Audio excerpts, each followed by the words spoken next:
Madam, goodbye.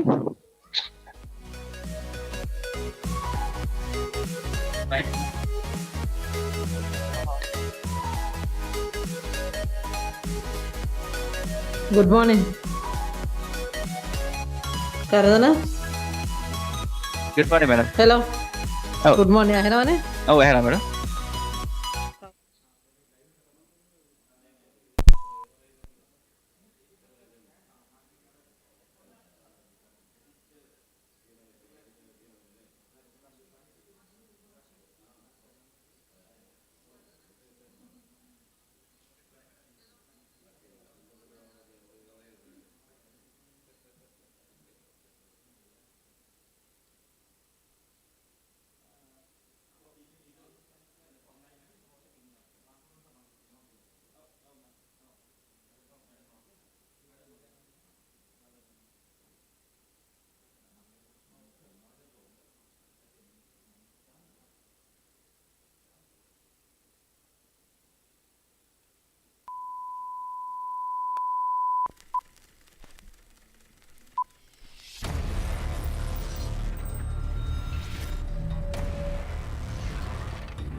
A year at a glance, 2021.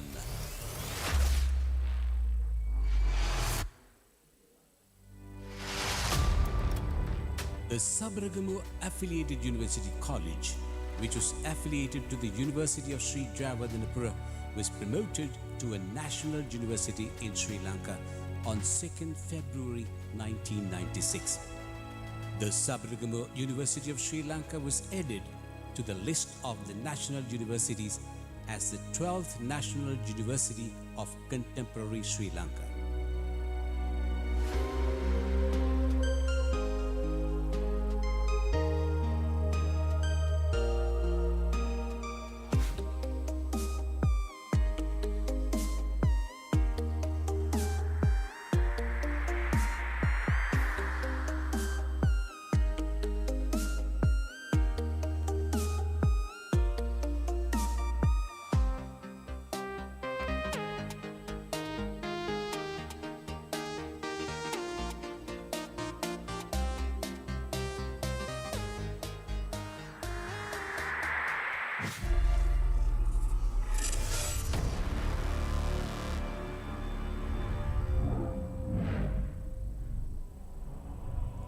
The vision of the university is to be an internationally acclaimed center of excellence in higher learning, producing dynamic leaders and nation builders to guide the destiny of Sri Lanka.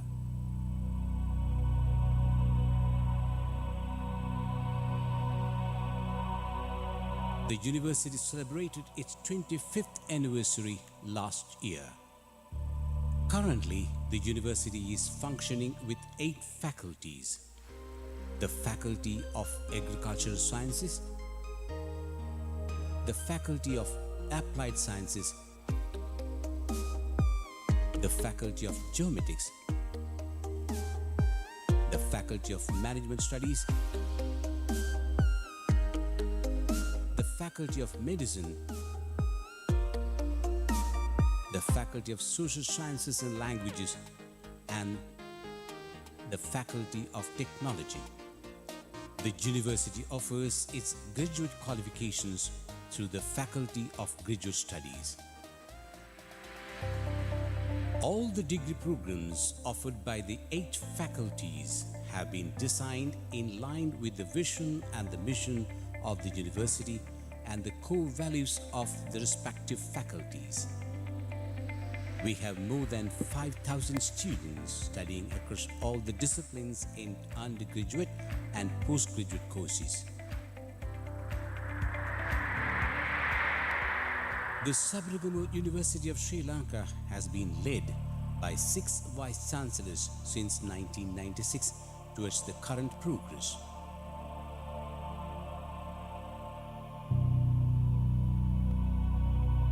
At present, Professor Udaya Ratnayaka, as the 7th Vice Chancellor of the Sabaragamu University of Sri Lanka, is leading the university towards its vision.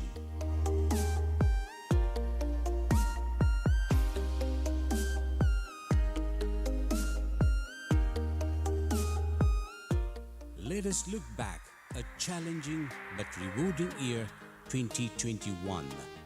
The video shows a few among many highlights.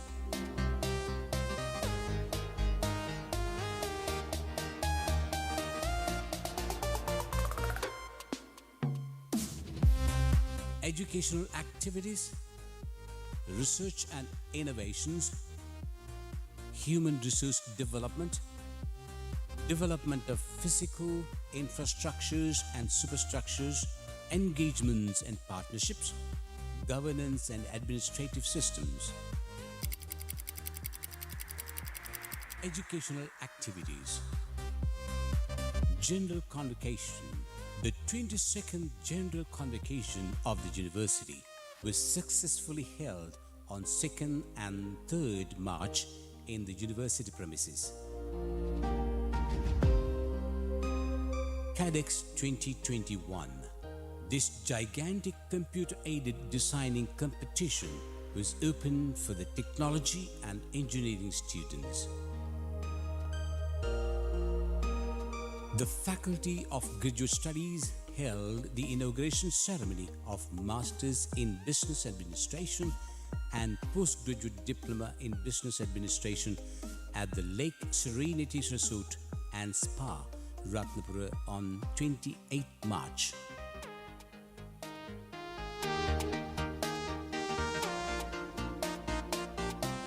Residential English Camp. A 5-day residential English camp for the second year undergraduates of the Department of Accountancy and Finance was conducted from 9th to 13th March in the university premises. 2 new magazines were launched ceremonially in February: Food Tech Insights and Management Digest.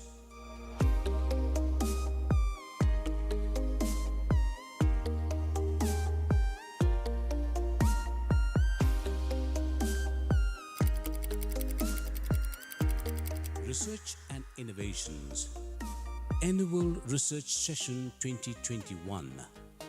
This year, the annual research session was held on 21st December as a virtual event. ICARC 2021, the International Conference on Advanced Research in Computing, organized by the Department of Computing and Information Systems on the theme Towards a Digitally Empowered Society, was held on 23rd and 24th February. ICSUSL 2021, the 8th International Conference of the Sabaragamu University of Sri Lanka, was held from the 1st to the 3rd of December in the university premises under the theme Bridging Knowledge and Experience to Combat Global Challenges. New research journals launched in 2021. Sri Lanka Journal of Social Sciences and Humanities, South Asian Journal of Tourism and Hospitality, Asian Journal of Management Studies.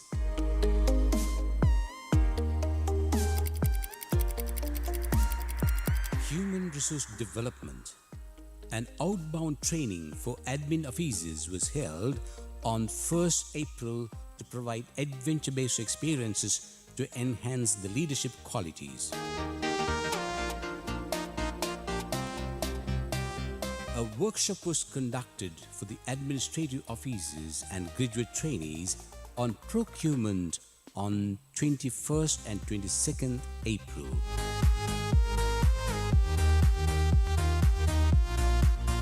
A workshop on productivity and quality management was conducted on 23rd November.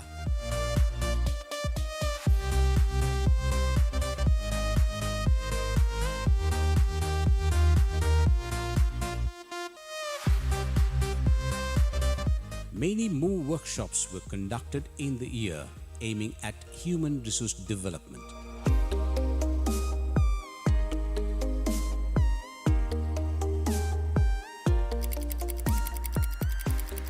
Engagement and partnerships. The university signed an MOU with the Erasmus Plus project seeking the funding of the European Union's Erasmus Plus program on 1st February. The MOU with the State Ministry of Gem and Jewelry-related Industries was signed on the 11th November to establish a mutual collaboration on enhancing the teaching and research activities. The Institute of Certified Management Accountants of Sri Lanka, CMA Sri Lanka, signed an MOU with the Faculty of Management Studies to offer scholarships, exemptions, and a gold medal award. InnoLabs Private Limited and the university signed an MOU with regard to internship program and research and development activities.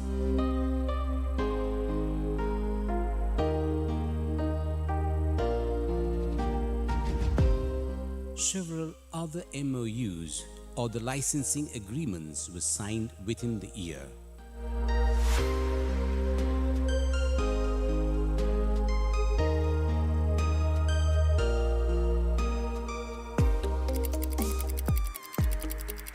Development of physical infrastructures and superstructures. The foundation stone laying ceremony for the proposed faculty building complex of the Faculty of Technology was held on 27th January. Laying foundation for Heller-Bojan Food Court took place on 18th August.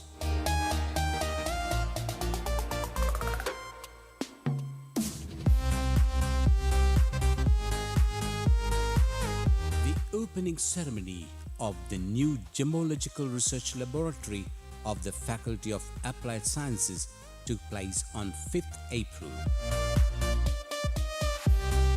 Many more physical and infrastructures were developed in 2021.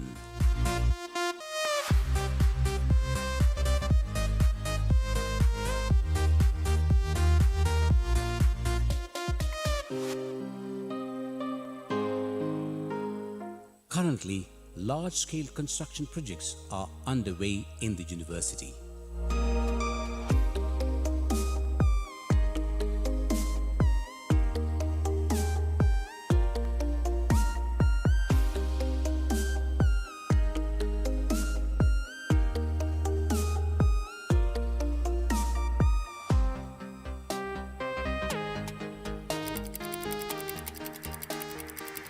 Governance and Administrative Systems. Smart University Project SUSL was launched online in line with the action plan of the year.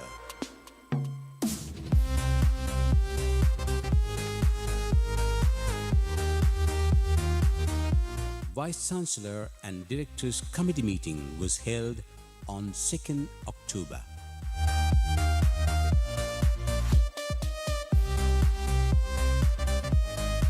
Many related workshops were conducted in the year.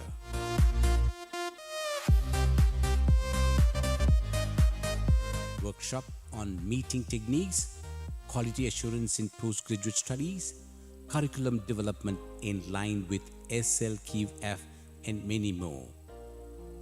The Strategic Management Planning Unit had a meeting to finalize the Action Plan 2021 on 26 November.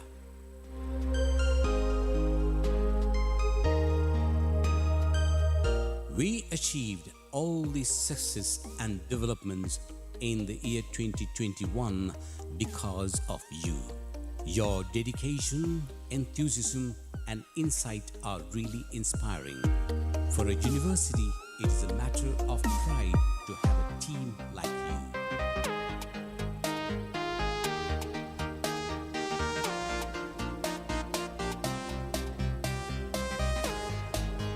Thank you for your contribution towards the success of the university. We are excited to see what's in store for all of us next year. We wish you all good luck for the times to come.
Yes, sir, and madam, we will enable the meeting for all the participants from now onward.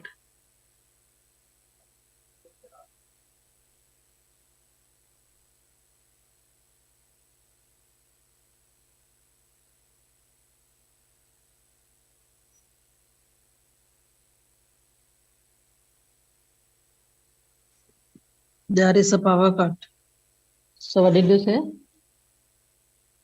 Sorry?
A very good morning to all of you.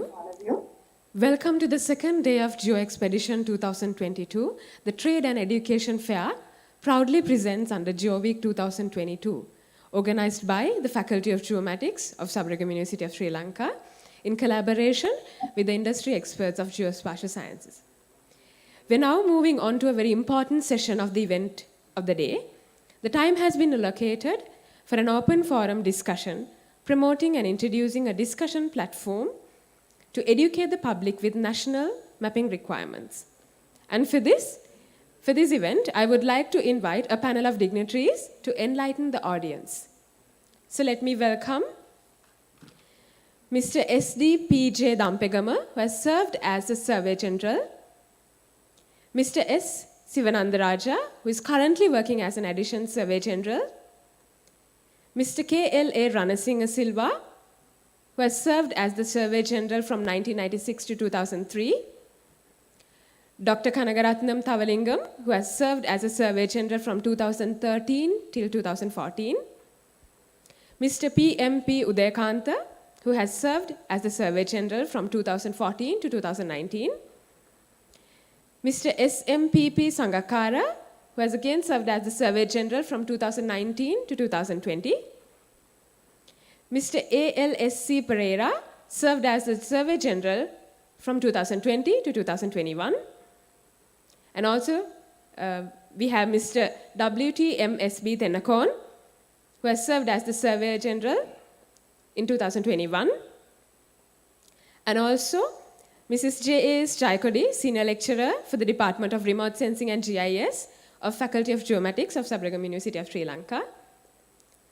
And I would also like to cordially invite Mr. Vipula Aberatna, Dean, Faculty of Geomatics of Sabaragama University of Sri Lanka, to host this discussion forum. සුබ දැසනක් වේවා සියලු දෙනාටම. GeoWeek GeoExpedition දෙවෙනි දිනේ අපි සුවිශේෂී වූ වැඩසටහනක් ආරම්භ කරන්නට යන්නේ. ආරාධිතයන්ගේ නාම ලේඛනය කියවනකොට ඔබට යමක් වැටහෙන්නට පුළුවන්. ශ්‍රී ලංකාවේ ඉඩම් සම්බන්ධයෙන් අතිශය වගකිය යුතු කාර්යභාරයක් ඉටු කරනු ලබන මිනිඳුරු දෙපාර්තමේන්තුවේ ඉහළම නිලය හොබවන විශ්‍රාමික මැනුම්පතිතුමන්ලා සහ වර්තමානයේ මැනුම්පතිතුමා නියෝජනය කරමින් ඒ ජ්‍යෙෂ්ඨ නිලධාරී මැතිතුමෙක් අපි සමග සම්බන්ධ වෙලා ඉන්නවා. මේ වැඩසටහන පටන් ගන්නට කලින් මම මේ GeoWeek වැඩසටහනේ මූලික අරමුණ පැහැදිලි කරන්නට මට සුළු වේලාවක් දෙන්න. GeoWeek වැඩසටහන් රාශියකින් සමන්විත වූ එක සතියක් පුරා දිවෙන යම් වැඩසටහන් මාලාවක එකමුතුවක්. මෙහි සංවාද මණ්ඩප තිබුණා. ඒකම පාසල් ශිෂ්‍යයන්ට යම් අධ්‍යාපනික වැඩසටහන්, ඒකම අන්තර්ජාතික සම්මන්ත්‍රණයක් පැවතුණා සබරගමු විශ්වවිද්‍යාල පරිසරයේදී. ඒ වගේම බණ්ඩාරනායක ජාත්‍යන්තර සම්මන්ත්‍රණ ශාලා භූමියේ මේ වෙනකොට GeoExpedition නමින් අපි අධ්‍යාපනික හා වෙළඳ ප්‍රදර්ශනයක් පැවැත්වෙනවා. අපි වෘත්ති වේදීන් විදියට සහ අධ්‍යාපනයේ නියැලෙන පිරිස් විදියට අපි එක අපිටම ආවේනික වූ පිළිවෙලට අපි මේ වෘත්තියේ නිරලා ඉන්නවා. නමුත් අපි කල්පනා කරන එක වෙලාවකදී භූ විඥාන පීඨයේ විදියට අපි සියලු දෙනාම එකට එකතු වීම ඇතුලේ යම් ප්‍රොඩක්ටිවිටි එකක් නැත්නම් යම් වැදගත් වැඩදායි දෙයක් සමාජයට සමගින්ම රටේ ආර්ථිකයටත් අපට සපයන්නට පුළුවන් කියලා. ඒකම මේ වැඩසටහන අතිශය සුවිශේෂී. විශේෂයෙන්ම මෙහි කාරණා දෙකක් අපි කල්පනා කළා. එකක් පළවෙනිම කාරණය ඇත්තටම මම හිතන්නේ ඉතිහාසයේ මනුම්පතිවරුන් මෙච්චර ප්‍රමාණයක් එක මේසයක ඉඳගෙන යම් වැඩසටහනකට සම්බන්ධ වුණායද කියන එක නිල වශයෙන් බොහෝ විට ඔවුන් යම් අවස්ථාවල දෙකට හමු වෙනවා. එසේ නැතුව යම් සංවිධිත වැඩසටහනකට මම හිතන්නේ හමු වෙලා නැතුවම ඇති කියලා මට හිතෙනවා. යම් ඉතිහාසයේ එක තැනක ලියවෙන්නට යන වැඩසටහනක්. මෙහි අද අප සාකච්ඡාවට ආරාධනා කළා ආචාර්ය KL.AR සිල්වා මැතිතුමාට එක්කම පාලිත උදේකාන්ත මැතිතුමා, ශාමලි පෙරේරා මැතිණිය, කේතවලිංගම් මැතිතුමා, සංකක්කාර අපේ මනුම්පතිතුමා එක්කම සිසිර තෙන්නකෝන් මැතිතුමාට ආරාධනා කළා. මගේ දකුණු පසින්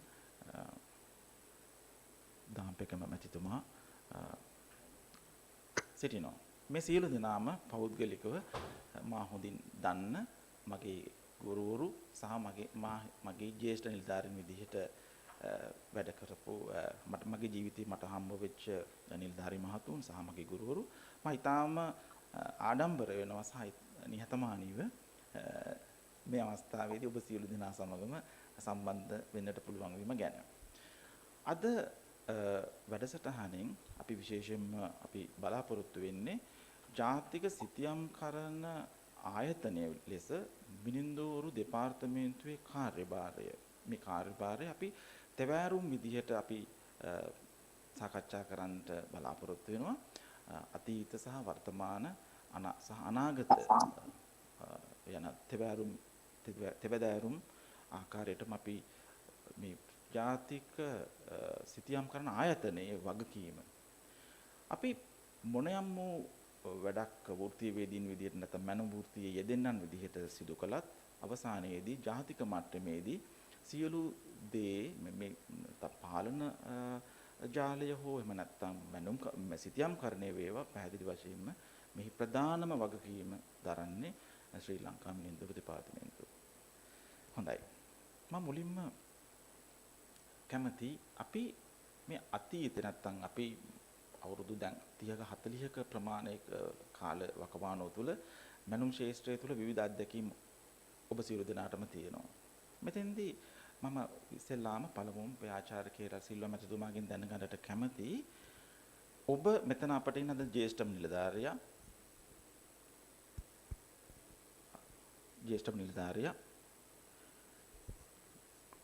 Yes, of course. ඒකම අපි ඔබගේ අත්දැකීම අනුව ඔබ පටන් ගත්ත කාලය සහ ඔබ මනුම්පති වී සිටිය කාලය සහ ඔබ අද දකිනකොට මේ කාලය යම් ආකාරයකට සාපේක්ෂව අතීත වර්තමාන සහ අනාගත කාලයක් විදිහටම ඔබට දකින්න පුළුවන්.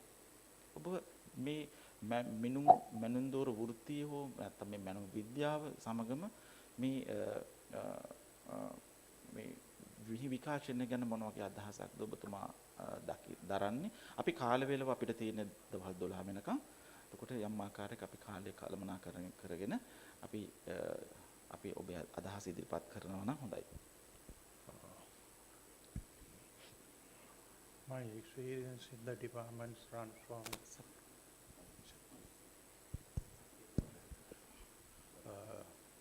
late 1960s to 2003. Thereafter also I have been to a certain extent in touch with the professionals in this field. This subject of mapping and surveying goes together, and mapping especially is a fundamental requirement for administration. When it comes to, say, military purposes, it's more important and more basic.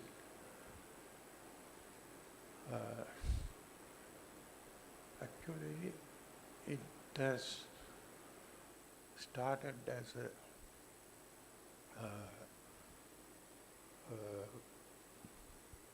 tool for administration 2-3 millennia before the present day. All administrators who ruled over the countries those days, kings, etc., they needed maps. They wanted to make the administration more efficient simply by having an idea over the land areas over which they have their authority. So this is how it has come into the use. More than the common man, it is the administrative hierarchy that needed maps. If we come to these historical records, and as far as this country is concerned, what we see earliest is that Ptolemy's map. Ptolemy was a map maker who lived a long time ago. He has never been to this region, but he has developed his map from the information that he has got from the sailors who have come to these areas. Who looks at the map, Ptolemy's map, will see that the shape of the country is he had depicted is entirely different from the actual the coast line that we see today. It's not a change that has actually taken place over the years, but it is because of the drawing. Although the shape is little different, those locations given inside the land area is substantially correct. So simply we can't say that this is just hear and say things. So that is the start. Then thereafter gradually we see a number of maps developed over the centuries, and it is during the British administration they started the 1800 AD that proper mapping started, and they produced first, if I remember right, a map of the scale 1 into 8 miles, and thereafter to cover the entirety, entire country with a larger scale, that 1 inch to 1 mile for the next development. So now, of course, those imperial scales have gone, and we are in a metric society, and we all see those metric units and the metric system adapted for these purposes. So our maps are all now metric maps, and other developments after that, this digital the concept. We have now digital maps. Customers can buy digital data instead of these hard copies. So, and furthermore, with the advent of space age, now we have this satellite imagery that can be used in place of that hand-drawn maps of the past era. So this is how this development has taken place. In future, many more new inventions will come. So all those will be for that original purpose which I mentioned a little earlier, that is for a better administration, with better efficiency. So this is the current states of maps. We have the government arm to supply this information. Actually, it's ground information for the customers and other users, academics and tourists and various other groups need these data, and for their requirements these are available readily and at any time you can buy those things from the government arm that is meant for that, that is survey department. So their work also now diversified. Some time ago it was actually the first government department established in this country, and from that day on, that is more than 2 centuries ago, from that day onwards they are engaged in this work, and their responsibility is that as is usually referred to them, it's a silent service. Service is there, no big fanfare, not much publicity, no talks, but the service goes. It's essential service without which some groups can't survive. For some people it is really necessary for their existence. So this is the state of affairs regarding this map. The country needs, the country needs. Without it, can't survive. We know nowadays our is a national requirement. Oh, sorry.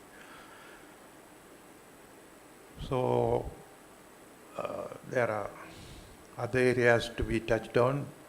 Those eminent people, these experts who are seated here on either side of myself, will deal with their responsible, the relevant areas. So now I would like to hand over the mic back to Dr. Ipula for him to organize and take you to the relevant areas. Yeah, thank you very much, sir. Now we started the work of the discussion from some initial the inception of the survey department and what they did up to now, and of course Dr. Ranasinghe Silva stated that some modifications, some new avenues for the practicing of the profession or the mapping. Now I would like to ask Mr. Sivanandaraja, as the senior officer who is representing this event. Now, what is the present activities of the survey department, especially regarding the national mapping work as the national mapping agency? Actually, now Dr. Silva stated that we have to move to some digital systems and so many things, because it is maybe it could be, it was the future, what he has thought, at the moment of his retirement maybe. So now where we are, have we fulfilled the requirement or are we going the correct direction? Yes, please. Yes, first of all, thank you very much for having a discussion in a GeoWeek seminar. And on behalf of Survey Department and on behalf of Survey General, I first thank the organization committee and giving a chance to talk on the current situation. As our past Survey General, Dr. Rana Singh Silva mentioned, we actually now a little more forward on the National Mapping Agency as a national mapping agency, and we are forwarding on the geospatial data producers. They are one of the main stakeholder in Sri Lanka that we produce most of the geospatial data. And as we look at the situations, so the timely need is the present situations, we need to have the timely, affordable and accurate information. This is one of the most important aspects when you talk about the data or spatial data. And we are currently working on traditionally have 1-inch map series, and we have converted all these things in a metric system.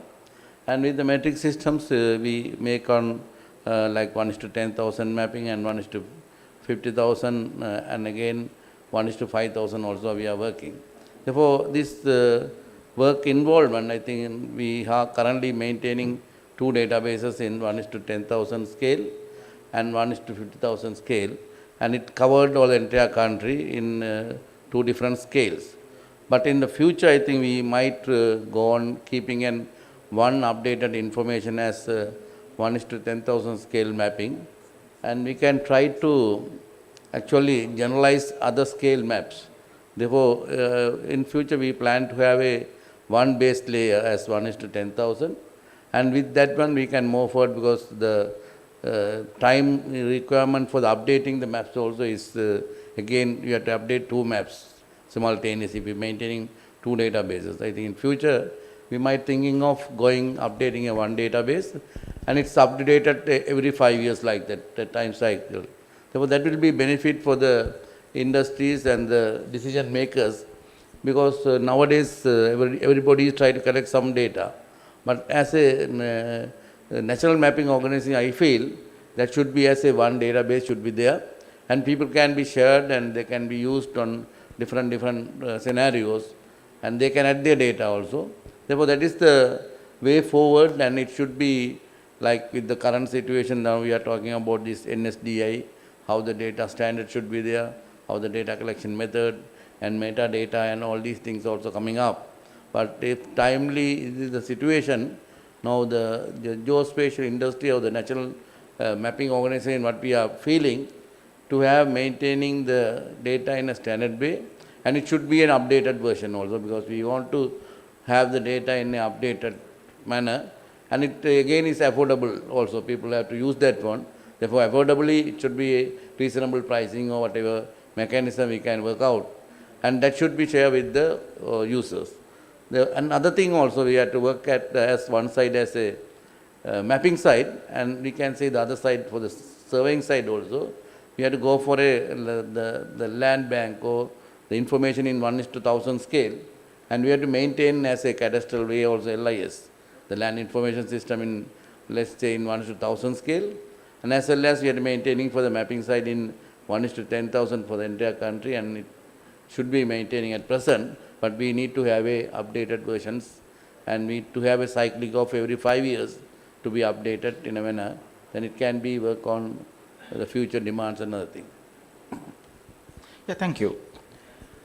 So, so let me ask this thing from Dr. Thavalingam. We are seeing you as now national character who is currently involving in some very important task in some administrative boundaries, demarcation of or administration boundaries, electoral boundaries.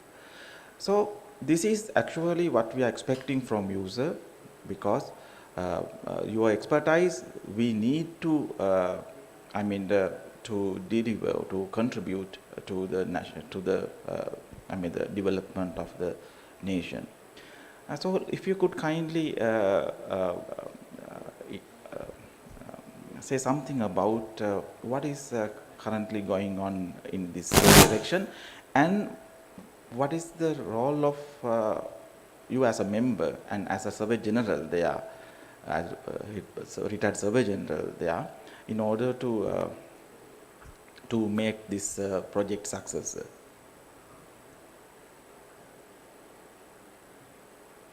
Thalingam sir.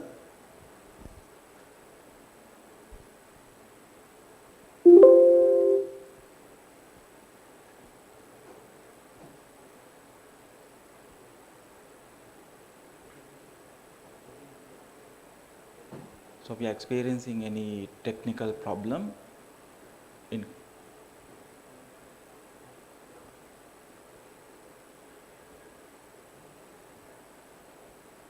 Could you please unmute your mic, sir?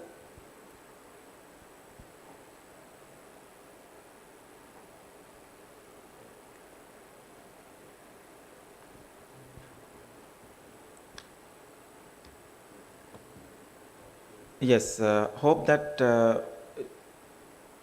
we are audible to you, Mr. Dr. Thalingam.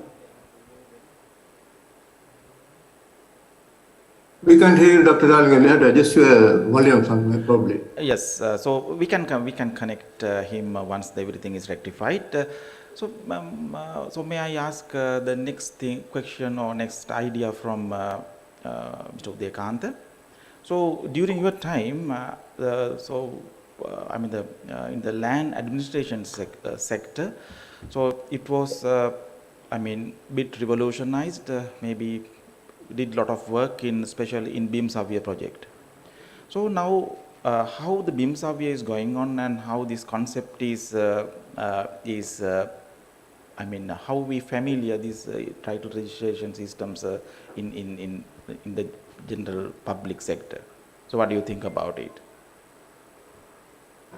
Yeah, good morning everyone, and I should thank the Faculty of Geomatics, Surveyor University, for inviting for this important forum, and I'm glad that it looks like you are going forward in a very effective manner, understanding that the services required by the nation through a university. I mean, it's not just making graduates to the national requirement, but you are going beyond. I mean, the capacity and the capability of the faculty and the strength you are having will be used for the much more beneficial activity towards the country. So I congratulate you all for having this event, and it's a good opportunity for us to get together and discuss the issues. As you mentioned about this BMICH program, the land management is one of the most important aspects, is improvement of the land management in Sri Lanka. Through BMICH, the actual original idea was to introduce land titling to Sri Lanka, where every land is surveyed and identified by a survey plan, or probably by the coordinates right now in the digital form, and to identify the owner of the land and link them together to give a proper identify a land properly and to identify the ownership properly. So that was the whole idea. And inside the BMICH program, we had the idea of developing a land information system also. That has been a long-term objective. And now I believe that is the most important aspect of this BMICH program, to develop a land information system. Because initially to improve the deed system only the BMICH came up, but with the time the importance of land information came up, and now we are gearing towards developing a land information system. As you mentioned, there have been a lot of drawbacks. BMICH it's a good program with good intention, but the operational wise, we had a lot of issues. Because one issue is when we talk about surveying, we couldn't survey the lands as expected, because it was supposed to complete within 15 years. Now from 2007, now almost 15 years old, but now we have almost completed about 10% of the land. So that is something we have to consider. And the other thing is the determination of ownership. Because of the complexity of the ownership information in Sri Lanka, the complexity of deeds and so on, the determination also has been very difficult parameter. So those, when these two things get together, we had a sort of a, not very effective program. Now actually we are thinking of how to re-engineer. We have been talking about re-engineering of BIM survey for some time. Actually now we can see we'll have to increase the speed of surveying and also to find a better way of linking the ownership of the land to the survey plan. So the right now the idea is, rather than going towards very clean title like land title, at least we can connect the deed, the present available deed, to the survey plan through an information system. That's going to be a more effective mechanism to provide the national needs. And along with that, definitely a survey land information system also will be built. So when I came out of the survey department, we are talking about the national mapping. But when we look the outside, the private sector in Sri Lanka now, actually we have a very strong private sector. Technology-wise, we are almost compatible with the survey department. Sometimes we have further technology like even LiDAR. Now the private sector is having even LiDAR surveying. Yeah, we can bypass the survey department too. So therefore, the strength in the private sector should be captured to support these national events. Right now, these discussions are going on in this one. So we have not been using the private sector strength to support this type of events. So therefore, we have to prepare the necessary background, as Mr. Sivarantharaja very clearly mentioned. We need to develop standards. The National Mapping Organization, what has to be done is develop standards for surveying and mapping where everybody, or the private sector or the government sector, the production will be with the same quality. So therefore it can be integrated together towards a common information system. So that is something we'll have to consider. I think it's the requirement of the era to bring these two sectors together, private and the public sector together, and to provide to better services to the country. That is applicable to both mapping, surveying, and geospatial information, whatever it is. And the role of the survey department is to provide the necessary infrastructure, like every survey plan has to be geo-reference.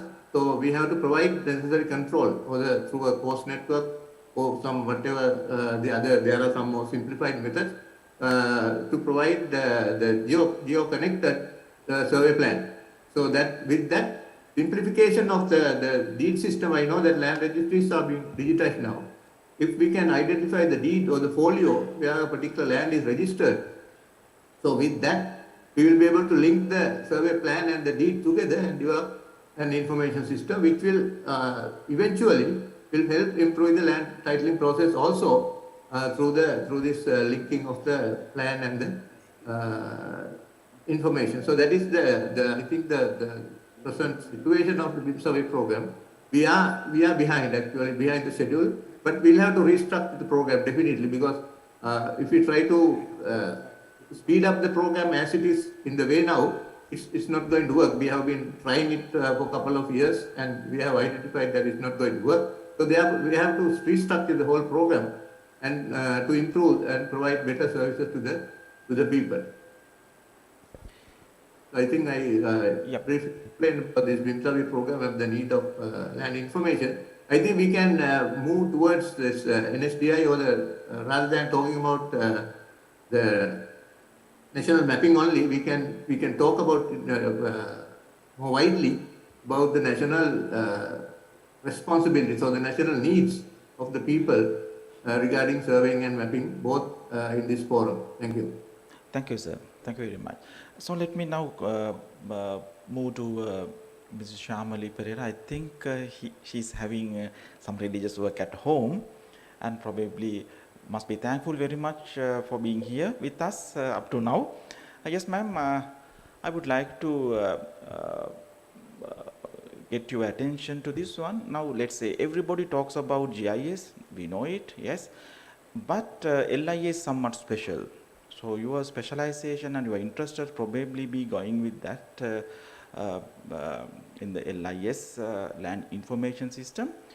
So what do you think about the construction and implementation, or the design and implementation of the land information system within this context, and within, I mean, having the available data and available resources and maybe the knowledge and all? What is going to be the future of LIS in Sri Lanka, ma'am? Yeah. Thank you, Vipula. Thank you, the Sabaragama University Geomatics faculty, for organizing such a wonderful event to discuss about the spatial data users as well as the user requirements, all these things. Vipula directly pointed out we need to discuss about the land information system. Frankly speaking, I have enough experience of working with the land information system since 2011. We started the development of the land information system, as Mr. Udayakanta directly mentioned that it is one of the major objectives of the title registration program to develop the land information system. So basically we have started by integrating, by constructing land information system using the digitally collected field survey data.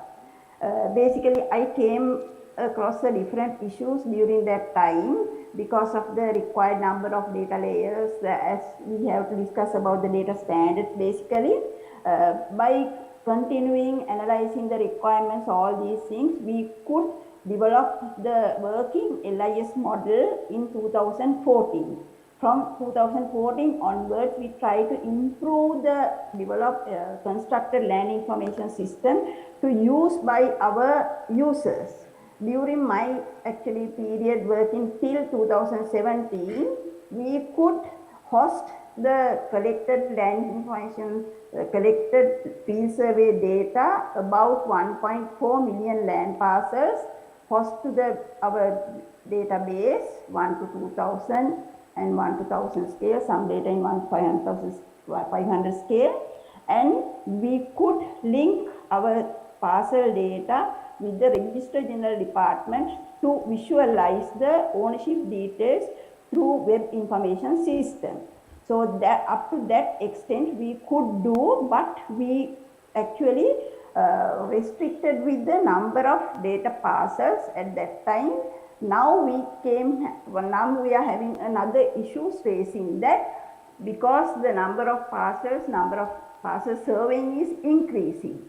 Now I came to know that the department is having a situation to how to handle that amount of data within the existing infrastructure. So that's again one major concern, the development of the land information system. We have to think about the expanding our infrastructure to cater the current demands of the users as well as the title registration needs, and we have to find a suitable method to host this data with the better infrastructure to serve the national requirements. By the way, as Mr. Udayakanta expressed that the improved deed registration system, I also think that also again another deed, because another requirement. By the way, when we continue the land surveying, it will take a number of years to complete. We can let him do that process as we could do, and meantime we can think about the linking our existing plans and the existing license surveyors plans, everything to the deed registry system and having a improved deed registration system. So we have to, what my proposal is, we have to think about we could manage with the existing structure within very limited time period, because the survey parcels are increasing, the information storing capacities, everything is now being an issue. Actually currently also having that issue in the system, existing system. So because of that, we have to move to the infrastructure improvement process and think about that. During my time, actually, we were trying to get down the foreign funded project. Unfortunately, it has not worked out yet. We have to think about that to improve the infrastructure side.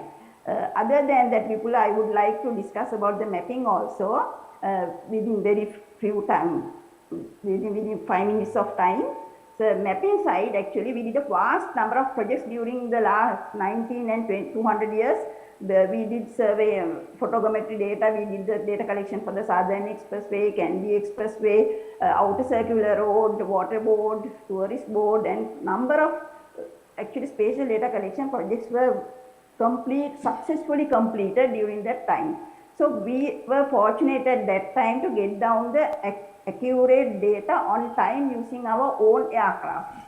Currently, we have to address that this one major issue in the mapping sector, how to find the data source for updating our information, as Mr. Sivananda Raja indirectly mentioned that. So I would like to draw your attention, because the government may not capable enough to give enough fund for us to work out a model to cater that one.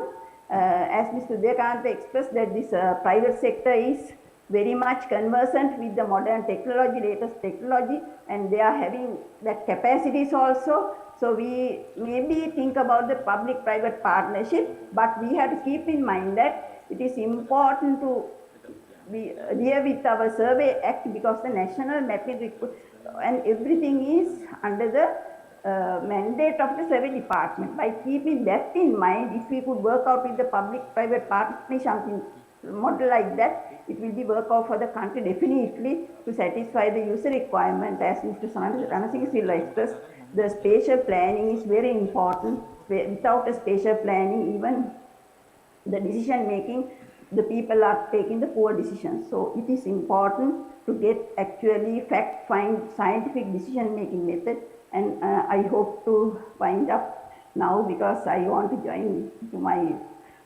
actually arms giving session also. So while thanking me, by the way, while I am traveling, I will try to join with you. Thank you, Vipula, offering this opportunity for the Sabaragama University, for the entire organizing committee to have such a wonderful event. Thank you, Vipula. Very welcome, ma'am. Now I think Dr. Thavalingam is available. Yes, sir. Good morning, Yes, sir. sir. Yes.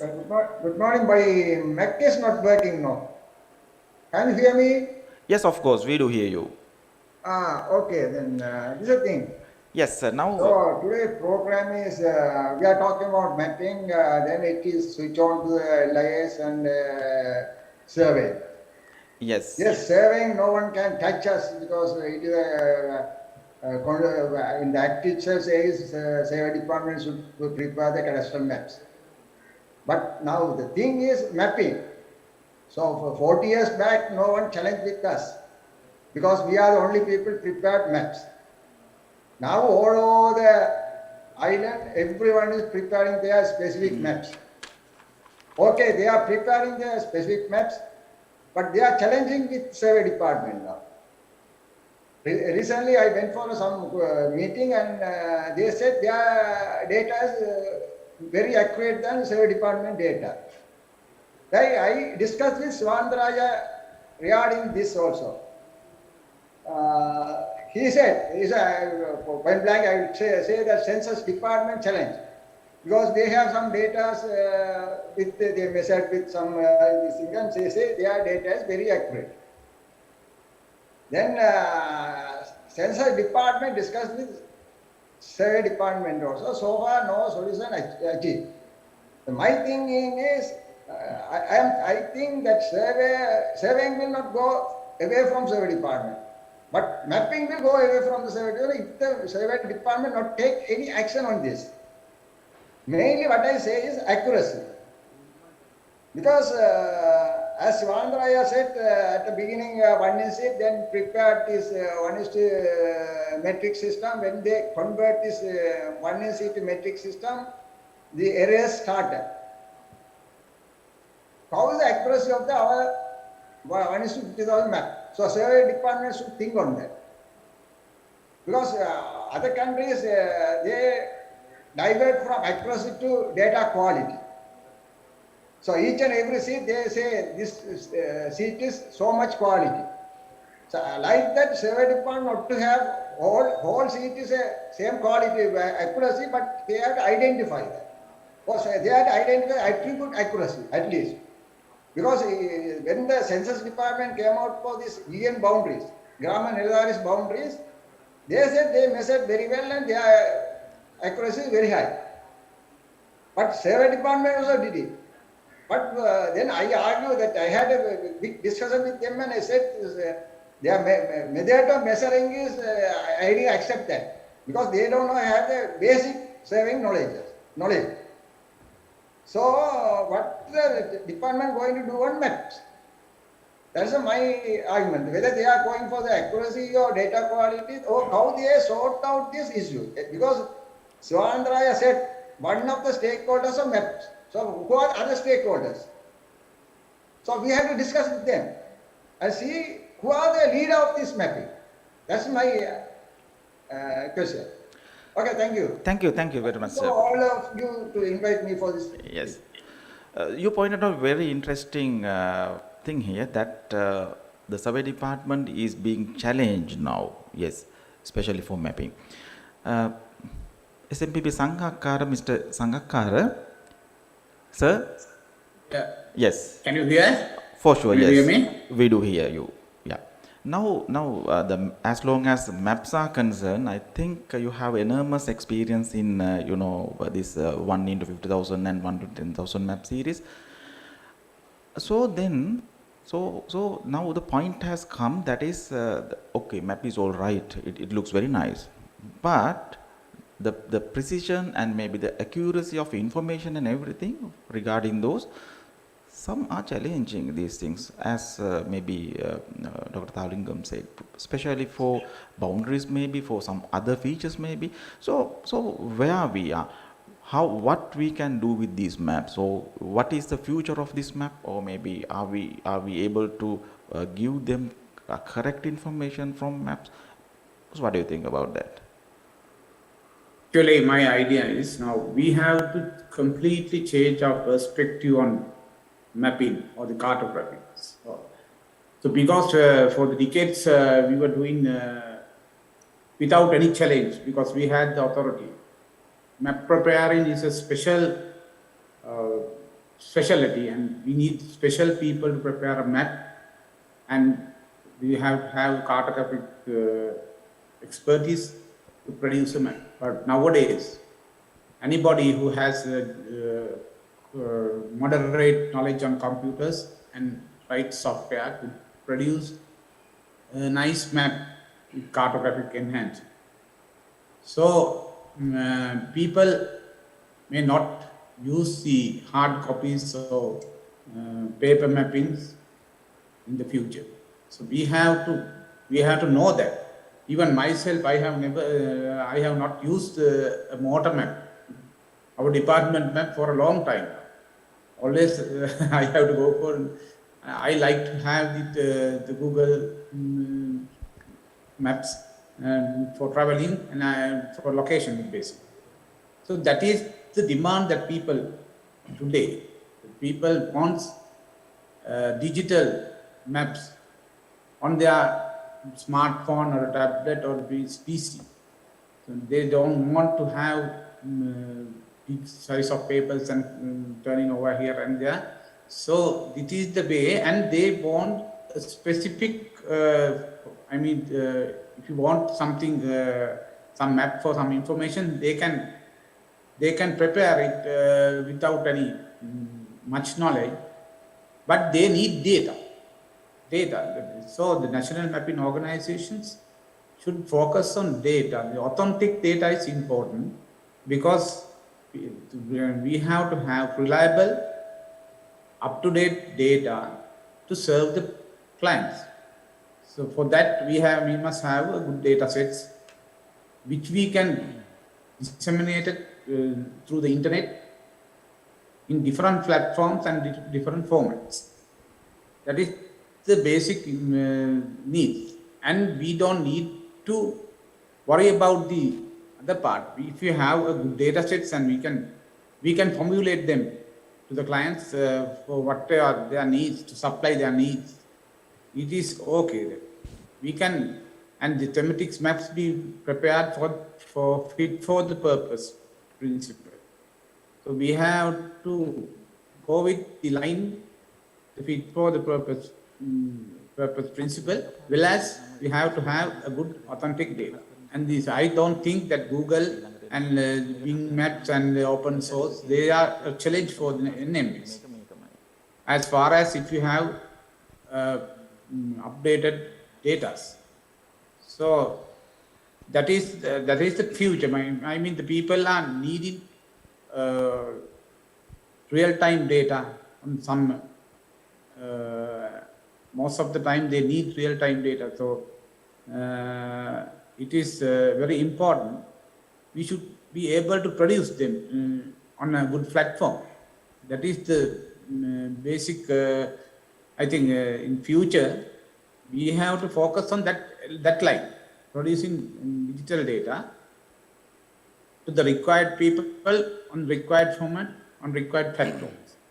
It will be the future. And as Ms. Udekanta correctly said, we survey department, we had the monopoly of producing maps earlier. And time to time, now it has been challenged because of the emerging these technologies. So we have to tackle that carefully. Because we should not take all the responsibilities into our hands, because updating these databases or the digital data is an immense task. I have experience, because even we have 2 databases, 10,000, 50,000. It is very tedious job to update this information, because as developing country or the we don't have much resources. Even we couldn't get proper satellite images. We don't have funds to get satellite images. We didn't have the aerial photograph. So that will be a challenge. But now, earlier we had a very limited number of sensors, because we had photogrammetry, satellite image, photogrammetric image photos, and the ground survey methods. But today we have many sensors, because even a smartphone is a sensor now. People use this smartphone to grab the data. You can see that traffic modeling in the Google. When phones move in a vehicle, they grab that data and they present it as a traffic. We have to develop some artificial intelligence and the VGI. VGI means volunteer geoinformation communities, or the crowdsourcing also is a good method of updating this map, but we have to maintain the quality. So for that, we have to have the standards, and the some methods have to be developed by the department to standardize these crowd informations. I think now these UAV informations are there, UAVs are available. There is also for sensors to replace aerial photos. We have seen that there are UAVs which have much more capacity, flying capacities now. So that can be used to update our maps. Likewise, some more are there. We have to have a good data set, updated data set for the future demand. That is, for that, as Mr. Udekant said, we must use the private sector capacities also, because when you get now the decisions, more of the decisions are made with the real ground situation, GI informations. Earlier maps were prepared to get the land administration and other political issues to get decision through this map information. But nowadays, it is always real information people know. That means geo-informations are needed to take decisions. So update these decisions, you always need location-based information. Location-based information means you have with the GPS, introduction of GPS, you have the locations. To have correct location-based information, you need to have a course coast network throughout the country.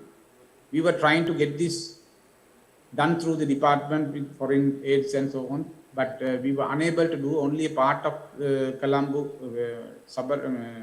Western province was covered by our network. But I know that a lot of people now operate with the course,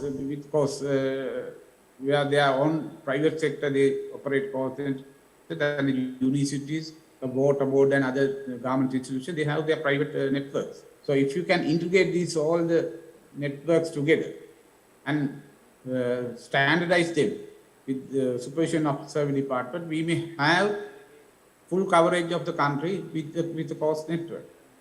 So to get the geo-information and location-based information, you must have a coast network throughout the country. It is a must, I think. So these are the ways that we have to think about the future. Future mapping is not just mapping, it will be a digital map. People want it, they are not demanding 2D, even they demand 3D, as well as 4D means with the temporal issues also they are demanding. So we should be able to cater these demands in the future. So we need the good data, geo-information. The National Mapping Organization should provide this good geo-information for the public. That is the most important thing, I think. Thank you very much. Thank you very much, Ms. Lanka. Yes, I would like to continue the same discussions along the same direction, sir. So now we have resources, demand from other side, and we are providing services accordingly. So how we manage this anomaly? Is sufficient the resources, and are we able to give all the services according to the demand?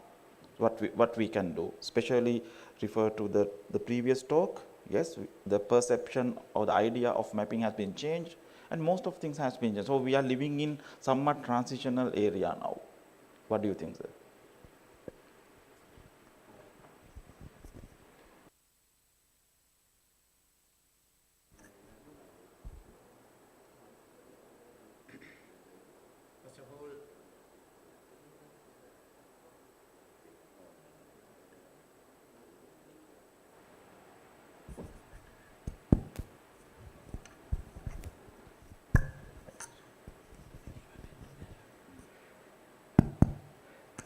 First of all, let me thank you, Mr. Vipula, the Dean, University of Sabaragamuwa, on the very fruitful event that they have organized. Here, somehow the other, they were managed to collect surveyors, well-experienced surveyors who are also be top-level administrators to the forum. So we have a real eminent professionals discussing the mapping and its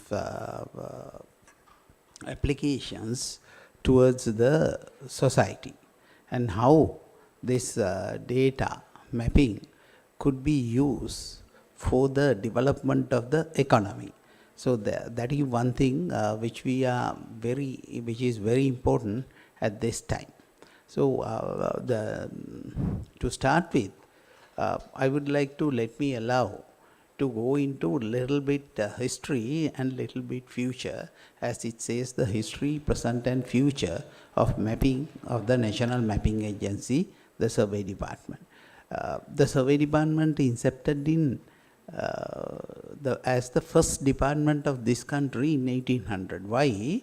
Because those days the British administrators, in order to do a better administration of this country, they knew that the maps are very important. That is why, as the first department of this country, the Survey Department was established in 1800. And then, of course, even prior to that, the Ptolemy's map in 139 AD, which was functions as a navigation map for the So, those days, the navigators who navigate to the earth finding the new world. So that is the little bit of history. And during this history, during this maybe nearly 2-3 centuries, the technologies of data collection, technologies of map publishing has been changed drastically.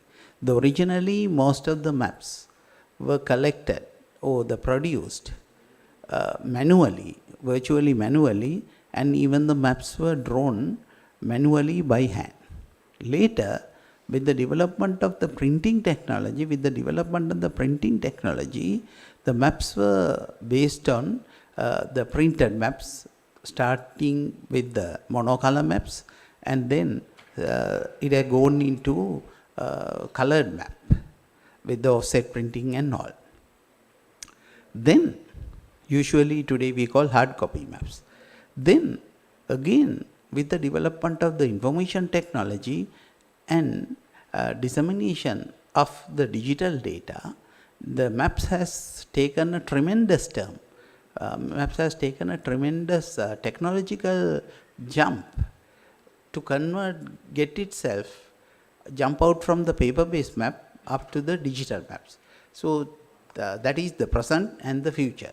So in time to come, whatever mapping agency has to be very vigilant with producing digital maps. I think most of the eminent professionals, they were touch on these things.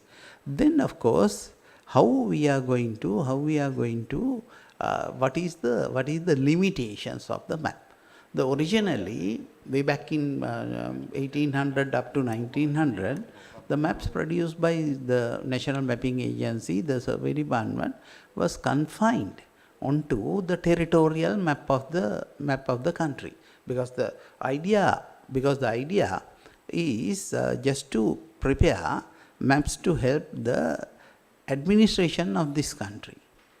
Then with the time, the administration boundaries got expanded.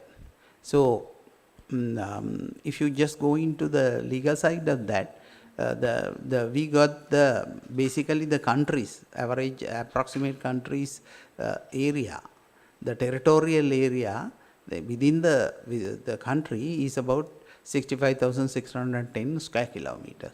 Then coming into the territorial sea. The territorial sea started a belt around the country about 12 nautical miles. With belt, which goes into 21,500 square kilometers or so.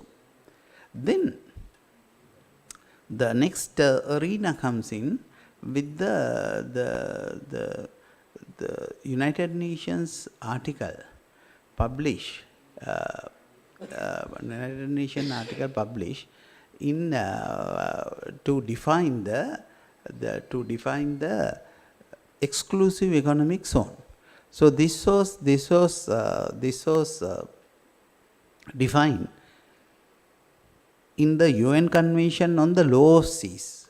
In the UN Convention on the Law of the Sea in 1982, I suppose, and according to that, the exclusive economic zone of 200 nautical mile belt can be claimed by the countries adjacent to the sea. So in that sense, Sri Lanka was very fortunate, with the exception of the defined boundary between India and Sri Lanka. In all other parts, we can even go up to all 200 nautical miles belt as defined by the UN Convention or Article 57. So now with that, I think approximately more than 500,000 square kilometers can be claimed and can be used to boost up the national economy. So which is about, the entire country's area is 65,000, and this where we can claim 500,000, more than 500,000 square kilometers as exclusive economic zone. Now, once this come into scene, how the National Mapping Agency, the important role of the National Mapping Agency in mapping the exclusive economic zone. Sometimes, most probably, this will go even beyond the equator. So, we can claim some part of the southern hemisphere of the earth too.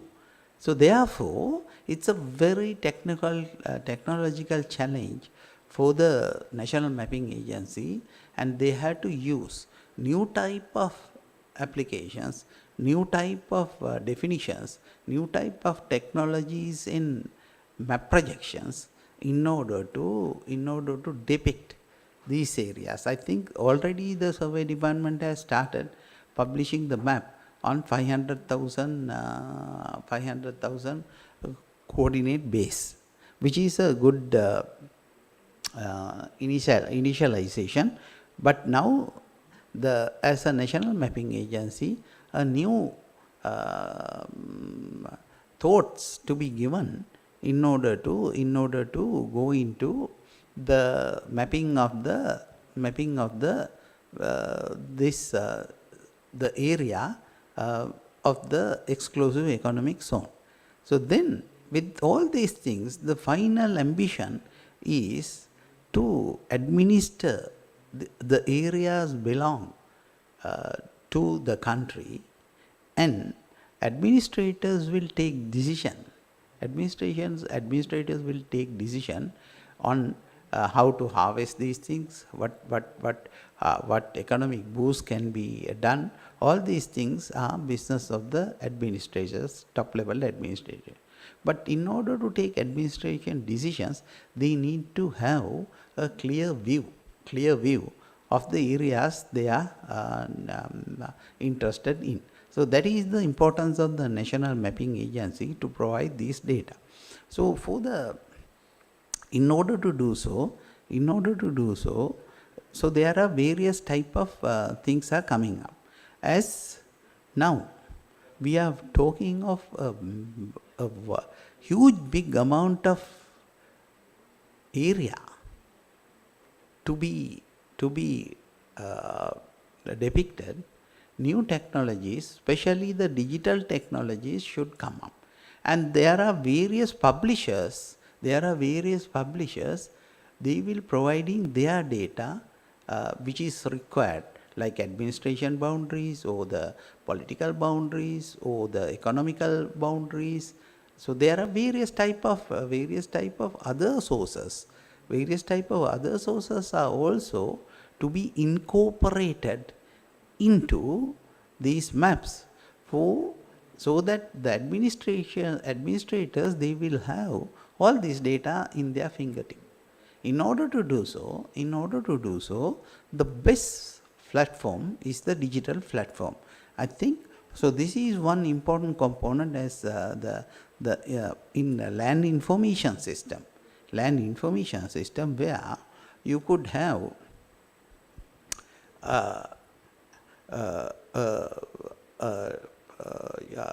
digital platform for decision makers to work with. And already, as Ms. Shamali explained, so we have put the foundation for this in 2014, and already 1.5 million land parcels are there.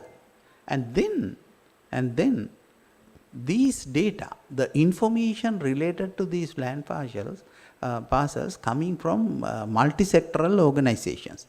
So now combining these data together, the multi-sectoral data providers like Registrar General's Department or Elections Department or maybe the Meteorological Department, military. So there are various type of different agencies do have mandate on their information. So it's now a very complex matter of getting the data provided by these multispectral participants into one platform. Once again, then of course in the maps. In order to have this enormous amount of information into one single mapping system is not an easy task. That is the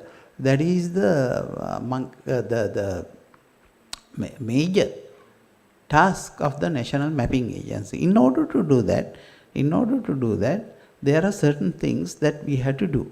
First thing, in order to maintain the integrity, you need to have certain type of the rules and regulations, or maybe the accuracy needs to be implemented. And then I think already Mr. Sivanandaraja mentioned that they have started with one base map of 10,000 scale digital map as a national database.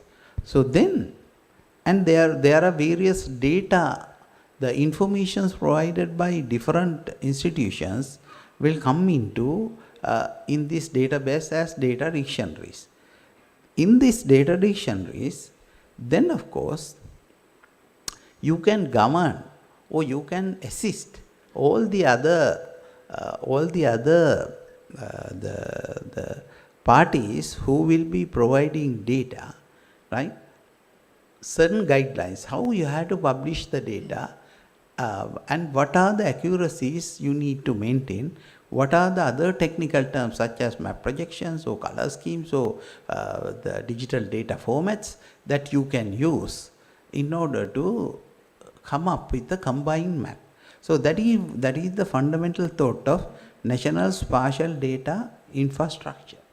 So that's with this wide amount of data, vast majority of data, as the Vipula questioned me, that is one important thing of the role of the National Mapping Agency to provide help and the support and the guidelines for all the multisectoral combined agencies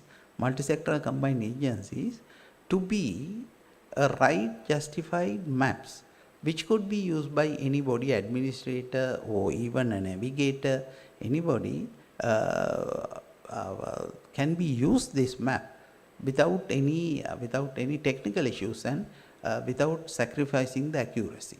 So I think that is what we had to do as a National Mapping Agency in time to come. So over to you, Vipul. Thank you. Yeah, thank you very much, sir. Next, I would like to ask from Mr. Tennakon. I know personally that you are a very good computer programmer and you are very much interested on digital data and digital platforms. Actually, you have taught us even how these things when I was working in the department as well. In that sense, I understood that you have exposed to this modern way of data handling somewhat maybe some years back.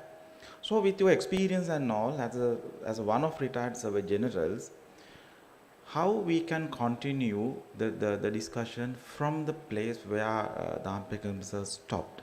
Yes, we have heterogeneous way of data inputs with very different data formats, and as the National Mapping Agency, how the capacity must be built or must be upgraded in order to get this data influx and render the services to others. The other thing is, of course, all the speakers very clearly mentioned that yes, we have to change the perception of being look at a map. So how do you get this challenge? What is your idea, sir?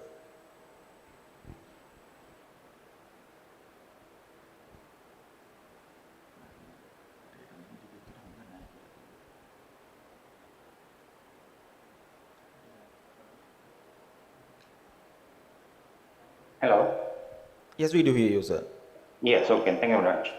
First of all, I must thank the organizing committee of the University of Sabaragamuwa Geomatics faculty and the dean and all the officials who organized this one and inviting for us to this kind of very useful and timely discussion.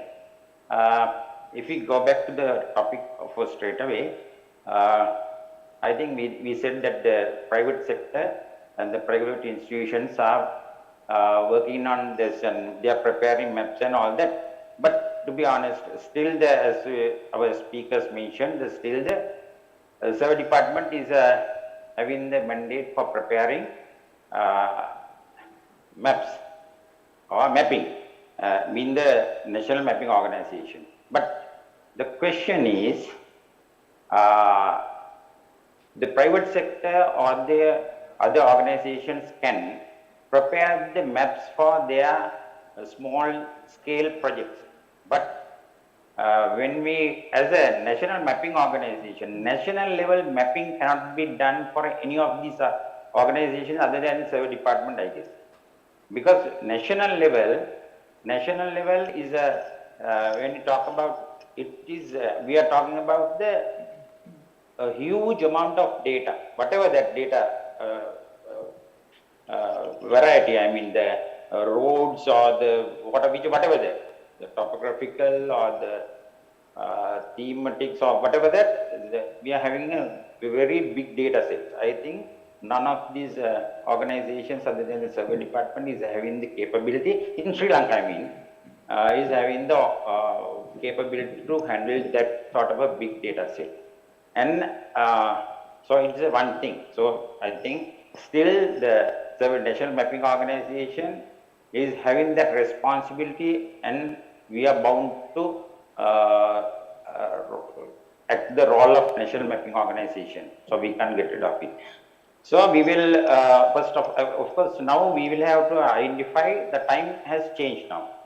As we mentioned, as our previous speakers mentioned, our role has changed now, because our audience or the clients or the map readers, they have entirely, because earlier maps were used for different purposes, but now our audience has changed. So as the National Mapping Organization, we have to very carefully study what is our present audience, what are their requirements, and how we are going to cater. If we fully understand, study this one, and then we have to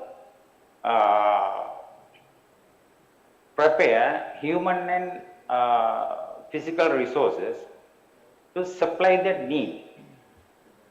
So it is one question now, whether we have because in developed countries we have seen especially for if you go to the Google, we see so many things.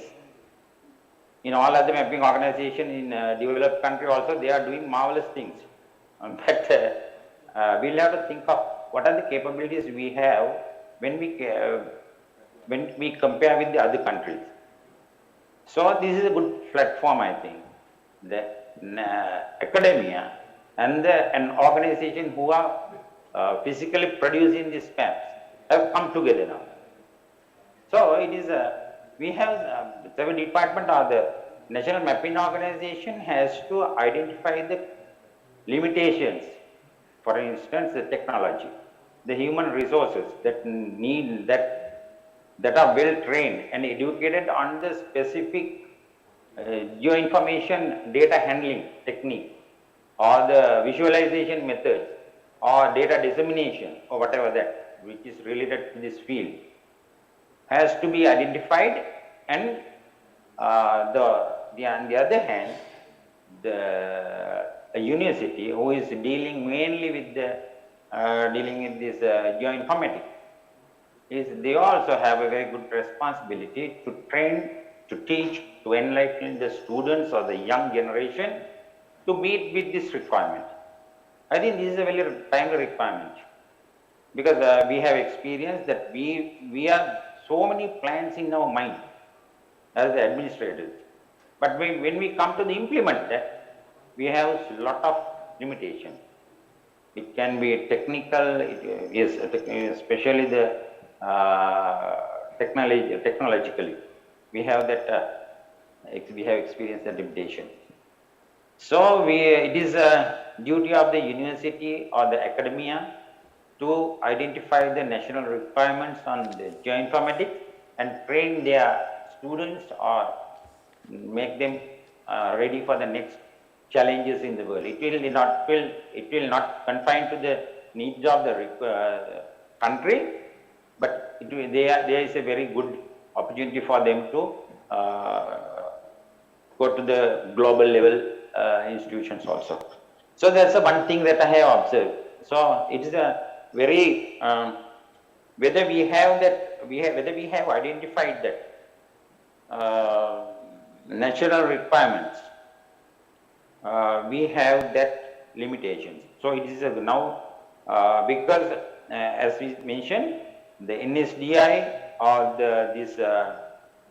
we have started that, but are we up to the have we achieved the requirement that we expected at the beginning?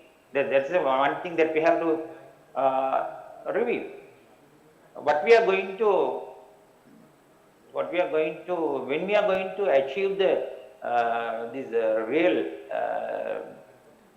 use of this infrastructure?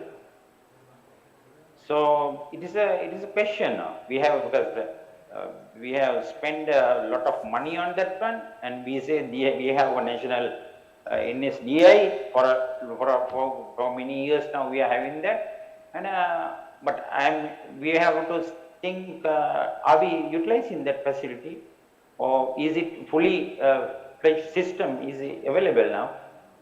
So that has to be rectified and reviewed and scrutinized. So that is the one thing. Same way, if you go to the mapping again, earlier, of course, that as Mr. Sangakkara mentioned, now no one is using the road map. So it has alternatives. But if we have by now we have much more data layers than earlier. For instance, the parcel-based land LIS has come into scene. Now it is time to make maps. Maps in the sense, I don't mean print them and keep in the shelves for the selling. But as the user requirement, we must be able to, if the data is available, to produce the maps of a certain area where data is available of that parcel-based map can be produced. So we have to think of that. We have to change according to the audience, and we have we can learn this. If you go to the global level, what's the present trend? What are the in developed countries, even in the developed countries, the use of paper maps have gone down definitely. So what are the medias they are using there? So that can be studied, and we can learn many lessons from them, and accordingly we can change ours too. So I think that's my opinion. So it is a good. I believe our young generation should be they should be taught and trained in the new field of geoinformatics that can cope with the national and international requirements. Thank you so much. Thank you, sir. Yes. So let me continue from that point. I would like to give this to Mr. Sivananda Raja from the Survey Department. Yeah. So everybody now, the ideas in this direction that yes, we need sort of change. We have to rethink, or we have to have a transformation from the traditional or the general use of it, and we have to get something new. Because from my understanding, once the technology is changed from one to another, probably most of things are going to be changed. For example, now, the traditional way of using computers may be from workstations to laptops and so on and so on. But when it comes to the Android or similar platforms, then most of things have been changed. Now, everybody wants to do it with, very simple GUIs, like very interfaces. So this is a challenge. So we, as a National Mapping Agency, is very huge. You are having very much big data, and you are doing most of things under very strict regulations and all. So now this is the challenge.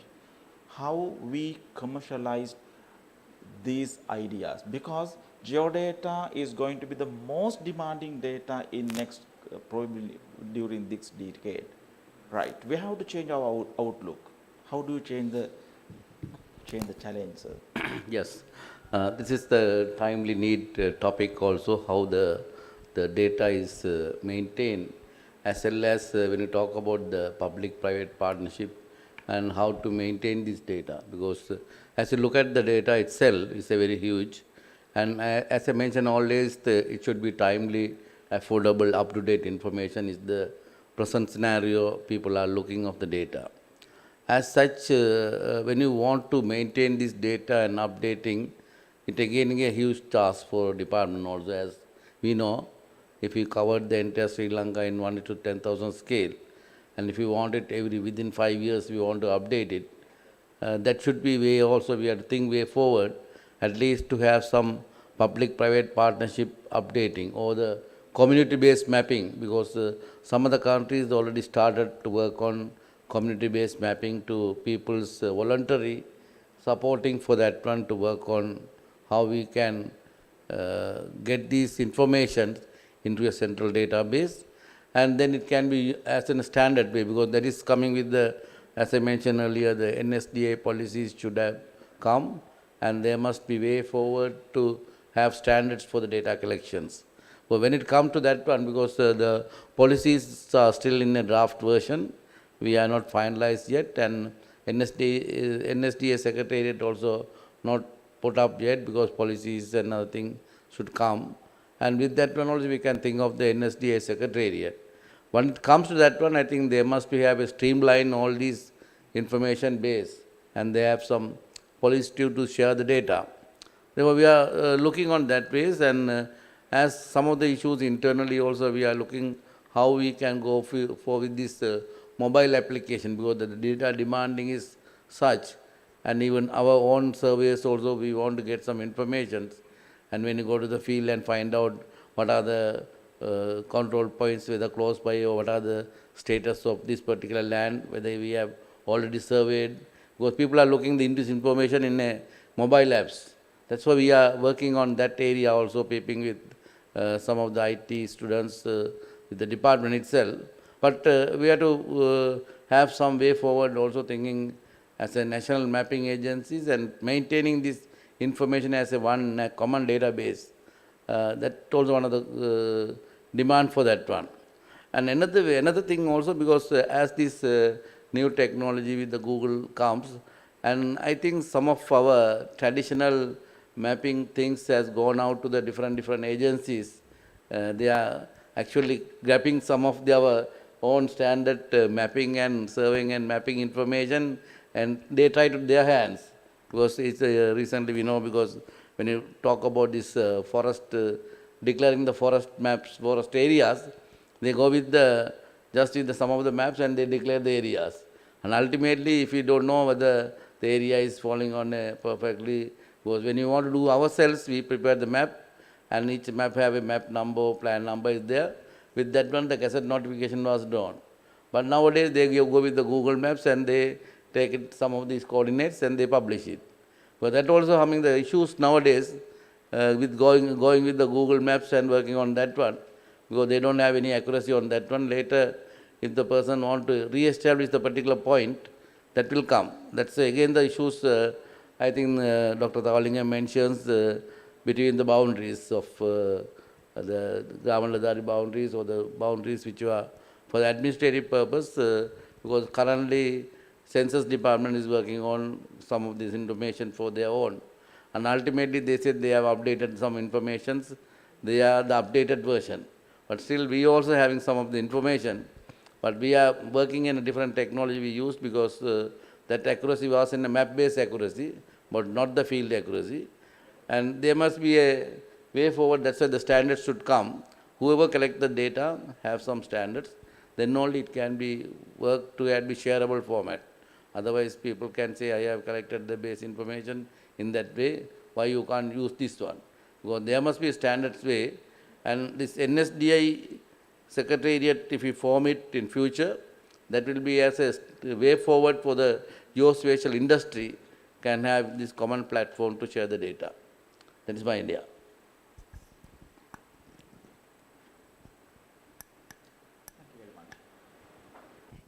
Thank you very much. Yes.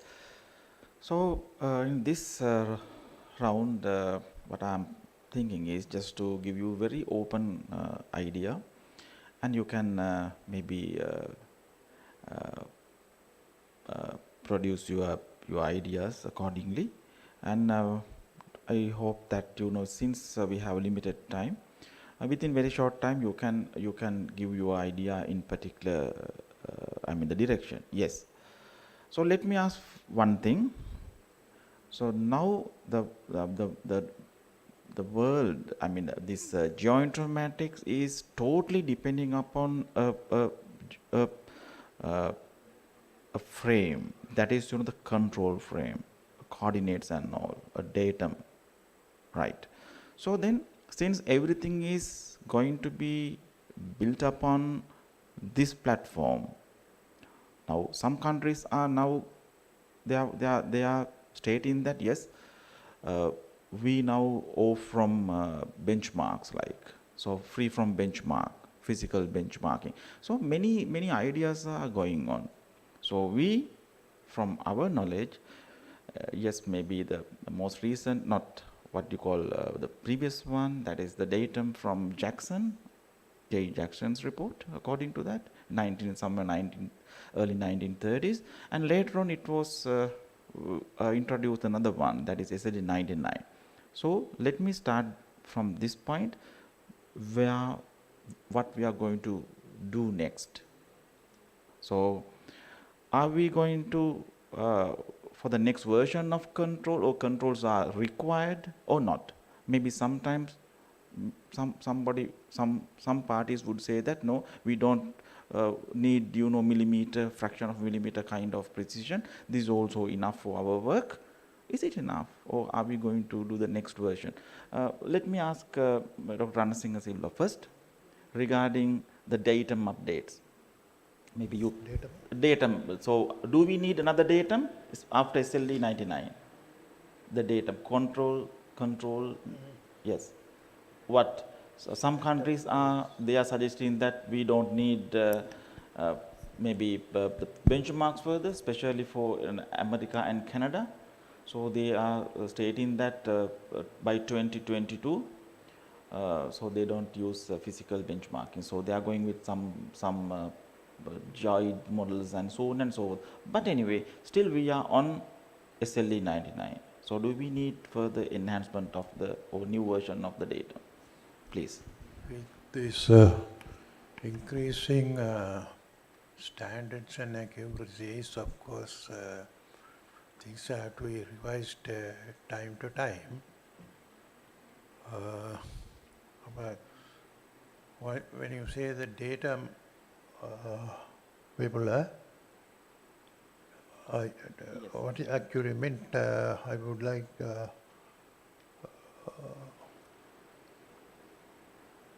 Can I talk about it? Yes.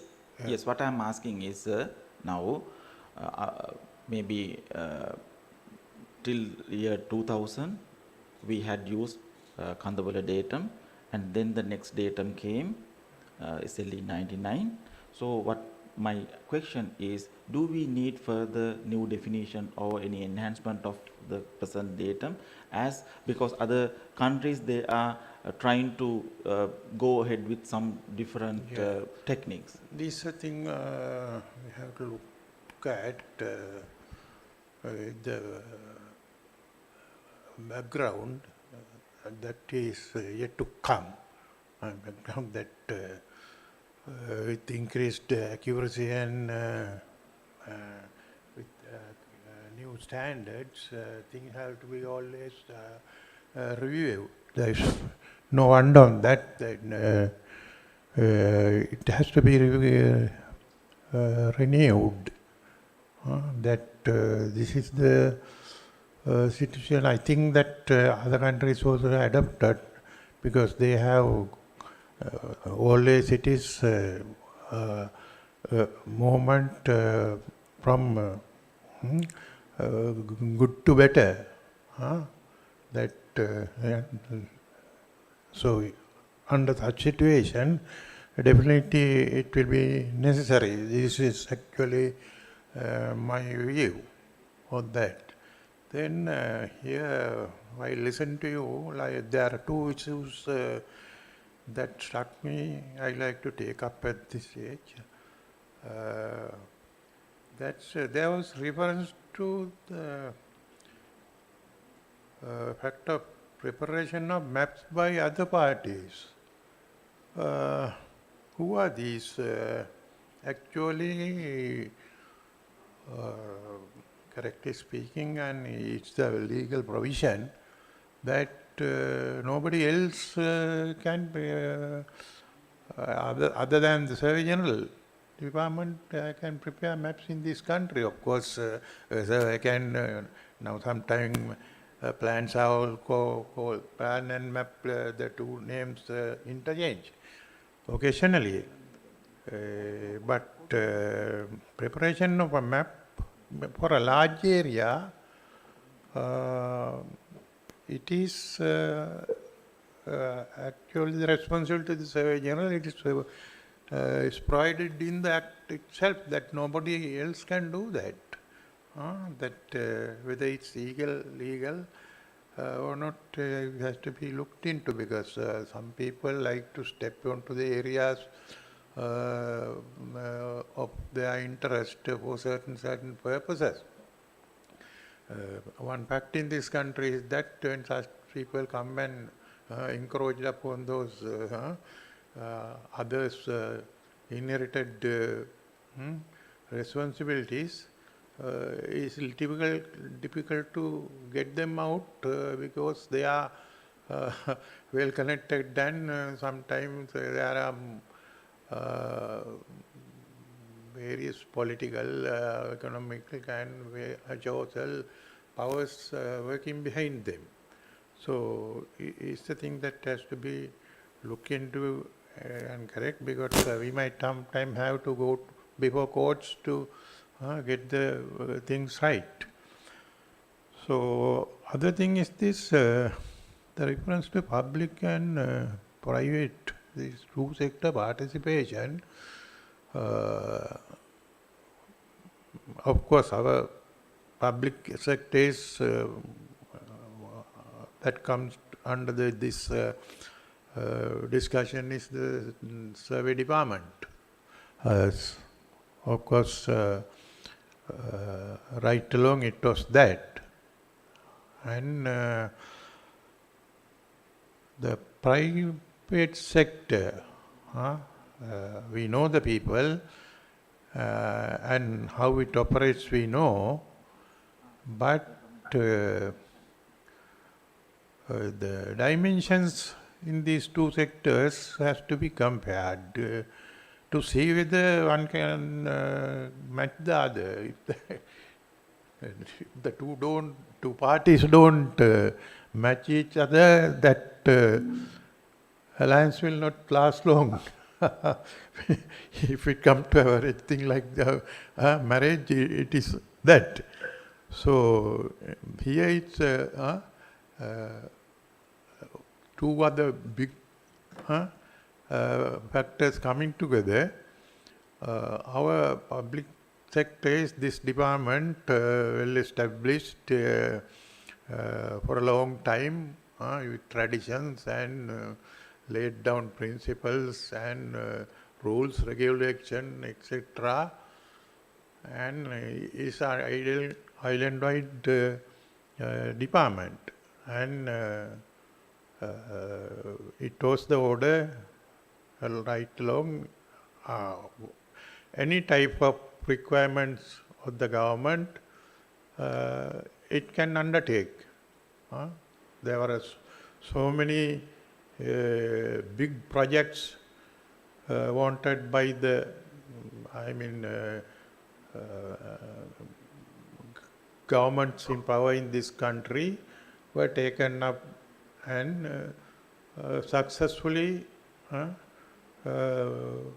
performed and by this survey department. Things like what is that, preparation of maps, then Mahamali surveys, thereafter distribution of plots of land, and what is that, land reforms, so many things connected with that. Those were of large scale work, but we have no animosity with the private sector, but private sector until very recently, most of those who are in that were having a sort of view like this, that is not operating as companies, they were individuals. So individuals could do certain things, but of limited dimensions. One individual can't undertake say large survey of large area or leveling of section of the country or so what's any type of thing. But they can do only some limited thing. They are competent in that, and their work is legally accepted. No question on that. But when they go to amalgamate with the public sector, and I don't know what is the idea behind whether to work with the survey department and undertaking such large projects, but it has to be viewed with some sort of caution. It's obvious that these small elements in the country cannot do what all this time this survey department has undertaken single-handed. So that is because of the private sector, number-wise, or directly speaking, the number of surveys involved in the private sector, it certainly matches the strength of the government sector. But how there are other supporting factors, mobility, and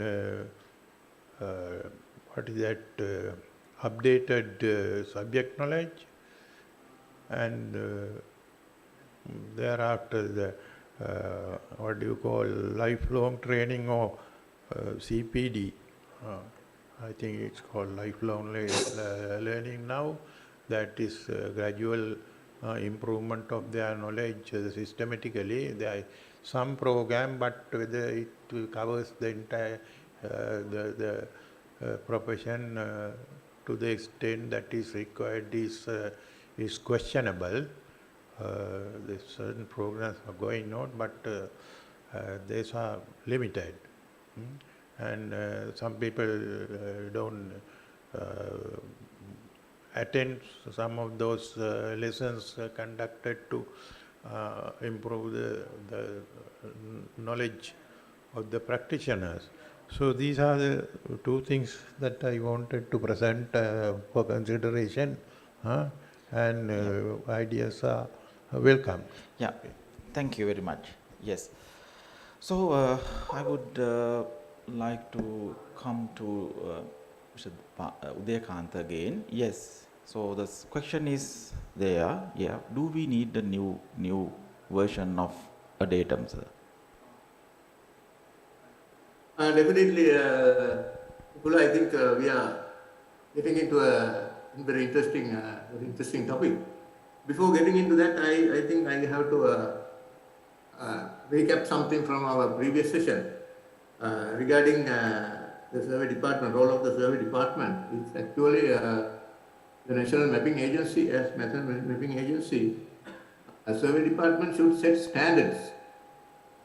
For surveying, of course, there are standards for the survey department, but we have to prepare standards which should be fulfilled by the private sector too. So there won't be two standards in Sri Lanka, two classes of survey, whether either it's private sector or public sector.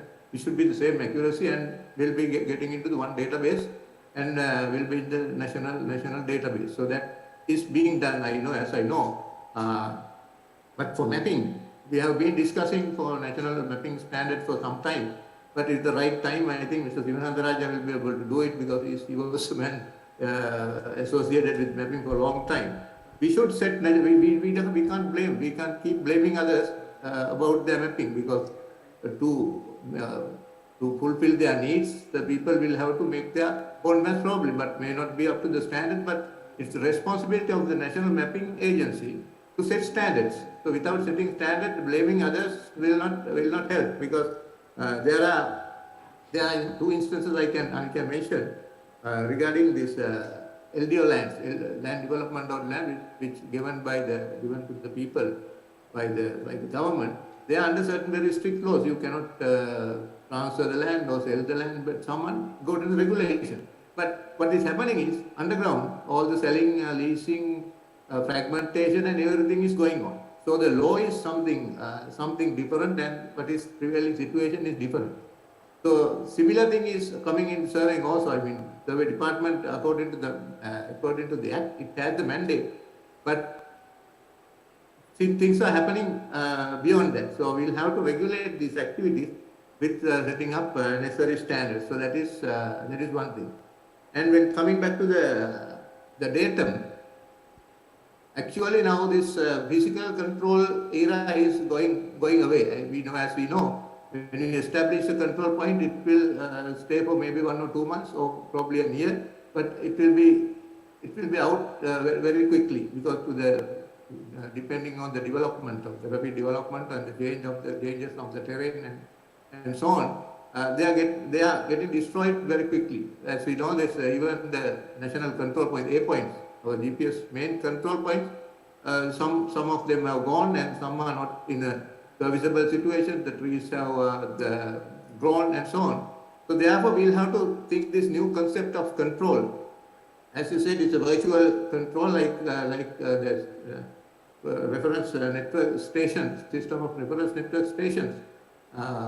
We have to go for that. I mean, we started our fixed station post network with the intention of expanding it towards a national network, but due to unavailability of the funding, we could complete that factor. But again, now as we can see, private sector has established a lot of post stations covering the whole country. Probably it's sufficient to cover the whole national network. But the problem is they are not up to the standard, because there are standards. We have not defined the standard.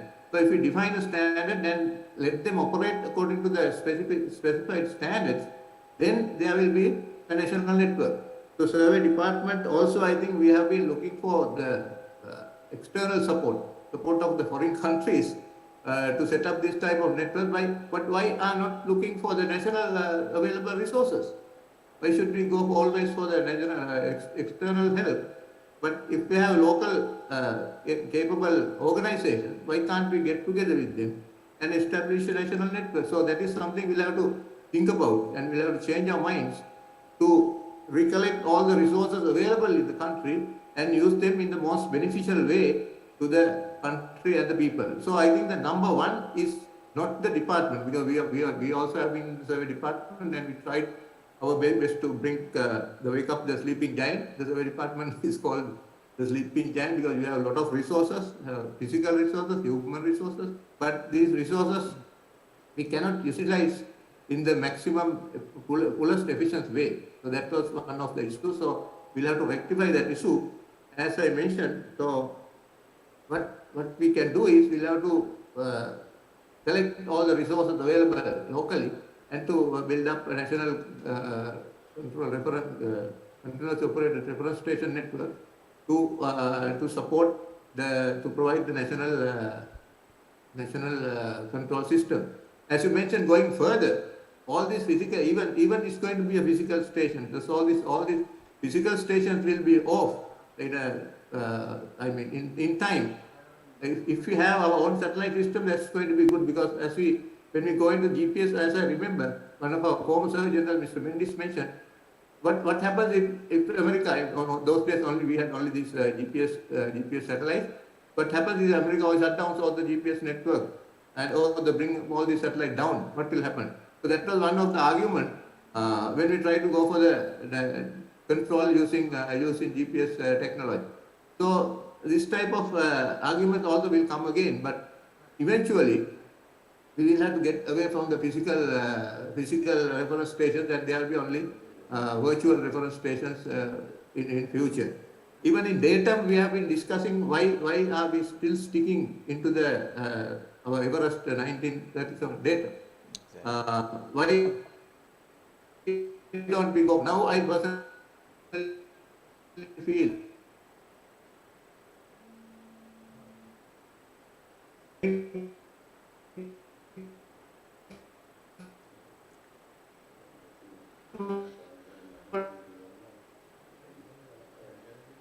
yeah.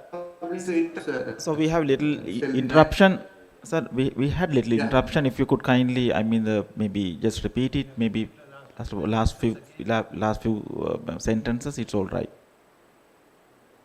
Last few 1 minute, let's say. Right. Yes. Yeah, regarding this control establishment, we should get away from this establishing points around the country or ground. And most of the people are using this GIS technology, and they can use the radio links to connect to the mobile network to connect to the post stations. And this first, immediately what we can do is we have to go for a national countrywide post station. But in future there will be only virtual reference stations, which will be based on satellites or maybe some sort of airborne platform, whatever it is. So that's my idea about the datum. Then regarding the surveying, Mr. Kela Sila, former Surveyor General, mentioned about the strength in the private sector. As we see now, we have more surveyors in the private sector than in the government sector, and we know that about more than 1,000 young graduates from the Sabaragama University, the Faculty of Geomatics, are waiting outside to become a surveyor. They are eagerly waiting to be outside to become a surveyor, and we can use these strengths. We can use these strengths to help support the development of the country. So we have to utilize them.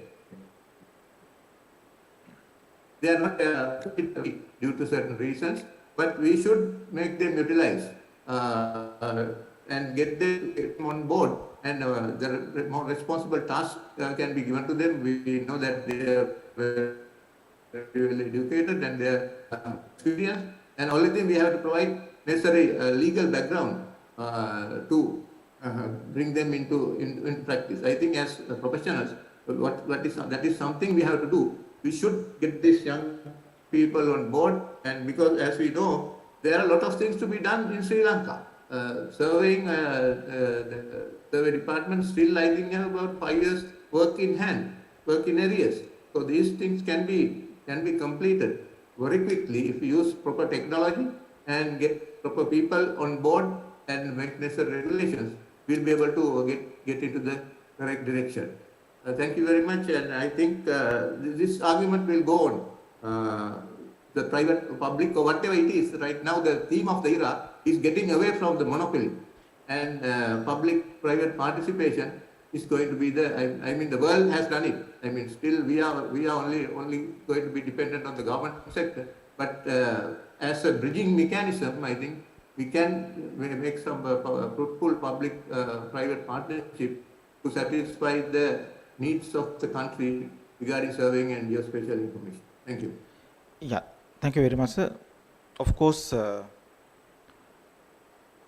we can have a very long discussion on the topic that you are now at the end you have stated.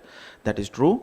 And let me ask Mr. Sangakkara the same thing, that because no mapping or no something other geospatial application would not be existed without a proper datum. It does not mean that we don't have a proper datum. We do have. But do you think that the enhancement of this one is needed, or another version is needed in order to maybe to have some new idea maybe? As Mr. Udayakantha stated, should we need to go ahead with Everest 1830 or what? So what do you think? Well, new datums and other things maybe now it is not a must, because in the future I feel this datum, the common datum, they are talking about common datum for the whole world. So if we can establish, if we are going to such a system, there will be a lot of facilities to exchange data and produce whatever big data we are talking about.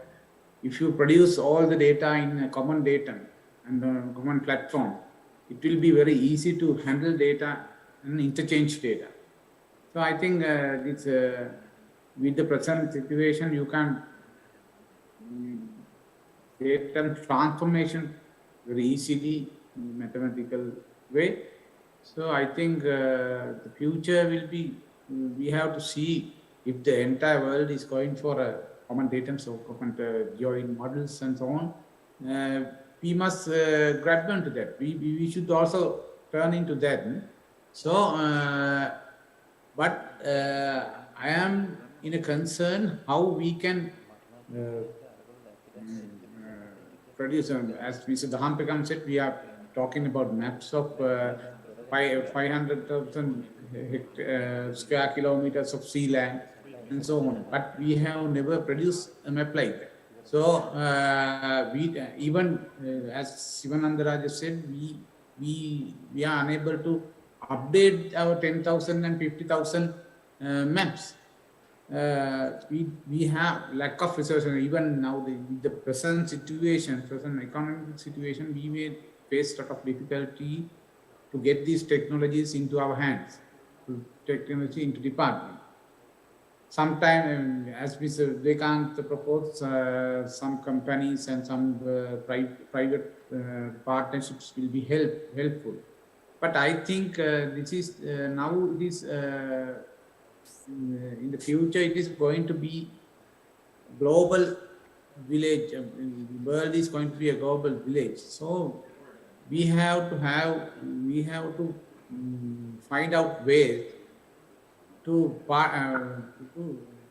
participate in. I think at least the SAARC countries or even India, we can get the help of them, because they have a lot of satellite facilities and everything is there, the infrastructure facilities.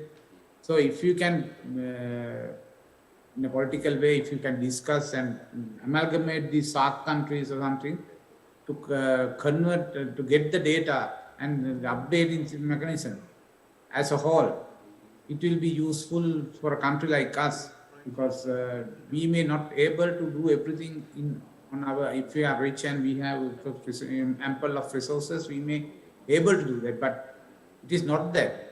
So we may have to go for some help and It is not now. Those days the people were telling that your sovereignty is lost and your military purposes. I think these are nowadays with the available technology, these military purpose and other things, those are used as arguments because they have ample of resources, ample in very powerful. Even I saw in the Gulf War, they show envelope address by their satellite. So these are nonsense. So we must have, but we should find out our capacity and our strength. So therefore, we may have to amalgamate with friendly countries, and we can together we can develop a common database, common platforms, common data exchange for the entire region. That will be a good opportunity, and in the future, I think we must go in that direction. And thank you very much, Vipula, for giving us a chance for participate in this one.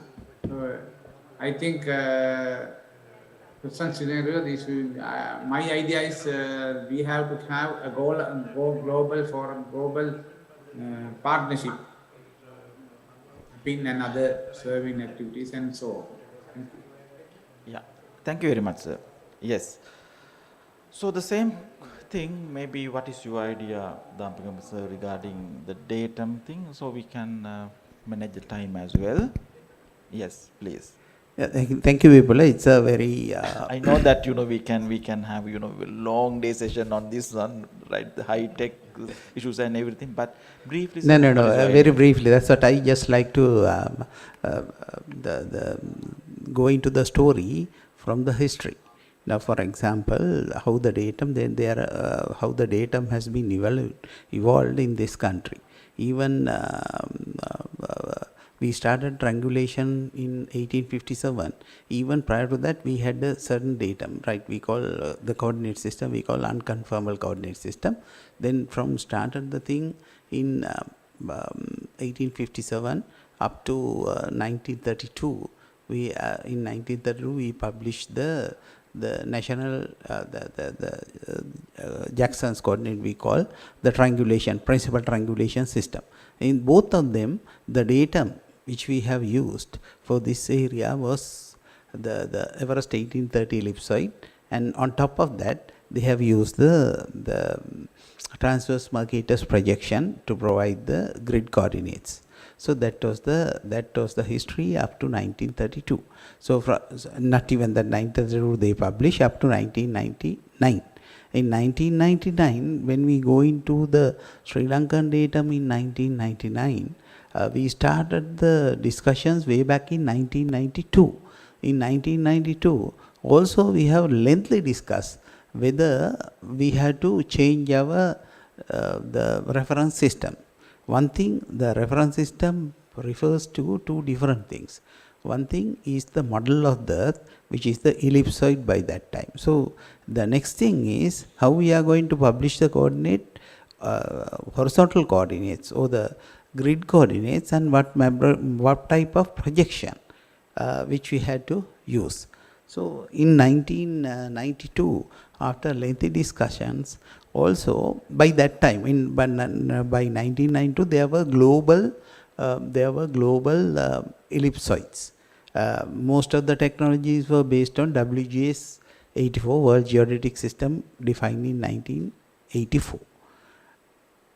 In 1992, this very technical discussions we have had in the Ethala Institute of Surveying and Mapping for 1 week. One decision we had to take whether we had to go for WGS 84 incomparable with global technology, or whether we had to sit on Everest ellipsoid. So after lengthy discussion, there are reasons for either sides, either to go for WGS 84 or either to stay on Everest ellipsoid. So we evaluated these two, because with the time specification I don't want to go into technical details, but we evaluated cons of both systems and found that sitting on using the Everest 1832 has Everest ellipsoid, Everest 1830 has slightly better significant advantages. So that's why still even in Sri Lankan datum 1999 the reference system used was the Everest ellipsoid. But then how we use the technology will got changed, and most of the global technologies are based on different ellipsoid to model the Earth. One such thing is WGS 1984. But even now this is going to be changed. Now they are going to add the fourth dimension to the reference system, that is the time. So the reference system is going to be changed with time. So we are going to use coordinate or reference system on time epochs. So this is what we call International Terrestrial Reference Frames, ITRF. So most probably in the next generation, even the all satellite-based positioning system will based on ITRF or International Terrestrial Reference Frame coordinates. So with the development of the technology, all these things will get changed. Therefore, we had to understand how these complicated issues to be handled, and up to what accuracy we are going to gain by changing the reference systems frequently. So changing a reference system is not an easy task.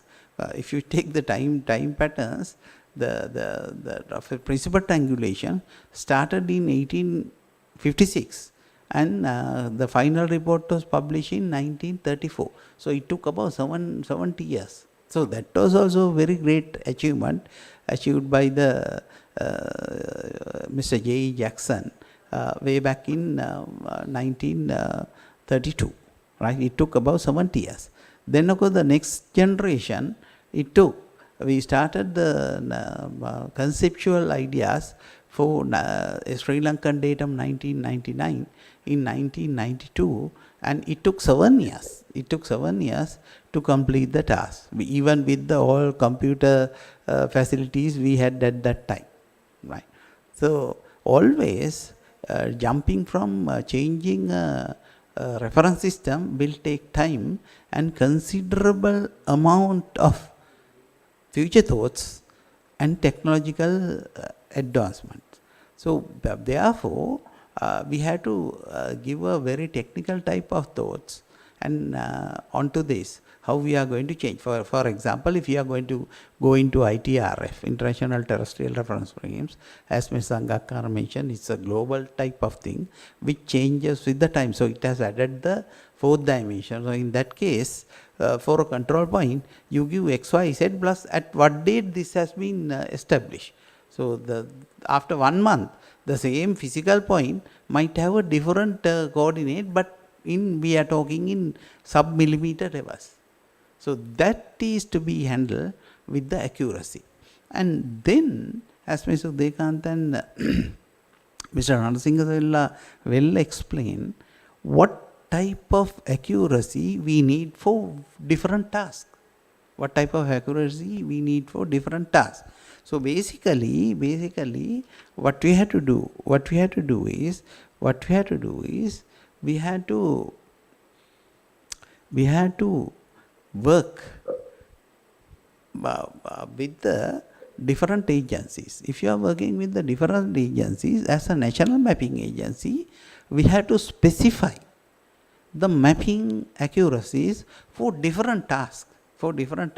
One task might require centimeter level accuracy, one task might require decimeter level of accuracy, another task might require maybe meter level accuracy or sub-meter level accuracy. In present context, sub-meter or meter level accuracy is the most, I suppose. That is because the technology is getting changed and getting better and better.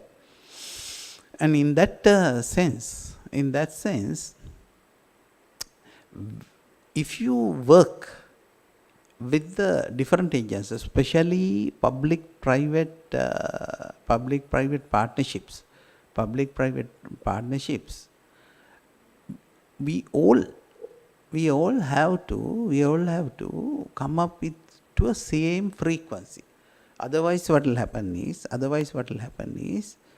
one data set provided by one data provider might not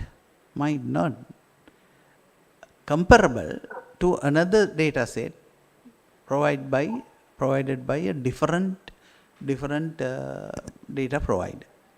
So that is why in this case the accuracies and setting standards are very important. Once you set the standards, I mean, as a national mapping agency, one prime task of the survey department is to set the standards for mapping. And once you set the standard for mapping, the next thing is how you achieve that standards. So again, the National Mapping Agency has a mandate to advise the other agencies. If you want to go for class A or one set of standards, these are the allowable technologies that you can use to achieve this the accuracy. So the technologies will get changed also, and you have to explicitly explain the technology, and this is where there is a certain dilemma on this. The dilemma is the technology changes day by day.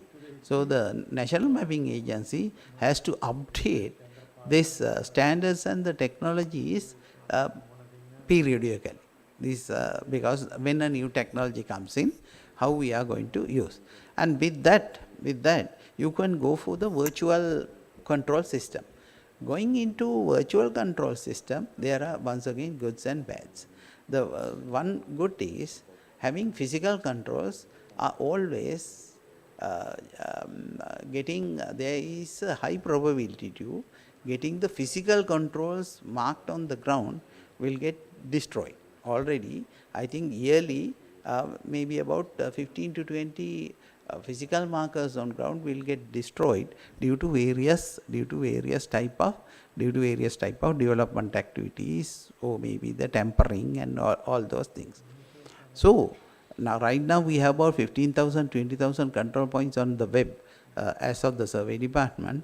So these things are downloadable, but nobody is sure of whether these things, control points, are actually physically available on ground. When you go to the ground only, you will see it's missing. But the National Mapping, as a National Mapping Agency, they have done a very good job publishing all these things. So anybody could download the data, the location, approximate location of a control point, and go and see. The problem comes when you go and see, most probably it is not there.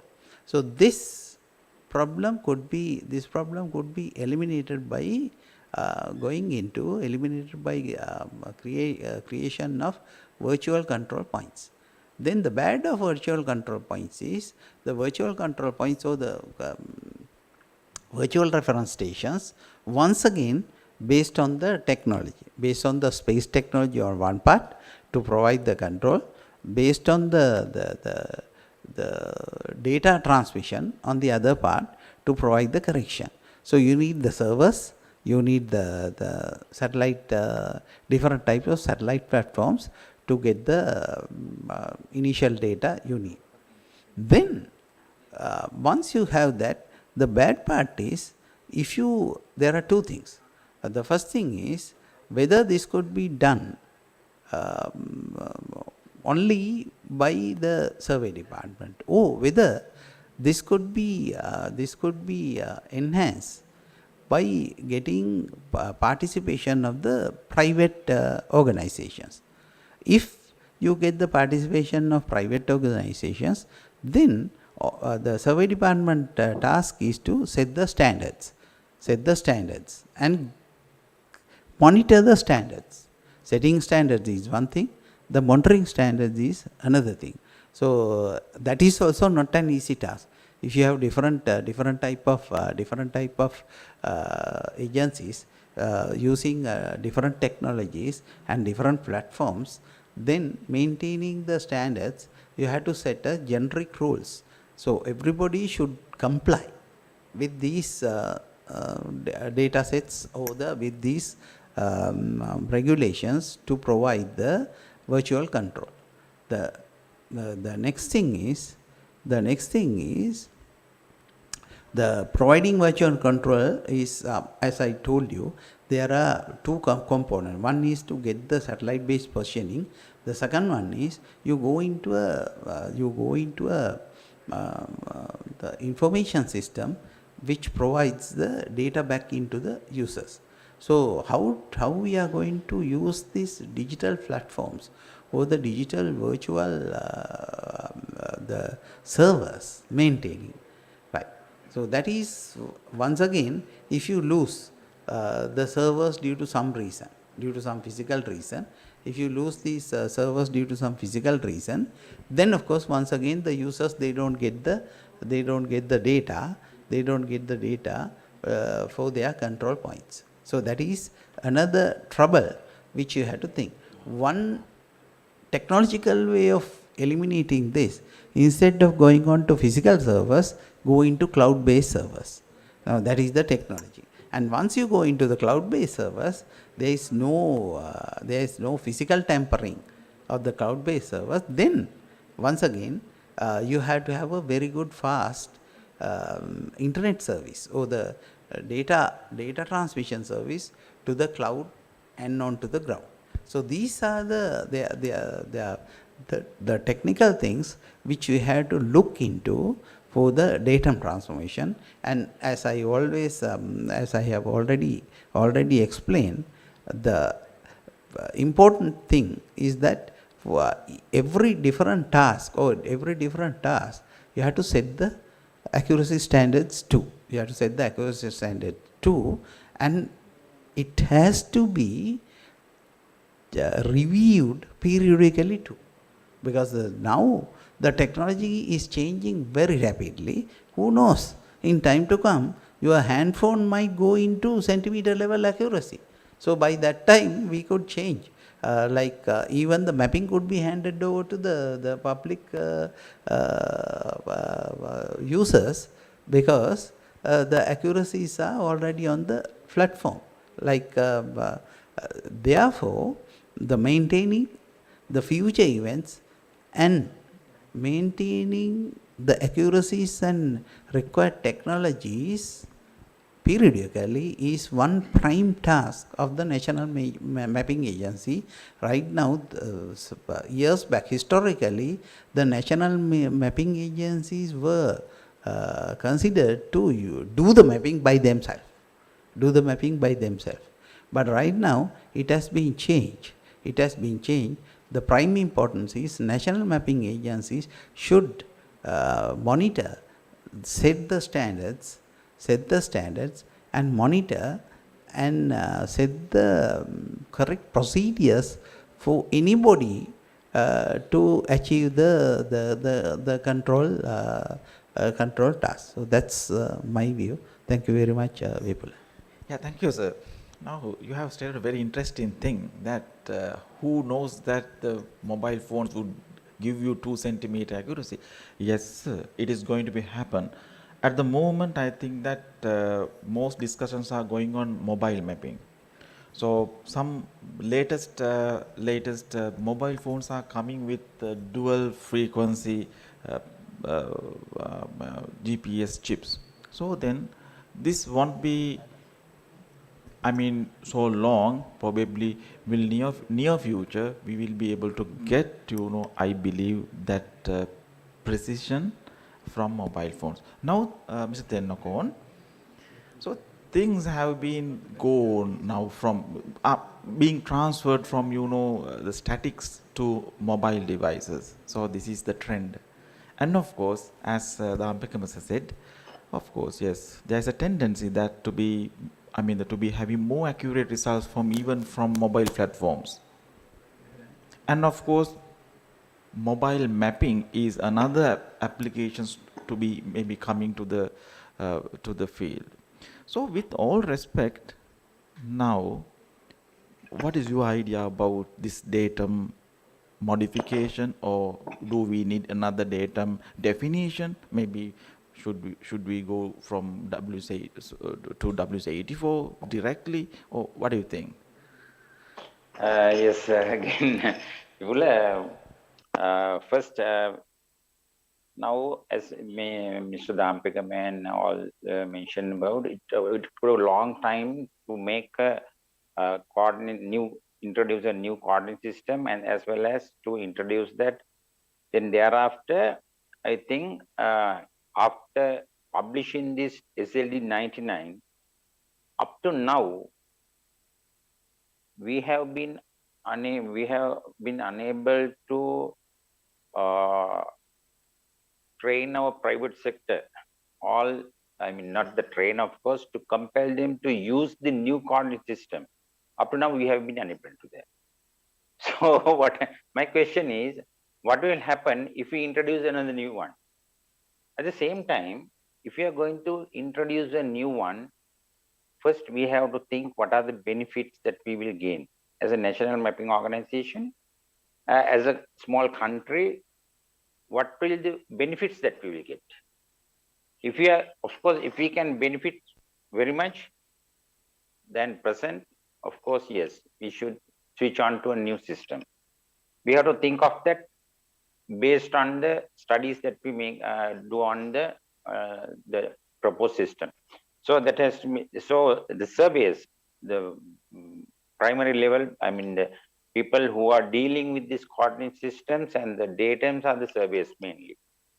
As we mentioned earlier, now most of the practitioners in the island are now private sector is much more than the government sector. But still we have been unable to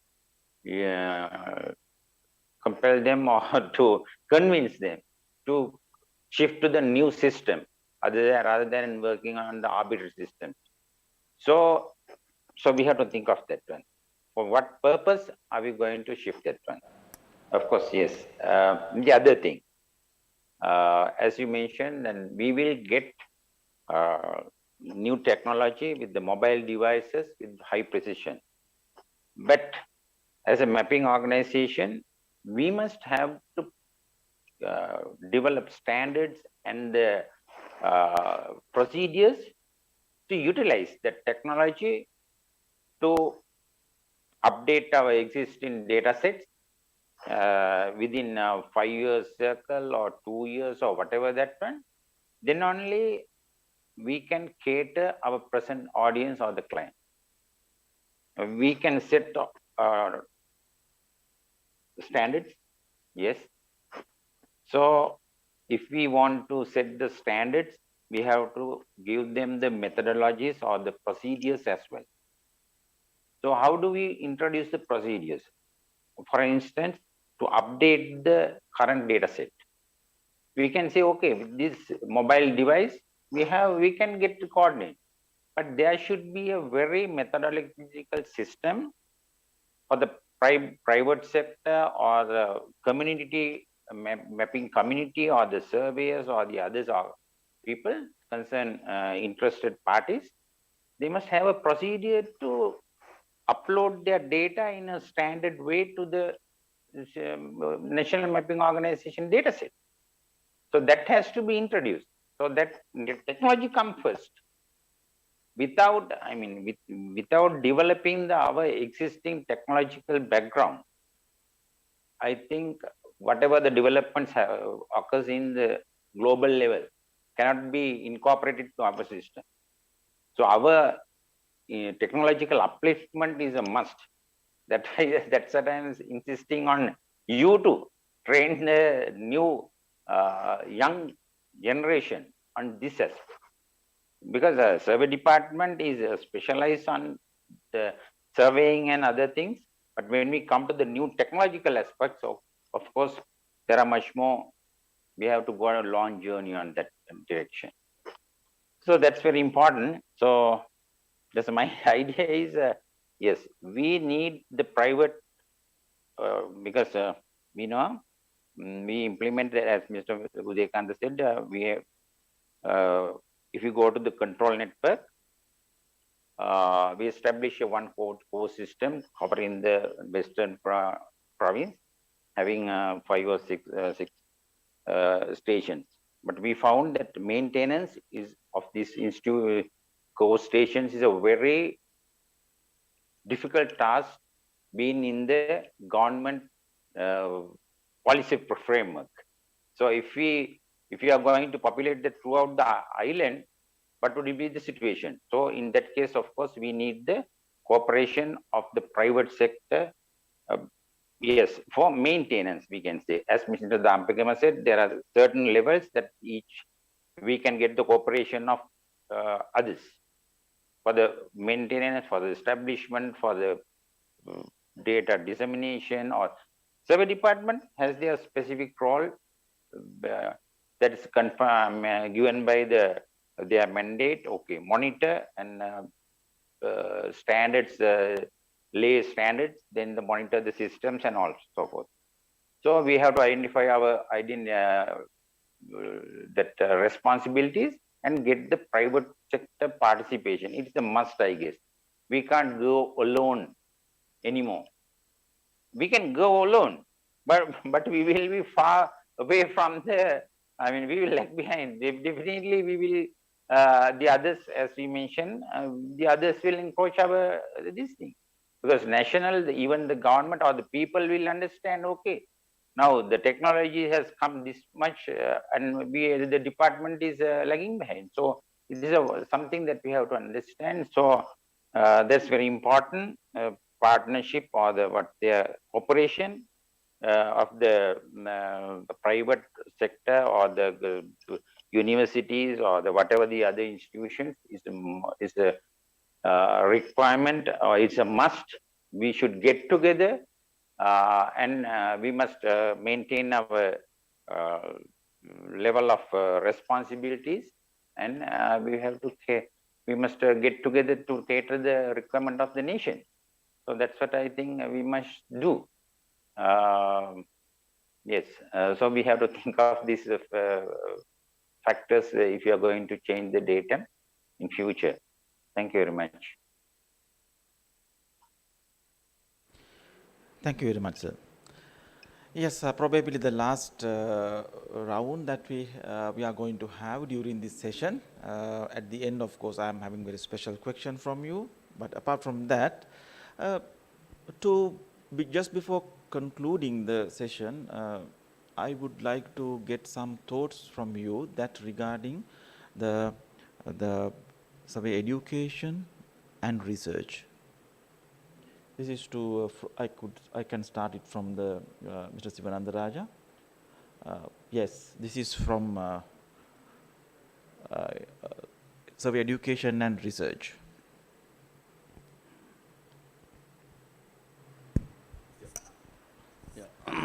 Yeah, this is actually one of the key point or key areas when you considering the research, because as you feel, I think in Sri Lanka because I have mostly conducted most of the MSc courses, what we feel, the researchers what we are getting is not materialized for the country's need, because when you look at a neighboring country in India, their research are well in ahead, and go for the development activities for the country. And as you look at in Sri Lanka, most of the research and most of the MSCs is covered for their like educational qualifications and fulfillment of the internally department requirements. I think in future we have to think of collaborations with the institutions, how this research can facilitate or the national driving force, because then only you can implement new technologies, so we can finding an alternative methods to fulfill the requirements. As when you talk about the capturing of data or updating the maps or whatever things, how you can materialize, and it can be benefit to the department as well and to the nation. Therefore, the research is most important. I think the universities, I think mostly the sub-program is mainly working with surveying and remote sensing and GIS and related activities with the surveying, and it has to have some curriculum to have a geo IT professionals in future, how the geo IT professionals can be materialized to the country and that can be benefited, and its integration of nowadays the surveying itself is not enough. You have to have an IT background, and IT is important. Then with the IT, then you have to have other facilities should be there. So developing tools, developing programs locally, but that will be benefit because when you look at the softwares what we are working, they're very, very expensive. Therefore, there are open sources softwares are there. If you can, teams were created to work on the environment of open source, and then can be materialized to customize the products. It will benefit to the department as well as the research. I think it's a time requirement for the country to have a geo IT professionals, and the researchers also more focused on the is collaboration with the government institutions to have researchers to work on that one, and that has to be monitored, because not to select individual projects for the MSCs. To have any department problems has to be solved. Ultimately, then only it will be as a benefit to the country, I think, according to my opinion. Yeah, thank you very much. Yes, to Dr. Ranasinghe. Yes, thank you. Subject to discuss is education and research. I would like to deal with this with a little bit of history as well. As far as I know, this survey education until about 1990 was exclusively the responsibility of the survey department. They had one facility, that is the Talava, and nobody else was prepared to accept it. I don't know why it's so. At that time also there were universities who have engineering faculties, but whether they meant it's demeaning for them to undertake the survey education, it's not sure, but they are not prepared. They are not prepared. Even if they were directly asked, they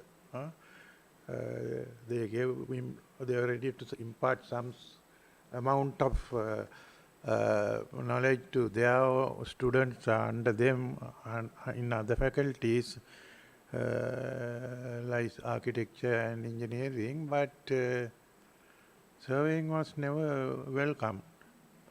And nobody wanted to specialize even. That's I think there's a pattern like that in universities. Some people have to go specialize on certain subjects while being the lecturer, so the teachers there, but nobody want to specialization surveying.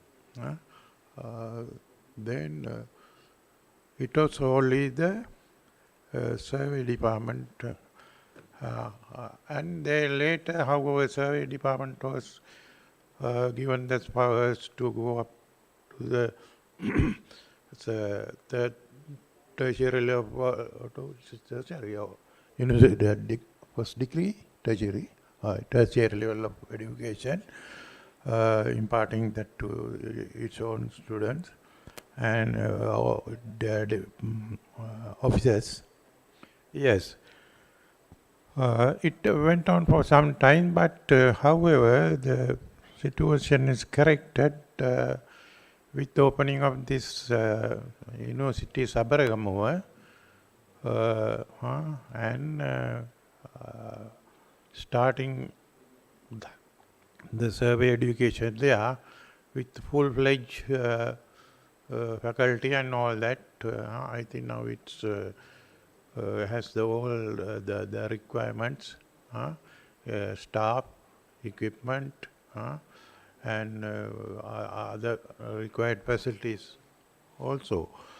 They are going on well. We are quite a bit happy that even foreign students can be entertained, and yes,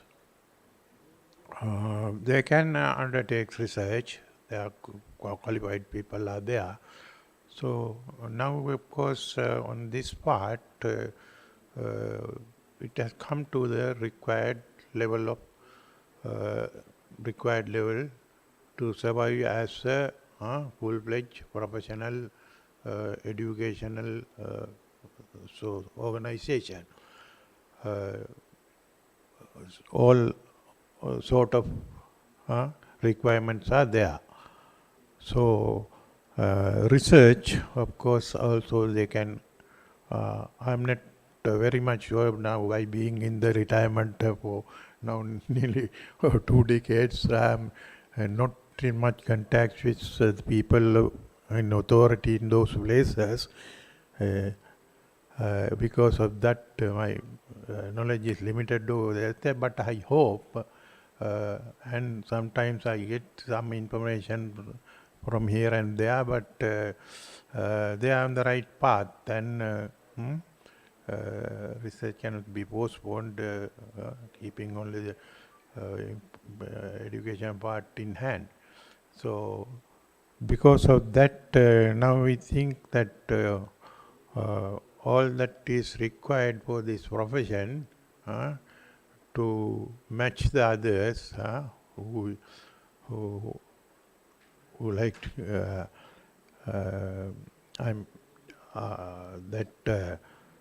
what I call them, there are several other professions in this country. The surveying department, surveying profession can match certainly with them, because all that is required for them to claim that they are also a profession. Now those are there. Even internationally, we have contacts with these people, and memberships of the international organization is granted to our survey professionals. Because of that, this surveying education is now there. It should have been some time back, at least now rather later even it has come to that. At that time also, of course, I had a sort of controversial opinion that the survey department must now give up the education, leaving in hand the training of this their officers, because now there is a full-fledged university faculty to undertake the education that is sufficient for our country. So the department can do its practicing part. Education, except for some training to some people, some officers in the department to, what do you call, for CPD or lifelong learning, they can retain that much, and education can be fully handed over to the proper channel, that is university system. So I'm really quite happy that now we can match anybody in this respect as well. So this is what I have to say about the education. So I pass this over to the next speaker, please. So thank you very much, Vipula, for inviting me also for this sort of discussion. And this type of things are really necessary. We got to keep our people also alive, and because surveys are also some sort of some group which is not very much open to this this type of forums. So you can wake them up also by organizing this type of forums. Department doesn't, but at least now university has taken up that job. So let it go. So thank you. So thank you very much for your valuable thoughts. And so Dekanta, sir, yes, regarding survey education and research. Yeah, it's also another important topic. I think the education and research, when we think about surveying, we'll have to identify the changing needs of the country. It's right now, as the other speakers also mentioned, not only surveying, the surveyor should be a multi-talented professional. You should have a reasonable knowledge about IT to be able to develop, prepare certain small applications and to make his task more effective. And also about land management. I think that the survey can be taken a role in land management, not only in surveying. So that is another aspect. I think the university is thinking about it. And when you develop your courses, you should be able to make your focus on these aspects also. And I think there's a discussion on to develop the master's degree for land management and so on. So we'll have to expand our territory. Surveys should not limit their responsibilities or the scope to only surveying. So we can take up more. It's not surveying is actually like digital data management right now. So with that change, we'll have to change the education of the surveyors, and we can direct them towards the correct direction, more towards the IT knowledge and so on. Then about research, also it should be practical research, which tailored with the needs of the country. I am very happy that right now we are doing some work with the BMICH, develop a land information system to support the local government to improve their service delivery. So it's a practical need of the country. And one other part you can think about is the geoid model. I know that people is working on that side, and as you have certain facilities about the gravity and so on. So that is one area which we are still lacking on. I mean, in most of the areas we have advanced forward, but when it comes to the geoid and the mean sea level determination, we are still at the very early stages. So that is some area we'll have to think about further research on geoid modeling and improving the vertical datum. So I think because of the time limitation, I stop here. And I should thank the organizers for hosting this event and letting us having a very valuable discussion on very important topics. Okay, thank you. Thank you very much. Thank you very much, sir. Sir, what you can say about it? Because you had been at these Institute of Mapping for a long time, nearly more than 25 years, and still engaging on teaching in many universities. So what you can say about that, sir? Yeah, thank you, Vipula. Now, for example, if you go for the training of academics, there are a few things that we had to do. First, we had to understand the nature of our subject, that is the geomatics.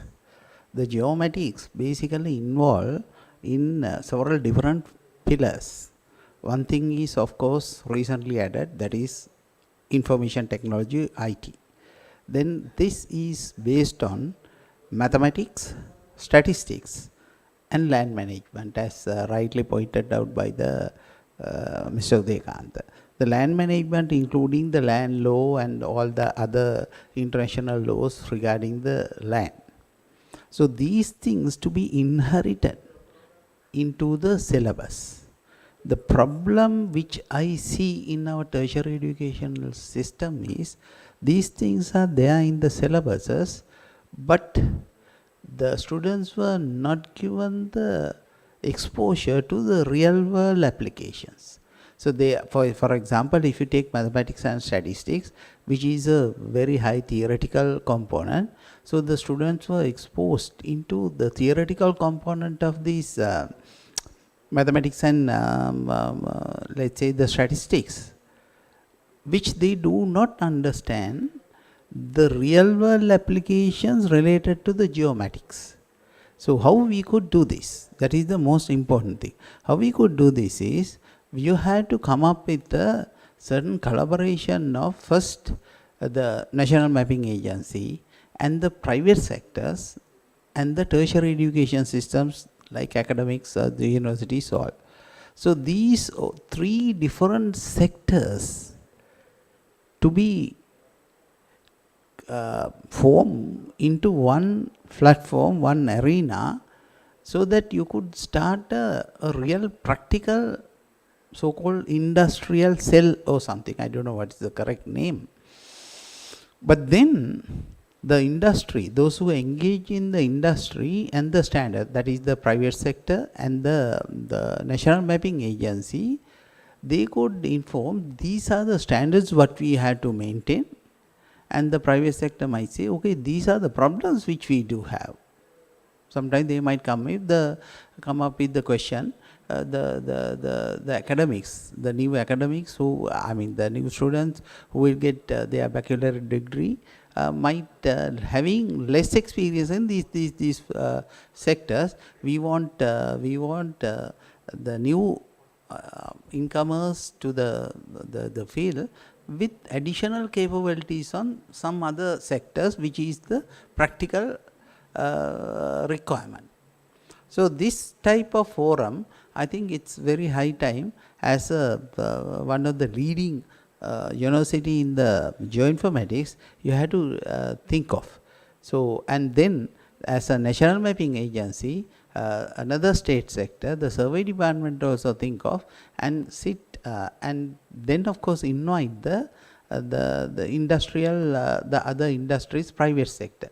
First, I think to start with this, for the education sake of the education purpose, the two, the universities and the survey department can start up with this and then invite the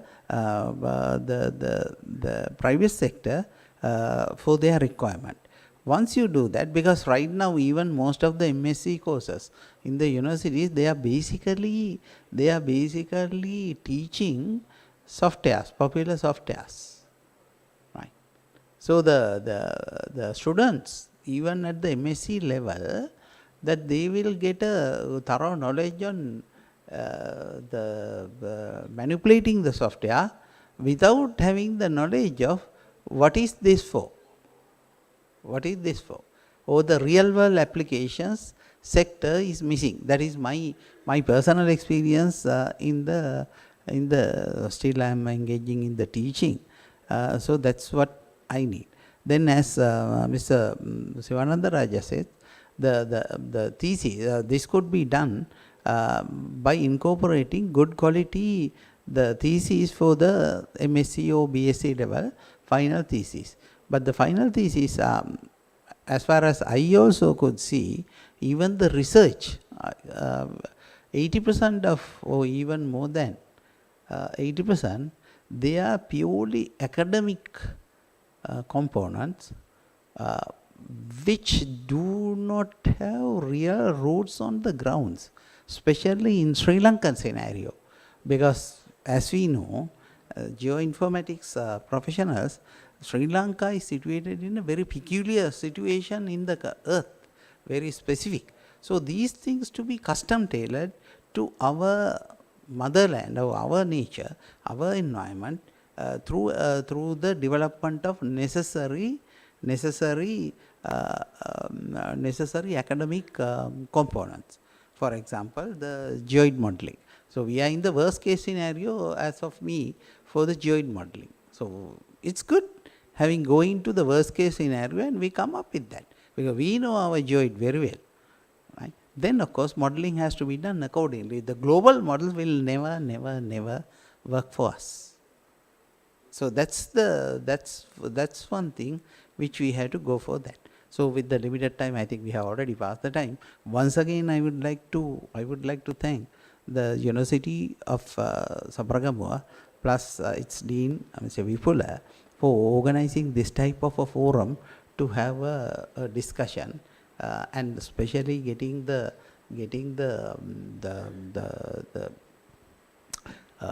knowledge and the ideas from the senior geoinformatics professionals who were also administrators. So we have two roles.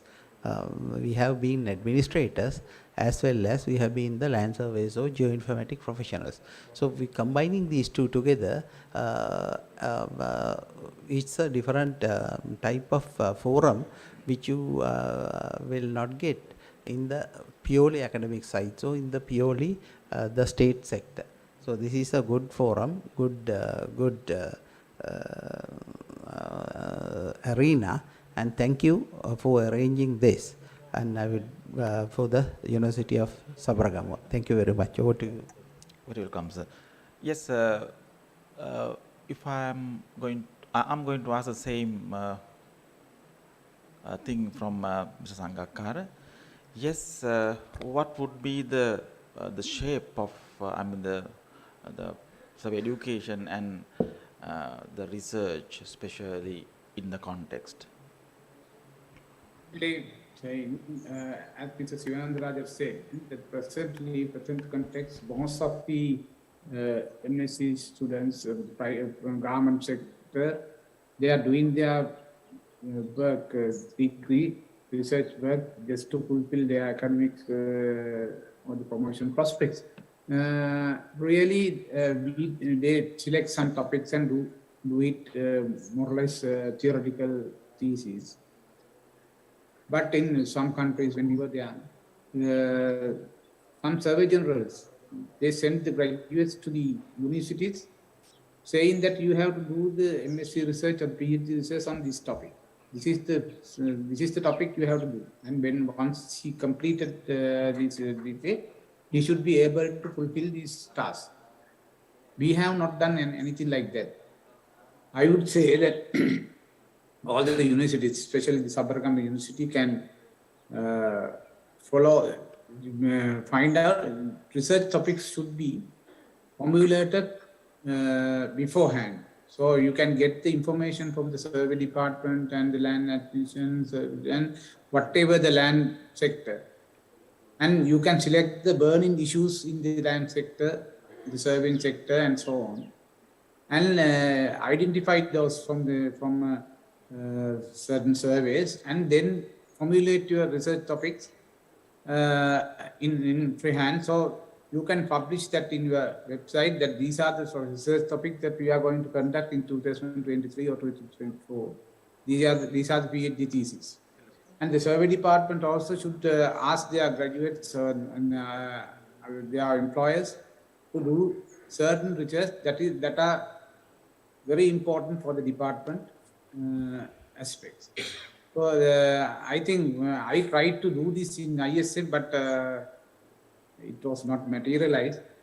But I selected some burning issues of the department and asked the director of ISM to do the research from the students for their final thesis.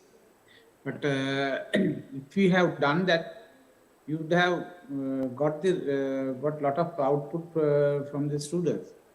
And other thing, the second one is foreign exposure is very important.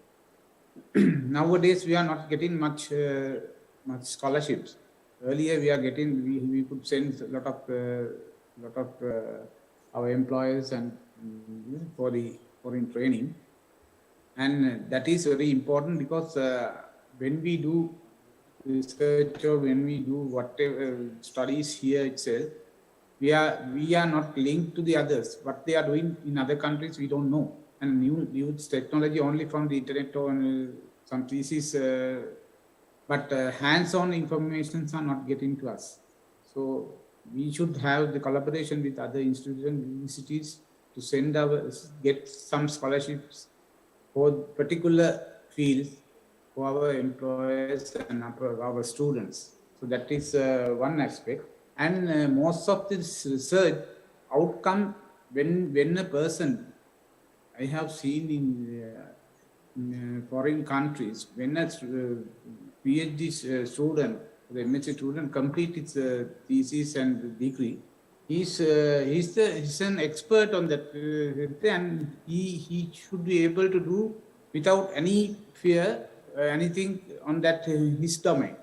But in our context, most of the people doesn't have that ability to come through alone to give the issue, burning issues solutions. Maybe GIS field or anything, any field, they are not lacking behind this, their skills. More or less, these theses are theoretical. That is the thing. Practical side is they are not given much importance on the practical side. That is my view. And I think in future we should do that. We should link this our research and other things into this direction.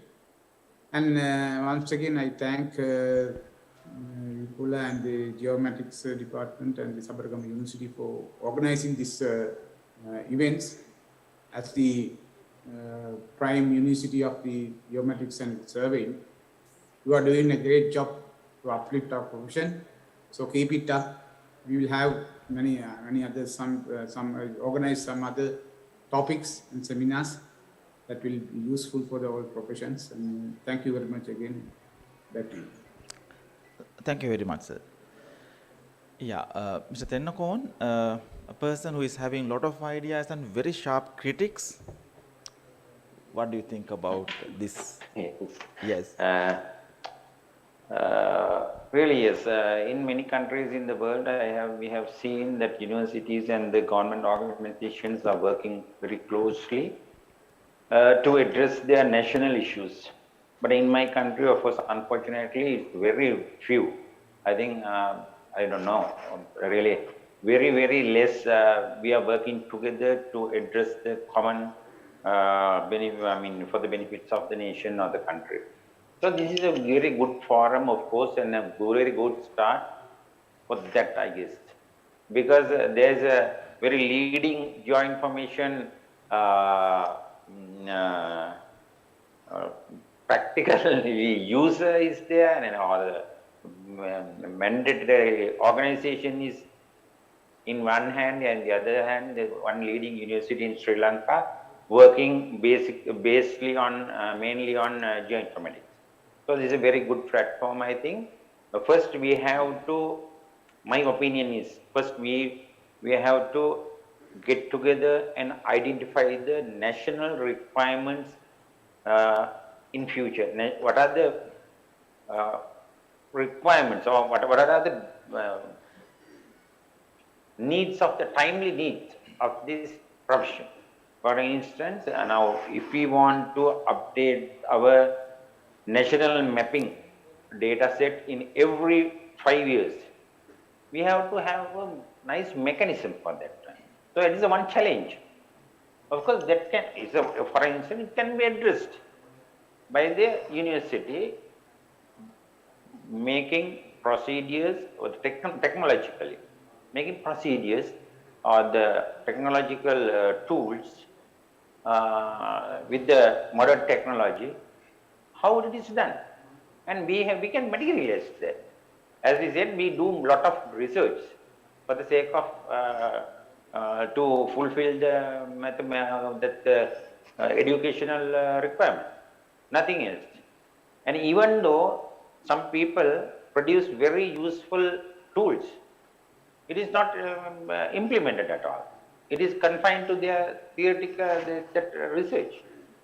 So I think as a university, of course, and one faculty, you have a responsibility now to bring together all these two parties and do the research and identify the requirement, then do a research to fulfill that requirement and implement that for the benefit of the nation. Then only we can satisfy, okay, the student who make the research can say, okay, I did this part of this research and this is some piece of work done by me. And you can be, of course, be proud, okay, we are the people who made this event successful. The survey department can produce a good product to the nation. Of course, then we all can together make a good nation for the benefit of the future. Of course, that's I think that's what we have to do. So again, Mr. Vipula, Doctor, and the whole university and the faculty of Geomatics, thank you very much for organizing this kind of a very fruitful, I think, timely needed discussion, and especially for inviting us also. Thank you very much. Yeah, thank you very much, sir. So this is actually a question from me, not for you, perhaps to Mrs. Sivananda Raja, and you will be also asked in future. Yes. So as the head of department, the Survey General, maybe you are having all the responsibilities on your shoulder, and you are confined with lot of laws, acts, and regulations. So now you are free, but you have this title, yes, retired Survey General. So what do you think during the thoughts of during your tenure as the active Survey General and now? So it's for you. Yes. Thank you. Yeah. So during your tenure as the head of department, so all the responsibilities were on your shoulder, and you are confined with lot of acts, regulations, and many things, many pressures, even from from fellow professionals. Now you are free. As a professional and as a retired Survey General, what do you think about the thoughts that you had during your active tenure and now?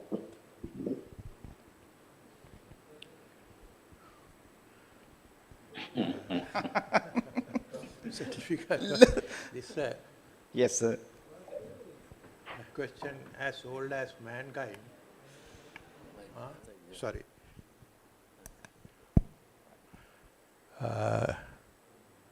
Even Socrates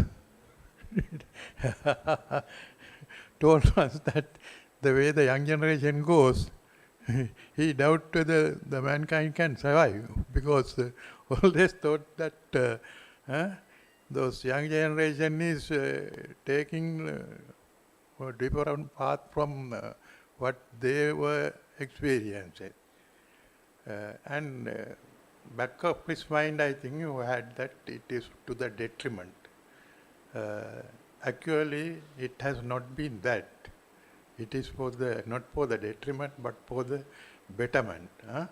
The mankind has come forward from the Stone Age and those stages, and now we have even landed on the moon, and we are getting ready to open up settlements in other planets. So this is always, I think, a moment for a betterment, forward. Sometimes, occasionally, we will see some drawbacks somewhere, but overall, it's advancement. So at the time I worked, of course, certain amount of facilities were there, but nowadays we have much more. And educational opportunities, equipment, and all that is there. And they are using it. And there is no doubt that their thinking is it's for the sort of some improvement over what is existing. Of course, I noticed this. Now, of course, my connections with the survey department and those officers are very much less. I was attending the ISM board meeting also at one time, but now I have received that also. But at that time, so what I saw is that things are going in a better way. They are doing good job. They are incorporating all the new developments, and of course certain things are we will see as drawbacks. If I see that not using the library is that a drawback, it's not correct. libraries, one way, it's obsolete thing because knowledge is there in the internet. You need not go to the library and turn pages and this and that. Simply you can get it on the screen. So this type of facilities are used, and I have noticed. And I think better things are yet to come. Better things are yet to come, and I don't think that standards or that other knowledges, the thinking has fallen below the standard what we have, what we had at the time I was the Surveyor General. All those officers who succeeded me were capable people, and they did their job up to the requirement. So no question of going back. I didn't notice that anywhere. Actually improvements are there, and even some people accepted even for other responsibilities in the department. For example, Mr. Tavalingam, now twice he was selected for this delimitation committee, like that. At one time,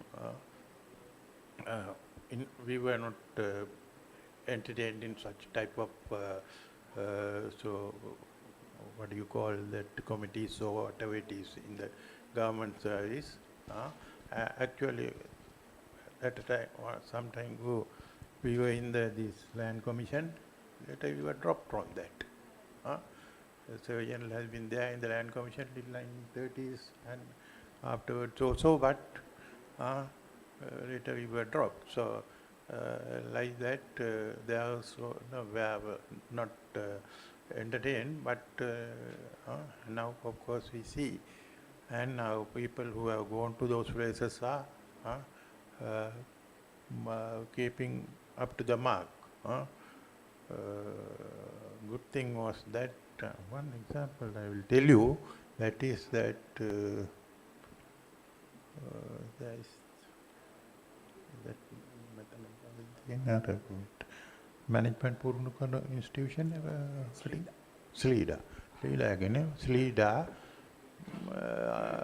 our people were not there for a long time, and once by some chance, somebody wanted to come out from Monaragala because he was put away from, he was given a transfer far beyond his home station from Colombo, that he was put to Monaragala. Because he wanted to come to Colombo, he applied for this place, Rita. And he went and followed. He didn't ask really in the interest of the subject, because he wanted to come to Colombo, but he followed and he became the best student there. After that, 2-3 people once again went, they all did very well. And like that, development, I think that is still going on. Those steps of improvement of the administration is gradually taking place upwards. So because of that, I think department is going on well. They are performing what we have been doing with our limited resources and all that. They will, or even in the even international sort of conferences like KCRS, they will handle. They are capable of it. So I think that they are good actually. I don't say that they were, at that time we did that way, and they are unable to do that, and we were better, and they are not that good and all that.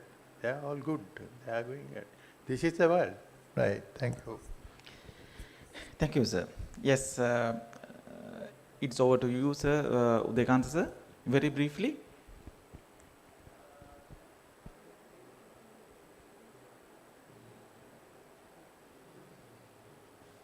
ගිහිල්ලා.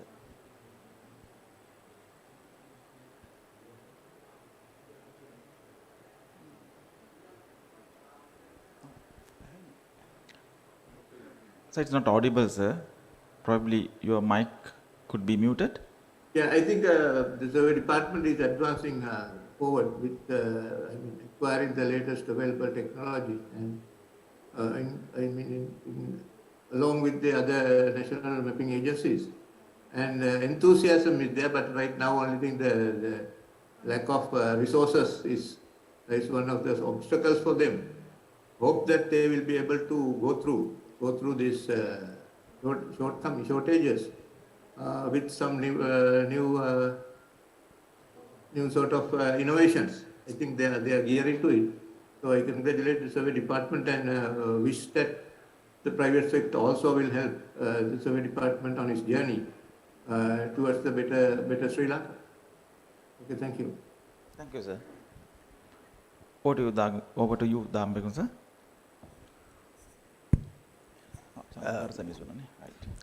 Thank you, Vipula. Now, what you have been doing was the survey department. If you think the role of the survey generals when they are in the survey department, when they go out, but if you just go through the historical achievement of the survey generals personally, it's a incline, not a decline. Everyone has done its the job or his mandate to the country, and somehow or the other, little by little, the thoughts, the way that they're handling the survey department and the roadmap for the survey department has going in the right direction.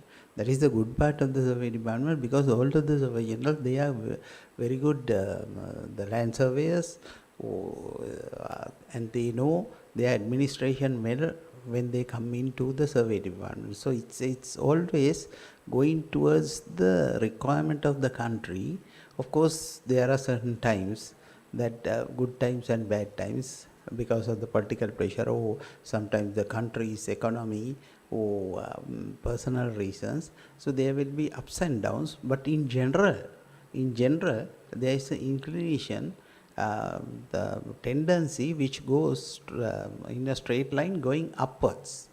So, for the geomatics or the mapping or whatever, the mandate of the survey department has been put it into the right track through all the surveillance and through all the survey generals. So as Mr. Udayakanta said, so in time to come, right there, for instance, as if you take the role of the survey general today, they might has to fight with the lack of resources because of the current scenario. So whatever be they could, they might not be able to execute their plans because of the lack of the resources. Likewise, time to time, right, there was a war time, which we couldn't achieve the north and east part of the country. Right? Now it has been resolved. Now then after that the pandemic came in. So it was already held up all the field operations. After that this economic problem. So with all these things, what I see is it's going upward. It's always upward trends, and which is the survey department is supporting for the general economy or the national economy of the country. So that's all. Yeah. So I will come to next to Mr. Sangakara. I think I also accept comments by the we are going well. I think everybody has contributed towards the betterment of the department, and everybody has done. Everybody had some vision, and I think last 30-40 years was the period that geoinformatics and surveying mapping changed dramatically within a short period. Terrible technological developments had happened. So to face that we had a good leadership who had visions to adjust the department in the upcoming technological development. So I think even now itself and now move forward, all the leaders in the line are good, knowledgeable people, and I think the future will be better. So I wish Survey Department is in good hands now. Thank you very much. Yeah, thank you, sir. And the final call is for Mr. Tennakon. Sir?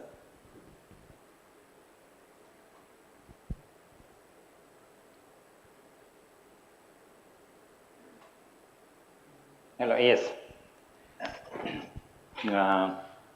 Of course, now we are at a turning point, I guess. Now we are facing a lot of economic crisis and so forth. So now we all feel that we need a change. I mean, we have to revolutionize our way of development. So, being the leader of this arena, I mean, in the Geo-informatics Survey Department, as a national mapping organization, may have a some sort of a threat, of course, in future, because we have to cater. I mean, for a developing country, for the development purposes, we have to cater the government or the other institution in a different way, in a speedy manner, probably. So that we have to prepare for it. Definitely, future will be more challenging if we are going to change the way of our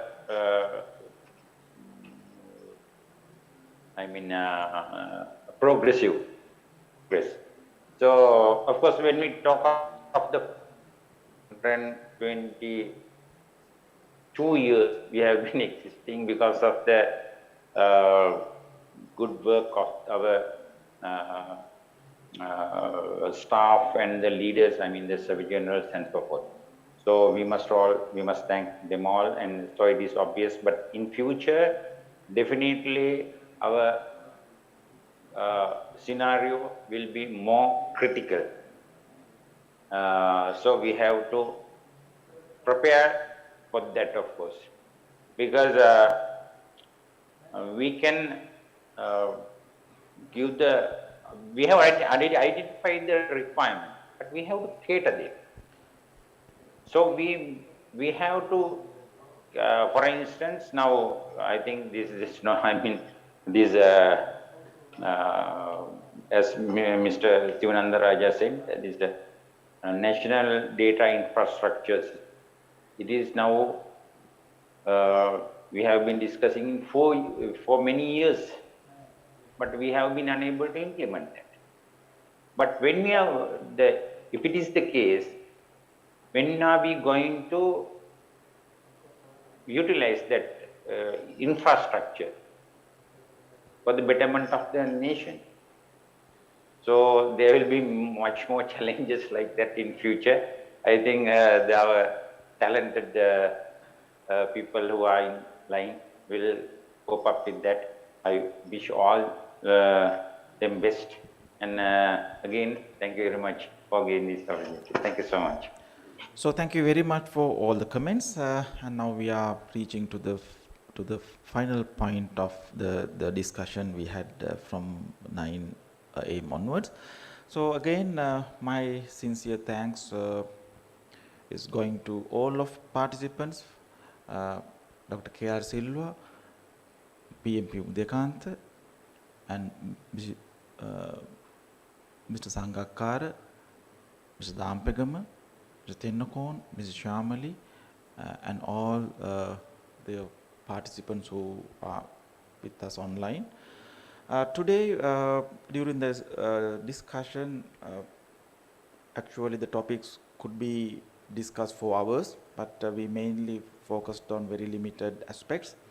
And we found that the necessity of implementing public-private partnerships, especially in geospatial endeavors, and of course, especially the the necessity of doing research in collaborative manner, data exchange, and standardizing of this geospatial tools and all. So then we hope to continue this discussion throughout. Maybe I hope that you all are with us in this connection. And thank you very much again for participating for this event on behalf of the Faculty of Geomatics, GeoWeek 2022. Hope to meet you maybe with the similar kind of event by GeoWeek 2023. Thank you, sirs. Thank you. Thank you very much. Bye-bye. Thank you. Thank you.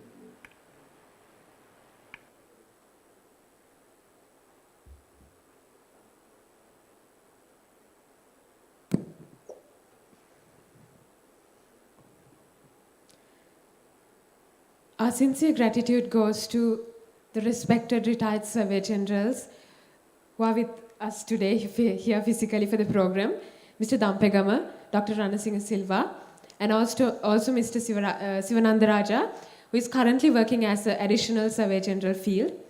And also our heartfelt gratitude to the respected retired Surveyor Generals virtually joining with us for the program today, Dr. K. Thavalingam, Mr. Udayakanta, Mr. Sangakkara, Mr. Tennakon, and also Mrs. Shamali Pereira, who served as the First Lady Surveyor General, and also Mr. Vipula Beratna, Dean, Faculty of Geomatics of Sabaragama, University of Sri Lanka. So thank you very much again for all the academic and industry professionals for this informative session and for enlightening the public. Thank you very much.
We wish to mention that we are delighted to invite a representative from each exhibitor to GeoWeek 2022 closing ceremony at Saffron Hall, BMICH at 4 p.m. onwards. And also please note the program schedule of the event. We have a few important industry expert talks from the Hong Kong Institute of Surveyors, SULECO Private Limited, and BhoomiTech Private Limited. And in between, we expect to live stream the exhibition area as well. By 2 p.m., we have a special event which will be conducted by the Defense Forces under GeoWeek 2022. And also by 4 p.m., let's all get together to the Saffron Hall for the closing ceremony of GeoWeek 2022.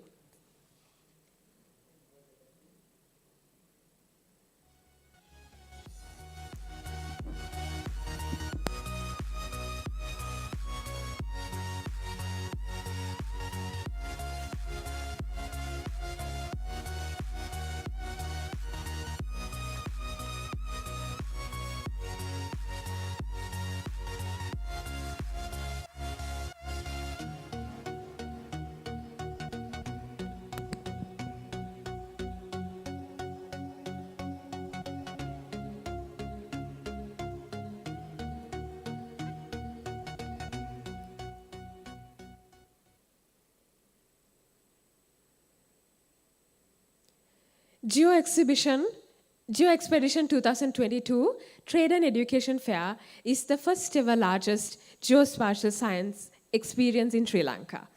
And for the second day, we are open at the Mihilaka Madura and Mihilaka Canopy in BMICH with a line of exhibitors open for the public with their latest innovations.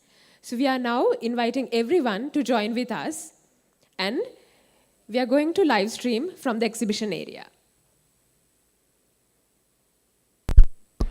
දැන් අපිත් එක්ක එකතු වෙලා ඉන්නවා කොළඹ ආනන්ද බාලිකා විද්‍යාලයේ ශිෂ්‍ය ශිෂ්‍යාවන් පිරිසක් අපේ ප්‍රදර්ශනයේ දැනීමට අපිත් එක්ක එකතු වෙලා ඉන්නවා. ඕගොල්ලෝ මොකද හිතන්නේ අපේ ප්‍රදර්ශනය ගැන? ගොඩක් දැකලා නැති දේවල් දකින්න හම්බුණා. ඇත්තටම සතුටුයි. මගේ පොඩි කාලේ ඉඳන් ආසාව තිබ්බ කැඩෙට් එයා ෆෝස් පැත්තට යන්න. ඒවට මම ටෙක්නොලොජි තෝරගත්තේ ආකිටෙක්චර් පැත්තෙන් යන්න හිතුන නිසා. ඉතින් මෙතනට ආම ආයේ ආස හිතුණා පොඩි කාලේ හීනට.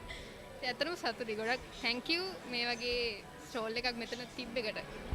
ඔයගොල්ලන්ගේ විෂයන් වලට සම්බන්ධ මොනවා හරි තොරතුරු ඔයගොල්ලෝ එකතු කරගත්තද? මොකද අද දවසේ මේ නරඹපු ප්‍රදර්ශන කුටි වලින් ගොඩක් දේවල් දැනගත්තා. ඒ කියන්නේ නොදන්න දේවල් ගොඩක් දැනගත්තා. අපි දැක්කපු නැති දේවල්වත් දැක්කා. ගොඩක් දේවල් අපි මේ කියන්නේ ඉගෙන ගත්තා. ගොඩක් දේවල් දන්නේ නැති දේවල් ගොඩක් ඉගෙන ගත්තා. එළියේ සර්වේ කැම්ප් එකකුත් තියෙනවා. ගොඩක් ඉන්ස්ට්‍රුමන්ට්ස් තියෙනවා එළියේ. ඒවා ඩෙමොන්ස්ට්‍රේෂන්ස් ඒවා යනවා. ඒවට සම්බන්ධ වුණාද? ඔව් ඒවට සම්බන්ධ වුණා. ඒ වලින් තමයි අත්දැකීම් ගත්තා. එක දේවල් ඒ කියන්නේ ඒවා වැඩ කරන විදිහේම අපි එයා අත්දැකීම් ගත්තා ඒ වලින්. මොකද කියන්නේ මේ වගේ වැඩසටහනක් ඊළඟ ලබන පාරටත් කරොත් හොඳයිද? ඔව් ගොඩක් හොඳයි. ළමයින්ට ගොඩක් හොඳයි. ගොඩක් අත්දැකීම් ලැබෙනවා මේව කළාම. ඔව් ලබන පාරට මේ වගේ එකක් හොඳයි. බොහොම ස්තුතියි අපිත් එක්ක එකතු වුණාට හැමෝට.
We are first moving to the SULECO Private Limited stall here. They are our platinum sponsor, and they are they are selling equipments and they are addressing the applications related to the geospatial technology also. They have different instruments like total stations, auto levels, and also the drones. Let's ask about their comments about this program.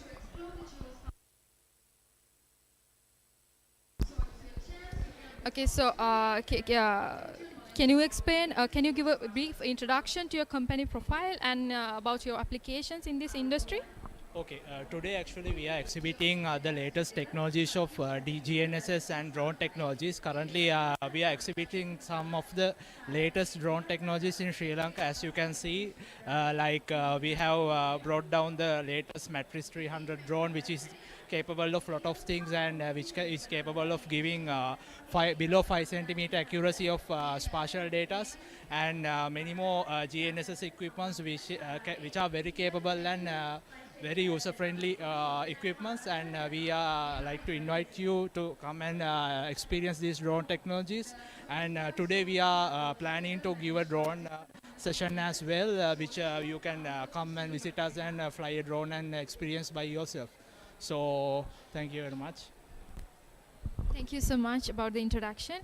And would you like to give any other instrument demonstration now? Actually, yes, we are demonstrating drones mainly today, and by around 3 o'clock we will be giving a small demonstration on how to conduct aerial surveying, and after that we will be exhibiting the GNSS equipments as well, so how to use it in a proper way and how to get the maximum benefit out of it. Okay, so how many brands are you doing, you are selling?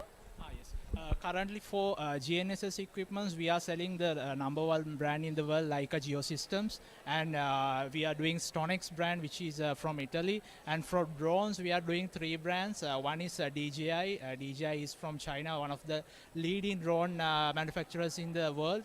And after that, we are doing FLIR. FLIR is a US brand, which is mainly built for military purposes.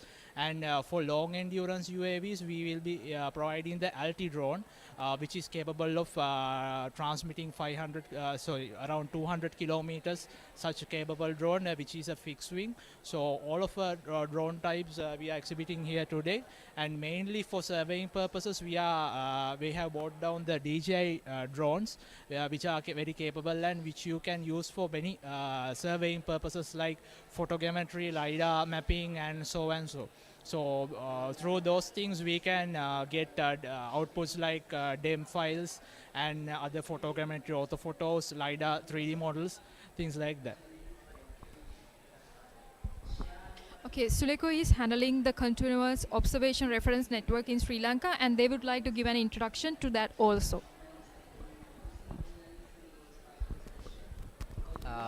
Thank you very much. From SULECO Private Limited, we are honored to be here in this event, and we would like to give a small technical introduction about the COSNET Sri Lanka that we are established in Sri Lanka. So our COSNET manager, Nishara Jayasinghe, will tell you about what is COSNET and how it is established in Sri Lanka, and what are the technical applications that you can have from COSNET, and what are the benefits that you can have from the COSNET to Sri Lankan community and Sri Lankan surveyors and to the industry also. So Nishara, so what we can to the industry that we can give from the COSNET, and can you briefly explain what are the technical applications about the COSNET?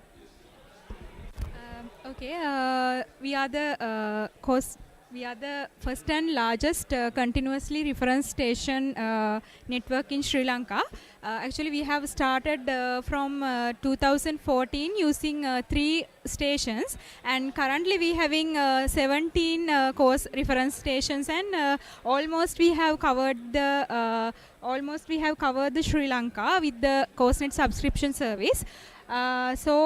Using the COSNET service, not only the GPS, we can also use the COSNET service for drone survey as well, so that we can reduce the time and very cost effectively we can conduct the survey using COSNET subscription service. And also it's a very easy to use. You have just log on our website www.coursenet.lk, and you can follow our Facebook page, and just you have to get the connection through our website, and you can do the online payment as well. So that this is the latest technology for surveying. Thank you.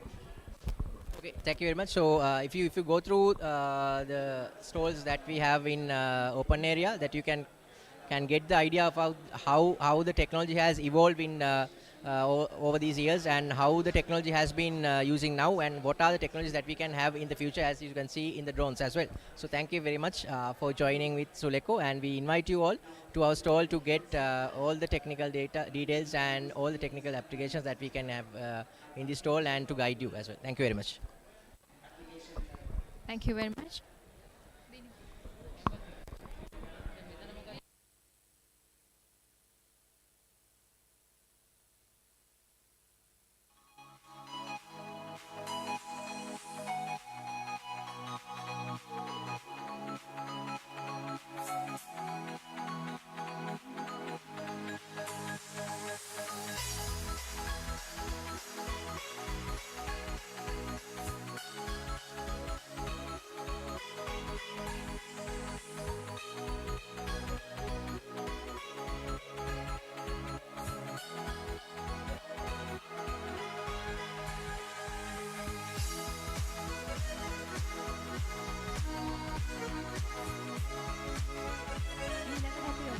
BhoomiTech BhoomiTech Private Limited ආයතන ප්‍රදර්ශන කුටිය වෙනවා. ඉතින් ඔවුන් තමයි මේ GEOWEEK2022 වැඩසටහනේ අපේ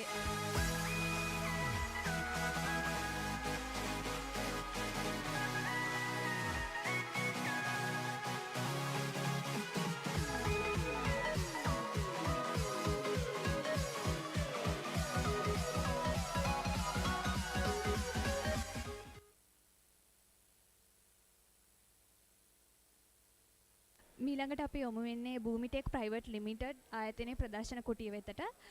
ඉතින් ඔවුන් තමයි මේ GEOWEEK2022 වැඩසටහනේ අපේ සිල්වර් ස්පොන්සර්ෂිප් නැත්නම් සිල්වර් දායකත්වය සපයන්නේ. ඉතින් වසර ගණනාවක් මේ මිනින්දෝරු ශ්‍රේෂ්ඨයත් සමග එක් වෙලා වැඩ කරන ඔවුන්ගෙන් අපි විමසලා බලමු මොන වගේ දෙයක්ද මේ ප්‍රදර්ශන කුටිය හරහා ඔවුන් ලබා දෙන්න බලාපොරොත්තු වෙන්නේ කියලා.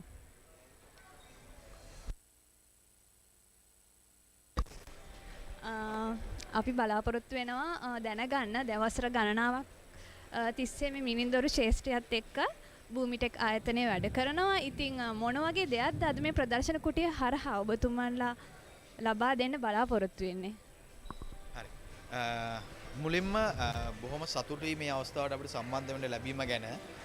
අපි BhoomiTech Private Limited ආයතනයේ විදියට සබරගම විශ්වවිද්‍යාලයත් එක්ක අත්වල් බැඳගෙන මේ ඇවිල්ලා ඉන්න ගමනේ අවුරුදු 25ක සම්බන්ධතාවයක තවත් එක් කඩයිමක් තමයි අපි මේ ඉන්නේ.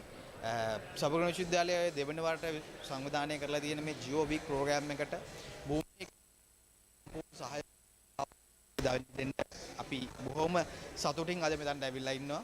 අපි සතුව තියෙන සියලුම උපකරණ සහ අපේ නව තාක්ෂණයන් මේකට සහභාගී වෙන්න ඇවිල්ලා ඉන්න සබරගම විශ්වවිද්‍යාලයේ සමාජිකයන් සහ මේකට විශේෂයෙන්ම මේකට අපි සබරගම විශ්වවිද්‍යාලය සහ ඉන්ඩස්ට්‍රියේ සමාජිකයන් අපි බලාපොරොත්තු වෙන පිටින් මේ අතන ඒගොල්ලන්ට ලොකු දෙයක් අලුත් අත්දැකීම අපේ ප්‍රධාන බලාපොරොත්තු අපේ තාක්ෂණය අඩුම තැන ඉඳලා උපරිම තැනට වෙනකම් අපි ගෙනල්ලා තියෙනවා. අපි ස්ටෝල් එකේ ඇතුලේ කරන දේට අමතරව අපි නියම පරිසරයේ අපි ඒගොල්ලන්ට අත්දැකීම් දෙන්න ලෑස්ති වෙනවා. අපි ස්ටෝල් එකක් වෙන ලෑස්ති කරලා තියෙනවා. බොහොම සතුටුයි මේ වැඩසටහන ගැන. මේ වගේ වැඩසටහනක් තුලින් ලොකු දෙයක් බලාපොරොත්තු වෙන්න පුළුවන් අපේ අනාගත පරම්පරාවට. ඒකට අපේ රට අපි ඉන්න අමාරු තැනක වුණාට අපි හැම වෙලේම අපේ අනාගතේ හොඳ වෙයි කියලා අපි බලාපොරොත්තු වෙනවා. ජය ප්‍රාර්ථනා කරනවා මේක මේ විදිහටම කරගෙන යන්න ඕන. ඔබතුමාගේ පැහැදිලි කිරීම ගැන සතුටුයි. මොකද අපේ තරමුණ වෙන්නේ මේ අධ්‍යයන අංශයේ සහ අපේ කාර්මික ශාස්ත්‍රය අතර තියෙන මේ සම්බන්ධතාවය වැඩි දියුණු කරන එක තමයි අපේ අරමුණ වෙන්නේ. ඉතින් අපිට පැහැදිලි කරන්න පුළුවන් මොකද අපිට මෙතන උපකරණ කිහිපයක්ම විශේෂිත උපකරණ කිහිපයක් පෙනී යනවා. ඉතින් මේව පිළිබඳව පොඩි පැහැදිලි කිරීමක් දෙන්න පුළුවන්ද ඔබතුමන්ට? පුළුවන්. අපි උපකරණ ගැන කතා කරොත් අපිට මේ දකින්න හම්බෙන්නේ අපි BhoomiTech පුද්ගලික අවුරුදු 25ක ඉතිහාසයේ කරපු නාමයේ යටතේ පොඩල් ස්ටේජ් කියන උපකරණය. ඒකට මේක අපේ විශ්වවිද්‍යාලය සහ මිනිතොර දෙපාර්තමේන්තුවේ බෙහෙවින් පාවිච්චි කරන දැනට ලංකාවේ විශ්වාසවන්තම මිනින්දොර උපකරණ විදිහට තමයි සලකන්නේ.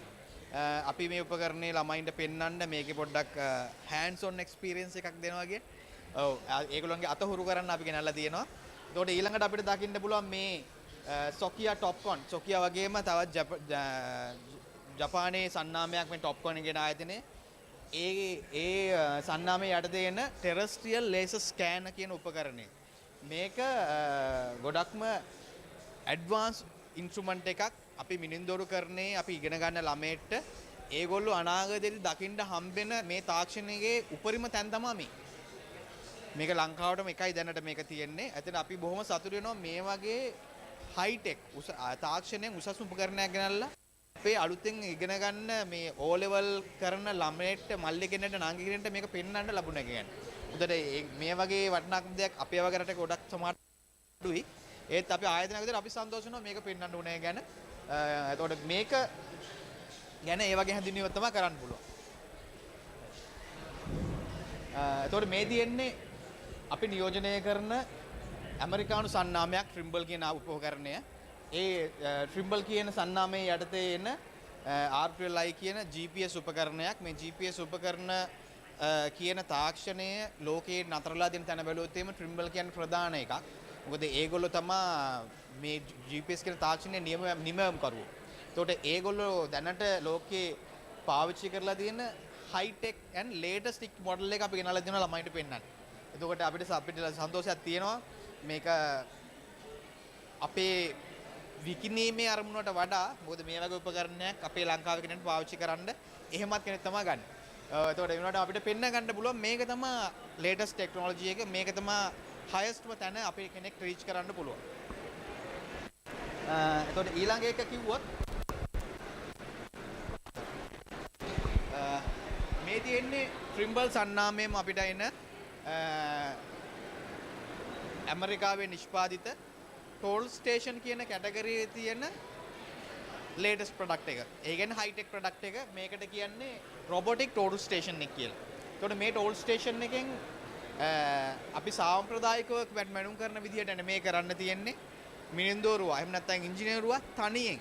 එයා තමයි අපි සාමාන්‍යයෙන් මේ පෝල්මන් නැත්නම් පෝල අල්ලන අපේ ශිල්පියා වෙනුවට මිනින්දෝරුවා තමයි මේ උපකරණය අරගෙන යන්නේ. එතකොට සර්වේ ඉන්නේ මේ ඉන්ස්ට්‍රුමන්ට් එකත් එක්ක. මේන් ඉක්විප්මන්ට් එක මේ ප්‍රිසම් යුනිට් එකට කනෙක්ට් වෙලා තියෙන සම්බන්ධ වෙලා එයා සම්බන්ධතාවය දිගටම පවත්වාගෙන යනවා. මේක රොබොටික් කියලා අපි හඳුන්වන්නේ ඒ හින්දා. මේක රොබෝ තාක්ෂණය මිනින්දොරුකරණයට සම්බන්ධ වෙලා තියෙන තැනක්. one man operation එකක්. තනි සර්වේ කෙනෙක් ඔපරේට් කරන ලංකාවෙත් මේ උපකරණේ භාවිතා කරන්න බොහොම අතලොස්සක් විතරයි. හැබැයි දැනට ලෝකේ දියුණු රටවල් වල මේ තාක්ෂණය තමයි භාවිතා වෙන්නේ. දැන් අපිට උවමනාව තියෙන්නේ අපේ තියෙන සාමාන්‍ය උපකරණ හා සමානවම මේ තියෙන latest technology එක අපේ ළමයින්ට පෙන්වන්න. සහ අපේ ස්ටුඩන්ට්ස්ලාට අමතරව අපේ දැනට වෘත්තියේ යෙදලා ඉන්නේ මිනින්දෝරුවරුන්ට පෙන්වන්න. මොකද අපේ ගොඩ සම්භවයක් තියෙනවා අපේ මිනින්දෝරුවරු දැන් විදේශගත වෙන්න. තව අලුත් ආයතනත් එක්ක යන එත්තම කියනවා නම් ඒක නරක විදියට මම දකින්නේ නැහැ. ඒක ලෝකෙත් එක්ක මුහු වෙනවා අපේ තාක්ෂණය, අපේ knowledge එක. ඒගොල්ලොන්ට භාවිතා කරන්න හම්බෙන්නේ ඒ රටවලදී මෙන්න මේවා. අපි මේ දැකපු high tech උපකරණ. ඒතකොට ඒ හින්දා අපිට සතුටුයි පුද්ගලිකව BhoomiTech ලිමිටඩ් ආයතනයේ විදියට තියෙනවා මේ උපකරණ ටික ගෙනල්ලා මේ අපි ඉගෙන ගත්ත දේ සහ අපි භාවිතා කරන දේ මේ පිරිසත් එක්ක බෙදා ගන්න ලැබුණා කියන්නේ. බොහොම ස්තුතියි පැහැදිලි කිරීමට. ඒ වගේම මම හිතන්නේ තවත් සේවාවන් ඔබතුමාලගේ ආයතනයෙන් සපයනවා. ඒ කියන්නේ මේ දැන් මේ ටෙරස්ට්‍රියල් ලේසර් ස්කෑනින් කියන්නේ අලුත්ම අනාගතය කියන්නේ අපේ. එතකොට ඒ වගේම ඒරියල් මැපින් GNSS වගේ ඒ ශේෂ්ඨවලත් මම හිතන්නේ ඔබතුමාලගේ දායකත්වයක් දක්වනවා ආයතනය. ඒ පිළිබඳව පොඩි හැඳින්වීමක් බලාපොරොත්තු වෙනවා. ඇත්තෙන්ම BhoomiTech Private Limited ආයතනය කියන්නේ අපි ආයතන සමූහයක එක නියෝජිතයෙක්. ඒකට අපේ මව් ආයතනය වෙන්නේ ගාමිණී දොඩංගල ඇසෝසියේට් කියන ආයතනය. ඒ ආයතනය මූලික කරගෙන තියෙන්නේ මිනින්දෝරුකරණයට. ඒතකොට මිනින්දෝරුකරණයේ ලැබුණු ආభాෂයත් එක්ක BhoomiTech Private ආයතනයේ අපේ ආයතනීය දිගුවක් විදියට අපේ වෙනම අංශයක් තියෙනවා මිනින්දෝරු සේවාවන් සපයන. ඒතකොට එතනදී අපි බලාපොරොත්තු වෙන්නේ අපි ගන්න සාම්ප්‍රදායික මිනින්දෝරු කටයුතු නෙමේ මිස් සඳහන් කරපු විදිහට aerial imaging, aerial mapping, LiDAR mapping, terrestrial laser scanning. එතකොට මේ උපරිම තාක්ෂණය අපි මේ පෙන්වුව දේවල් කෙනෙක්ට එකපාර මිලදී ගන්න බැරි වෙන්න පුළුවන්. ඒත් අපේ රටේ ඒ තාක්ෂණයේ අඩුව නැති කරන්න අපි මේ තාක්ෂණය අපි වියදම් කරලා රටට ගෙනල්ලා තියෙනවා. අපි මේ තාක්ෂණය නාමික මුදලකට යම්සි මුදලක් ගන්නවා ඒක ඇත්ත. හැබැයි මේ සේවාව අපි ඉන්ඩස්ට්‍රියට සපයනවා. ඒකට අපි aerial mapping, terrestrial laser scanning technology එක as a service එකක් විදියට අපි අපේ පාරිභෝගිකයන්ට මේ අවශ්‍යතාවය ඇති අපේ ලාංකිකයන්ට සහ විදේශ ආයතන වලට පවා අපි දැනට සපයන බව සතුටින් දන්වන්න කැමතියි. බොහොම ස්තුතියි. ඒ වගේම ස්තුතිවන්ත වෙනවා අපිත් එක්ක මෙම GeoWeek 2022 වැඩසටහනට අත්වැල් බැඳගත්තට. බොහොම ස්තුතියි. මීළඟ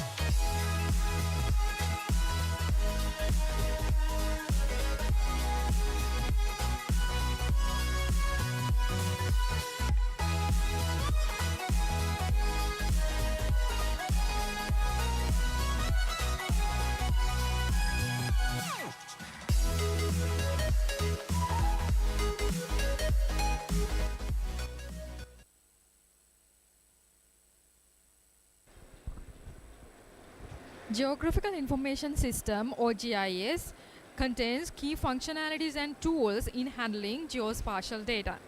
It is very important because it is the bridge between the real world and the final map output. So GIS Solutions Private Limited is one of the industrial leaders who are handling all sorts of GIS related work.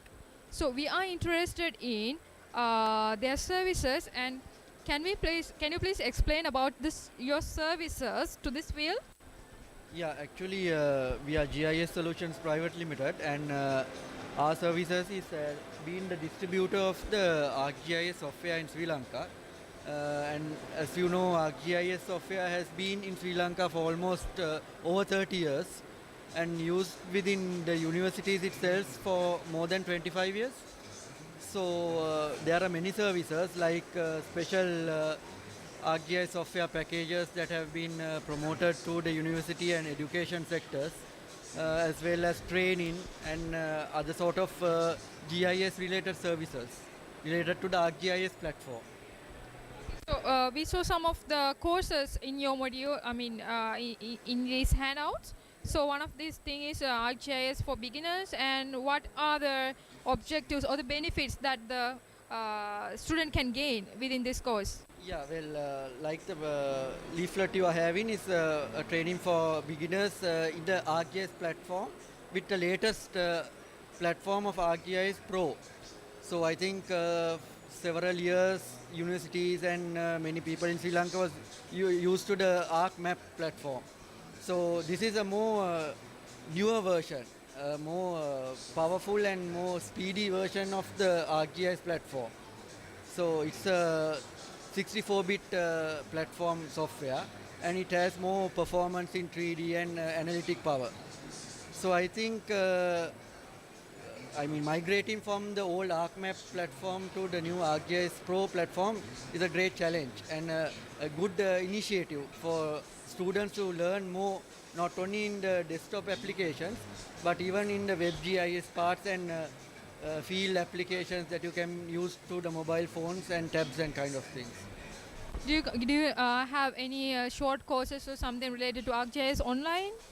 At the moment, not for the ArcGIS Online, but at the moment we are focusing on the ArcGIS Pro because I think it's a big challenge to change the Sri Lankan users from ArcMap to Pro. So still, I think many people are used to the old ArcMap, but I think going forward we have to adopt to the new technology. So I think at the moment ArcGIS Pro is the best thing going forward. Nowadays, actually, people are moving from 2D to 3D, right? They prefer 3D because it is very close to the real world. And what do you think about this situation in Sri Lanka about promoting 3D in here? Is it easy or? So the new platform ArcGIS Pro is a software platform that has both together in one interface. So 2D maps and 3D maps both together. So, but still, I think Sri Lanka has not had a lot of potential in 3D. But I think still Sri Lanka is still, the users are in a beginner stage of GIS, as I see things. So 3D will be coming in soon in the future, because when it comes to urban planning and smart cities, then buildings and that kind of thing, I think 3D is useful in the future. So I think starting from now onwards and going forward to the future is good. Okay, thank you very much. And when we are doing this workshop, our main purpose was to strengthen the relationship between academia and the industry. And so, what do you think about this workshop? I think this is a good opportunity, especially that like I remember last year it was like an online session. So this was a good opportunity because most of the people in this GIS and survey and other industries got together physically. So it was good to see things than being online always. So I think going forward it should go more, it should expand more, this event. Thank you very much for your comments.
දැන් අපි යොමු වෙන්නේ සබරගමු විශ්වවිද්‍යාලීය භූවිඥාපන ප්‍රදර්ශන කුටිය වෙතට.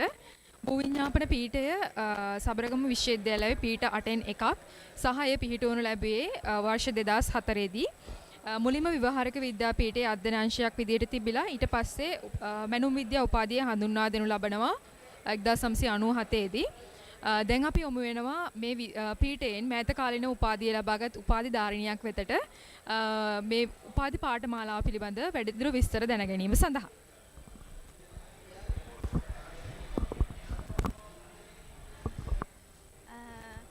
භූවිඥාපන පීඨය කියන්නේ සබරගමුවේ තියෙන සබරගමු විශ්වවිද්‍යාලයේ තියෙන පීඨයක්. එතකොට අපි ඒකෙදී after A level ඔයාලා හැමෝටම A level කරපු කෙනෙක් ඉන්නවා නම් එන්න පුළුවන් භූවිඥාපන පීඨයට maths ස්ට්‍රීම් එක තෝරගත්ත අයට පුළුවන් අපේ උපාධි වැඩසටහන සඳහා සම්බන්ධ වෙන්න. එතකොට අපේ උපාධිය ඇත්තටම අවුරුදු 4ක පූර්ණකාලීන පාඨමාලාවක්. එතකොට ප්‍රායෝගික දැනුමත් ප්‍රායෝගික කුසලතාවත් වර්ධනය කරගෙන ඔයාලට පුළුවන් මේකෙන් අධ්‍යාපනය හදාරන්න. එතකොට අපේ ෆැකල්ටියේ ප්‍රධාන වශයෙන් තියෙනවා ඩිපාර්ට්මන්ට් දෙකක්. එකක් තමයි Department of Surveying and Geodesy and ඒ වගේම Department of Remote Sensing and GIS. එතකොට ඇත්තටම මේක මූලිකවම කෝ ප්‍රෝග්‍රෑම් එකක් විදිහට යනවා පළවෙනි සෙමෙස්ටර්ස් 5. ඊට පස්සේ අපිට ස්පෙෂලයිසේෂන් 5ක් ඔයාලට හදාරන්න අවස්ථාව ලැබෙනවා. මෙතන තියෙනවා ස්පෙෂලයිසේෂන් 5 Surveying and Geodesy. මෙතනදී මූලික වශයෙන්ම ඔයාලට GNSS ඒ වගේම construction surveying වගේ ගොඩක් ඇඩ්වාන්ස්ඩ් ටෙක්නොලොජි වලට ඔයාලට මේ තියෙන ස්පෙෂලයිසේෂන් 5ට මේ වුණාම ඔයාලට පුළුවන් ඒ හැම එකක්ම හදාරන්න අවස්ථාව ලැබෙනවා. ඊට පස්සේ තියෙනවා ලෑන්ඩ් මැනේජ්මන්ට්. මෙතනදී අපි භූමි කළමනාකරණය පිළිබඳ උපාධිය තමයි ඔයාලට විශේෂවේදී උපාධිය තමයි හිමි වෙන්නේ. එතකොට එතනදී ඇඩ්මිනිස්ට්‍රේෂන් ලෑන්ඩ් වැලුවේෂන් වගේ මූලික කරුණු ඔයාලට ඉගෙන ගන්න පුළුවන්. ඊට පස්සේ අපි ඊළඟට තියෙනවා හයිඩ්‍රෝග්‍රැෆික් සර්වේ. මෙතනදී මූලික වශයෙන්ම ඔයාලට ඉගෙන ගන්න වෙන්නේ ජලමින්තික මිනුම් පිළිබඳව. එතකොට අපි මෙන්න මේ Surveying and Geodesy Land Management Hydrographic Surveying කියන ඩිග්‍රීස් තුනම ඔයාලට Department of Surveying and Geodesy වලින් තමයි හිමි වෙන්නේ. එතකොට අපි මම මුලින්ම කිව්වා ඔයාලට ඩිපාර්ට්මන්ට් දෙකක් තියෙනවා අපේ ෆැකල්ටි එකේ. එතකොට තියෙන අනිත් ඩිපාර්ට්මන්ට් එක තමයි Department of Remote Sensing and GIS. එතනදී ඔයාලට උපාධි පාඨමාලා දෙකක් විශේෂවේදී උපාධිය විදියට හදාරන්න පුළුවන්. Remote Sensing and GIS තමයි මේ දෙක. එතකොට Remote Sensing වලින් ඔයාලා දන්නවා Remote Sensing කියන්නේ අතරම එකත් ගොඩාක් ඇඩ්වාන්ස් ටෙක්නොලොජි එකක්. ඔයාලට පුළුවන් ඩ්‍රෝන් ඒ වගේ අලුත්ම ටෙක්නොලොජි යූස් කරලා ඔයාලට ඒක හදාරන්න පුළුවන් අවස්ථාව ලැබෙනවා. රිමෝට් සෙන්සිං විශේෂවේදී උපාධිය හදාරන්න ගියොත්. ඒ වගේම GIS කියන්නේත් ඒ විදිහටම ගොඩක් දත්ත කළමනාකරණයත් එක්කම යන උපාධි වැඩසටහනක්. ඒතර ඔයාලට ඒකටත් සම්බන්ධ වෙන්න පුළුවන්. මෙතනදී ඔයාලගේ දක්ෂතාවය මත හෝ කැමැත්ත මත ඔයාලට මේ කැමැති විශේෂවේදී උපාධියක් හදාරන්න අවස්ථාව ලැබෙනවා. එතකොට මේ ඔක්කොම අපි අවුරුදු 4ක් ඒ කියන්නේ සෙමෙස්ටර් 6ක් අපිට පළවෙනි සෙමෙස්ටර්ස් 5යි ඊළඟ සෙමෙස්ටර්ස් 2යි සෙමෙස්ටර්ස් 7ක් ඔයාලට මේ විශේෂවේදී උපාධියට වෙනකන් හදාරන්න පුළුවන්. එතකොට සෑම සිසුවෙක්ටම අවසාන සෙමෙස්ටර් එක විදිහට තියෙන ඉන්ඩස්ට්‍රියල් ට්‍රේනින්ග් එක. එතකොට ඔයාලට ඒකෙදි පුළුවන් ලංකාවේ එහෙම නැත්නම් විදේශගත වෙලා ඔයාලට ඉන්ඩස්ට්‍රියල් ට්‍රේනින් එක කම්ප්ලීට් කරන්න පුළුවන්. එතකොට ඇත්තටම මේ දැන් මම මේ ඔයාලට උපාධි වැඩසටහන ගැන කිව්වා. එතකොට මොනවද මේකේ තියෙන විශේෂ දේවල්? එතකොට ඇත්තටම ඔයාලට මොකද්ද මේකෙන් අවසානයේ ඔයාගේ කැරියර් පාත් එක. එතකොට කැරියර් පාත් එක තමයි ඔයාලට පුළුවන් ලංකාවේ නම් රෙජිස්ටර්ඩ් සර්වේ කෙනෙක් වෙන්න මූලිකම සුදුසුකම් ටික ඔයාලට පුළුවන් අධ්‍යාපන සුදුසුකම් ටික මේ උපාධිය හරහා ලබා ගන්න.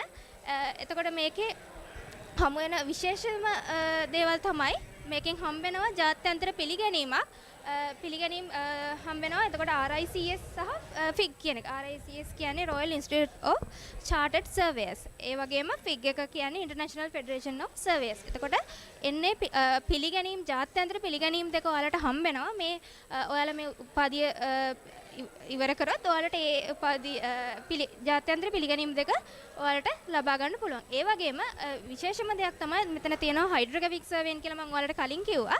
ඒතර හයිඩ්‍රෝග්‍රැෆික් සර්වේන් ඔයාලා විශේෂවේදී උපාධිය විදිහට තෝරගත්තොත් ඔයාලට පුළුවන් CAD B කියන ඒ පිළිගැනීමත් ඔයාලගේ සුසුකම් වලට එකතු කරගන්න. ඒ වගේම දැන් අපි මේ මොකද්ද මේ ඩිග්‍රිය කරලා අපි අන්තිමට මොනවද අපිට හම්බෙන්නේ? මොනවද කැරියර් ඔපචුනිටිස් තමයි ලංකාවේ ඔයාලට ඉන්නවා නම් ඔයාලට පුළුවන් land survey department of Sri Lankan survey department එක තියෙනවා ලංකාවේ. ඔයාලට ඒකේ ලෑන්ඩ් සර්වේ කෙනෙක් විදියට ඔයාලට පුළුවන් ඔයාලා කැමති නම් ඔයාලට ඒ පාත් එක තෝරගන්න. ඒ වගේම තව තියෙනවා ලෑඩ් ඇඩ්මිනිස්ට්‍රේටර් කෙනෙක් වෙන්න පුළුවන්. ඒ වගේම කන්ස්ට්‍රක්ෂන් ෆීල්ඩ් එක ගත්තොත් ඔයාලට පුළුවන් ඒකේ සර්වේ ඉංජිනේර් කෙනෙක් විදියට ඒ විදියට වැඩ කරන්න පුළුවන්. ඒ වගේම නාරා වගේ ලංකාවේ තියෙන නාරා NHO එක ඒ වගේ එකක හයිඩ්‍රෝග්‍රැෆික් සර්වේ කෙනෙක් වෙන්න පුළුවන්. ඒ වගේම ඔයාලා කැමති නැත්නම් ෆීල්ඩ් එකේ ඒ වගේ එකක් ජොබ් එකකට යන්න කැමති නැත්නම් ඔයාලට පුළුවන් රිමෝට් සෙන්සිං හරි GIS හරි ඒ දත්ත සම්බන්ධයෙන් වැඩ කරන්න කැමති කෙනෙක්ට ඒ වගේ පාත් එකකට යන්න පුළුවන්. එතකොට ඇත්තටම මේක ගොඩක් හොඳ අවස්ථාවක් ඔයාලට මේ උපාධිය තෝරගන්න. මොකද ලංකාවේ වගේම විදේශ වලත් ඇත්තටම දැන් ගොඩක් උපාධිය ලබාගත්ත ගොඩක් කට්ටිය එහෙම වැඩ කරනවා. ඉතින් ඔයාලත් එහෙම කැමති නම් ඇත්තටම මේක ඔයාලට හොඳ අවස්ථාවක් ඉස්සරහට යන්න. බොහොම ස්තුතියි. බොහොම ස්තුතියි.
ළඟට යොමු වෙන්න බලාපොරොත්තු වෙන්නේ Metropolitan Advanced Technologies Private Limited ආයතනයේ ප්‍රදර්ශන කුටිය වෙතට. ඉතින් ඔවුන් තමයි අපේ බ්‍රොන්ස් අනුග්‍රහය දක්වන්නේ මෙම GEOWEEK 2022 වැඩසටහන සඳහා. ඉතින් මුලින්ම දැනගන්න කැමති කෙටි හැඳින්වීමක් ඔබගේ ආයතනය පිළිබඳව. බොහොමත්ම ස්තුතියි මුලින්ම අපිට මේ අවස්ථාව ලබා දුන්නට මේ ආයතනයේ මේක සම්බන්ධ වෙලා මේක කටයුතු කරන්න ලැබීම සම්බන්ධව ඒක අපි මෙට්‍රොපොලිටන් ආයතනය විසින් අපි ඒකට සතුට ප්‍රකාශ කරනවා මුලින්ම. අපේ ආයතනය ගැන කිව්වොත් එහෙම අපි දශක 6ක් ඒ කියන්නේ අවුරුදු 60කට වඩා අපි මේ IT related ක්ෂේත්‍රයේ වැඩ කරනවා. සරලවම ගත්තොත් එහෙම Acer, Canon වගේ York වගේ ප්‍රධාන brands වල අපි තමයි main authorized agent විදිහට කටයුතු කරන්නේ. සරලවම කිව්වොත් අපේ M-Center එකකට වගේ ආවොත් එහෙම ඒගොල්ලන්ට IT related ඕනම දෙයක් අපෙන් මිලදී ගන්න පුළුවන්, විශේෂයෙන් laptop, printers වගේ දේවල්. එතකොට ඔබතුමාලගේ ආයතනයේ මම හිතන්නේ විශේෂ සේවාවන් රැසක් සැපයන අනිත් ආයතන වලට සාපේක්ෂව මොනවද මේ විශේෂිත සේවාවන්? විශේෂයෙන්ම ගත්තොත් එහෙම laptop එකක් එහෙම නැත්නම් printer එකක් වගේ දේවල් මිලදී ගන්නවා නම් අපේ ලංකාව පුරා ව්‍යාප්ත වෙච්ච තියෙන M-Center ජාලයක්. M-Centers 12ක් තියෙනවා. ඒ 12න් ඕනම තැනකට ඇවිල්ලා මිලදී ගන්න පුළුවන්. laptop විතරක් නෙමෙයි printers. ඒ වගේම අපි laptop එක brand එකකට නෙමෙයි සීමා වෙලා තියෙන්නේ. ඕනම laptop එකක්, ඒ කියන්නේ ඕනම brand එකකින් laptop එකක් මිලදී ගන්න පුළුවන් අපේ ඕනම M-Center එකකින්. ඒ වගේම තවත් වැදගත්ම දෙයක් තමයි අපි මේ laptop ගැන සහ printers ගැන කතා කරද්දී විශේෂයෙන්ම laptop වලදී අපිට upgrades කරන දේ සම්බන්ධ බොහොම වැදගත්. ගොඩක් ආයතනවල upgrades කරන දේ කරන්නේ නැහැ. නමුත් අපේ M-Center එකකට આવොත් ඔයගොල්ලන්ට laptop එක මිලදී ගන්නවත් එක්කම ඔයගොල්ලන්ට SSD එහෙමත් නැත්නම් RAM වගේ දේවල් update කරගන්න පුළුවන් අපේ on-site support එක තියෙනවා. ඒ වගේම අපි හිතමු කොළඹින් වගේ මිලදී ගත්තොත් laptop එකක් කවුරු හරි අපි හිතමු එයා වැඩ කරන්නේ අනුරාධපුරේ කියලා. එයාට අයි කොළඹෙන් අවශ්‍යතාවයක් නැහැ. එයාට අනුරාධපුරේ අපේ තියෙන M-Center එකකින්ම ඒක සර්විස් කරගන්න එහෙම නැත්නම් අප්ඩේට් කරගන්න පුළුවන් හැකියාව මෙට්‍රොපොලිටන් ආයතනය විසින් සලසලා දීලා තියෙනවා. ඒ වගේම අවසාන වශයෙන් මම දැනගන්න කැමතියි මොකද මේ ප්‍රදර්ශනය මිනින්දෝරු ශේෂ්ත්‍ර ආශිත වූ ප්‍රදර්ශනයක්. ඉතින් ඔබගේ ආයතනයෙන් මොන වගේ දායකත්වයක්ද මේ ශේෂ්ත්‍රයට සැපයෙන්නේ? ඒ පිළිබඳ පොඩි හැඳින්වීමක් දැනගන්න කැමතියි. සාමාන්‍යයෙන් ගත්තොත් එහෙම දැන් ලෝකේ ඇත්තටම අප්ඩේට් වෙලා තියෙන්නේ. ඒ කියන්නේ IT එහෙමත් නැත්නම් තොරතුරු තාක්ෂණය කියන දේත් එක්ක ඉස්සරහට යන්නේ අපි. ඉතින් වැඩ කරන කෙනෙකුට ඇත්තටම දැන් ඉස්සර නම් අපි ගත්තොත් එහෙම බොහොම ඉස්සර ගත්තොත් එහෙම අඩි රෝල් පැන්සල් පෑන් වගේ වලින් තමයි අපි ওই මිනින්දෝරු කටයුතු ගොඩක් කළේ. නමුත් දැන් ගත්තොත් එහෙම අනිවාර්යයෙන්ම ලැප්ටොප් එකක් අපිට අවශ්‍ය කරනවා මේ වැඩ කටයුතු සියලුම දේවල් කරගන්න. ඊට අමතරව ගත්තොත් එහෙම ඒ අඳින කරන මිනින්දෝරු කටයුතු සම්බන්ධ දේවල් print outs ගන්න printers අනිවාර්යෙන් අවශ්‍ය කරනවා. ඉතින් අපේ ආයතනයට ආවොත් ඔයගොල්ලොන්ට ඒ අදාළ කරන සියලුම දේවල් මිලදී ගන්න IT related ඕනම දෙයක් මිලදී ගන්න හැකියාව තියෙනවා. බොහොම ස්තුතියි පැහැදිලි කිරීමට. ඒ වගේම අපිට සතුටුයි ඔබතුමාලා මේ අපේ වැඩසටහනට සම්බන්ධ වෙලා මේ දක්වපු දායකත්වය පිළිබඳව. බොහොම ස්තුතියි.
අපි දැන් ඇවිල්ලා ඉන්නේ ශ්‍රී ලංකා යුද හමුදාවේ සංඥා බලකායේ ප්‍රදර්ශන කුටියට. ඒගොල්ලන්ගේ තියෙනවා ඒගොල්ලන් විසින් නිෂ්පාදනය කරපු නවතම නිෂ්පාදනය සහ නවීකරණය කරපු මෙවලම් අපි එකින් එක අහලා බලමු ඒ වයින් කරන සිදු කරන කාර්යභාරයන් මොනවද කියලා.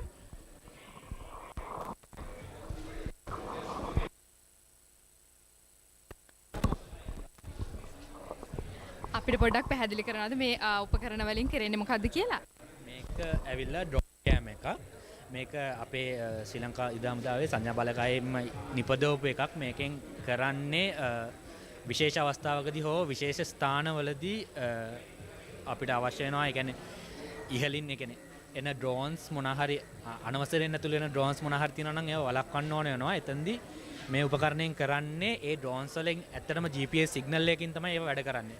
එවන තැනක් තියෙනවානේ මේකෙන් කරන්නේ GPS සිග්නල් එක එන එක වළක්වලා ඒ ඩ්‍රෝන් එක එතනින්ම කඩා වැටීමකට සලස්වනවා. ඒක තමයි මේකෙන් කරන්නේ.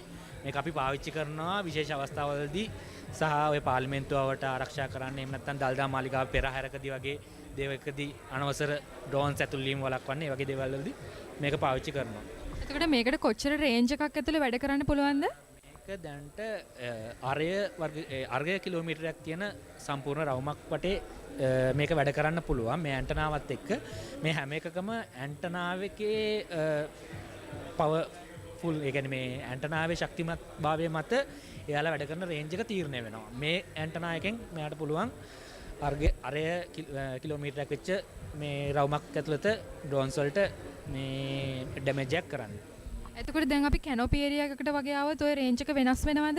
කැනෝපි ඒරියා එකක් වගේ ආවොත් අපි අනිවාර්යයෙන්ම මේක ස්ථානගත කරන්නේ ඉහළින්. ඒ කියන්නේ කොච්චර විතර ඉහළින්ද? අපිට ඒ කියන්නේ අපි අවශ්‍ය වෙන ආකාරයට ඒක උස තීරණය කරනවා. ඒ කියන්නේ දළදා මාලිගාව වගේ ගත්තොත් එතන උසම තැන තියෙන ක්වීන්ස් හෝටල් එක වගේ ඒ වගේ උස තැනක තමයි මේක ස්ථානගත කරන්නේ. පාර්ලිමේන්තුව ගත්තොත් ඒකේ උඩ කොටසක තමයි ස්ථානගත කරන්නේ. මොකද මේකෙන් ඒ කියන්නේ සිග්නල් එක යවද්දී කැනපි එකකදී ඒක සිග්නල් එකට බාධා පැමිණෙන්න පුළුවන්. ඒ පැමිණීම වළක්වන්න අපි උස තැනක තමයි මේක සේව්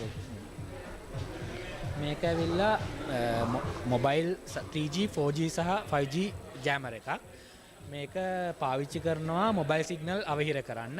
මේ ස්ථානයේ වුණත් මෙතනදී මේ යූස් කරලා තියෙන ඇන්ටනාවල ලොකු රේන්ජ් එකක් නැහැ. මේවයි තියෙන මීටර් 80ක විතර රේන්ජ් එක. මේ වගේ ඇන්ටනාවකට ගියොත් තමයි අපිට කිලෝමීටරයක් විතර මේකෙනුත් ඒ රේන්ජ් එක ගන්න පුළුවන්. මේක දැනට අපි පාවිච්චි කරනවා යුද හමුදාවෙන් ප්‍රොජෙක්ට්ස් වගේක් කරගෙන යනවා බන්ධනාගාරවල. බන්ධනාගාර රැඳවියන්ගේ තියෙන ජංගම දුරකථන ඒගොල්ලෝ හොරෙන් තියන් ඉන්නවා නම් ඒවවල දුරකථන සංඥා අවහිර කරන්න මේක පාවිච්චි කරනවා. මේකත් අපිම හදපු එකක්. මේක දැන්ට ගොඩක් ඒ කියන්නේ සාර්ථක ලෙස බන්ධනාගාරවල ගොඩක් ඒවා කළුතර වැල්සර ඒ වගේ බන්ධනා කර ස්ථානගත කරලා තියෙනවා. මේකේ ප්‍රොජෙක්ට් එකක් විදිහට අපි කරන්න යන්නේ ශබ්දය සාමාන්‍යයෙන් ධ්වනි තරංගයක්නේ ධ්වනි තරංගයක් ගෙනියන්න මාධ්‍යයක් අවශ්‍ය වෙනවා. අපි මෙතනදී ධ්වනි තරංගය ගෙනියන්න මාධ්‍ය විදිහට පාවිච්චි කරන ආලෝකය. මේ ආලෝකය වැහුවොත් මෙතන මේ දෙක හරහා කිසිම මේ වෙන වාතය සහ ආලෝකය තියෙන්නේ. ආලෝකය තුලින් තමයි මෙතනින්ලා මෙතනට ශබ්දය ගෙනියන්න තියෙන්නේ. ඒ කියන්නේ ශබ්දය වැඩි දුරකට ගෙන යාම සඳහා අපි රිසර්ච් එකක් විදිහට මේක පාවිච්චි කරලා තියෙනවා. ඒ කියන්නේ ආලෝකය යන්න පුළුවන් තරක් දුර අපිට දැන්ට මේක ආලෝකය හරහා ශබ්දය මේක දිගේ මේ සංවේදනය කිරීමේ හැකියාව ඇති වෙලා තියෙනවා. එතකොට මේ පරතරය තීරණය වෙන්නේ? පරතරය තීරණය වෙන්නේ ආලෝකය මේ කියන්නේ ලයිට් රේ එක මත. ඒ කියන්නේ අපි ලේසර් එකක් පාවිච්චි කළොත් කිලෝමීටරයක් විතර වුණත් මේ දෙක අතරේ ගෙනියන්න පුළුවන්. ඒ කියන්නේ අපිට අර ගොඩක් ලාට අපි මේ ටෙලිකමියුනිකේෂන් තමයි අපි මේ ශ්‍රී ලංකාවේ දම්ලාවේ සංඥා බලකාය. එතකොට අපිට වගකීමක් විදියට තියෙනවා අපිට සංඥා ගැන බලන්න ඕනේ. ඒ වගේම තොරතුරු තාක්ෂණය ගැන බලන්න ඕනේ. සයිබර් සිකියුරිටි ඒ වගේ දේවල් බලන්න ඕනේ. එතෙන්දී අර මේ කියන්නේ තියෙන අපිට එන්න වෙන බාධකත් එක්ක අපි මේ කොහොමද හොඳ සංවිධානයක් කරන්න කියන එක තමයි අපි උත්සාහ කරන හැමතිස්සෙම රිසර්ච් කරලා හොයාගන්නේ. මෙතන තියෙන්නේ ඉන්ටර්කම් එකක්.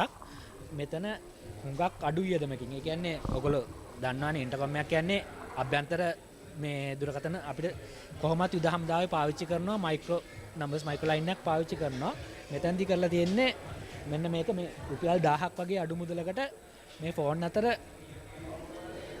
මේ ෆෝන් හතරකින් තියෙන එක්ස්චේන්ජ් හතරක එක්ස්චේන්ජ් එකක්. ඒ කියන්නේ අපේ පොඩි ඔෆිස් එකකට වගේ මේක පාවිච්චි කරලා කේබල්ස් ඉෂුව එකක් නැහැ. මේ ෆෝන්ස් හතරකට මේකෙන් කනෙක්ටිවිටි හදන්න පුළුවන්. මේ හතර දෙනා අතරේ කිසිම මුදල් වැයමකින් තොරව මේ දුරකථන සාකච්ඡා කරන්න පුළුවන්. ඒ කියන්නේ අපේ තියෙන්නේ ලොකු අපේ කැම්ප් ඒරියා සාමාන්‍ය වර්ග කිලෝමීටර් 10-15 තියෙනවා. ඒව ඇතුළත ඉතින් අපි පිට මේ කියන්නේ පිට වෙළඳ මේ දුරකථන වලට යොමු වෙන්නේ නැතුව මේ වගේ එක්ස්චේන්ජ් හරහා අපේ සංවේදන කටයුතු කරනවා. දැනට මේ නිෂ්පාදනය ඔයගොල්ලෝ පාවිච්චි කරනවා?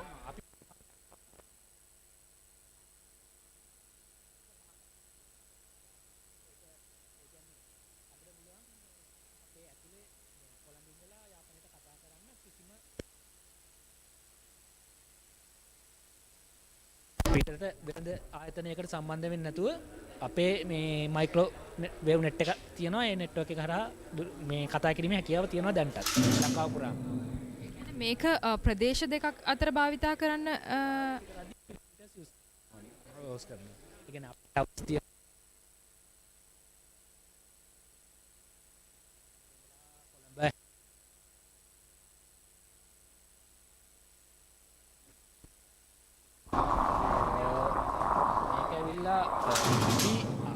අලුතෙන් අලුත් වැඩි ඒ කියන්නේ අලුතෙන් හඳුන්වා දීපු රේඩියෝ සෙට් එකක්. මේක ඉස්සර ලංකාවට ආපු කූග කියන රිපීටර් සෙට් එක අලුත් වැඩියා කරලා තියෙනවා. ඒ කියන්නේ ඉස්සර අපේ සොල්දාදුවෝ යුද්ධයට ගෙනියපු මේ රේඩියෝ සෙට් ගොඩක් බරයි. පිටේ එල්ලගෙන එහෙම ගෙනිච්ච. ඉතින් ඒකට විසඳුමක් විදියට මේක තමයි දැන් පාවිච්චි කරන්නේ. මේකේ තියෙනවා මයික් එකක්. කොළ මයික් එකක් යාට මෙතන දාගන්න පුළුවන්. මේක දාගෙන ගියාම මේ බැටරි එකෙන් 504ක් ඉස්සර තිබිච්ච රේඩියෝ සෙට් දීලා ඊට පස්සේ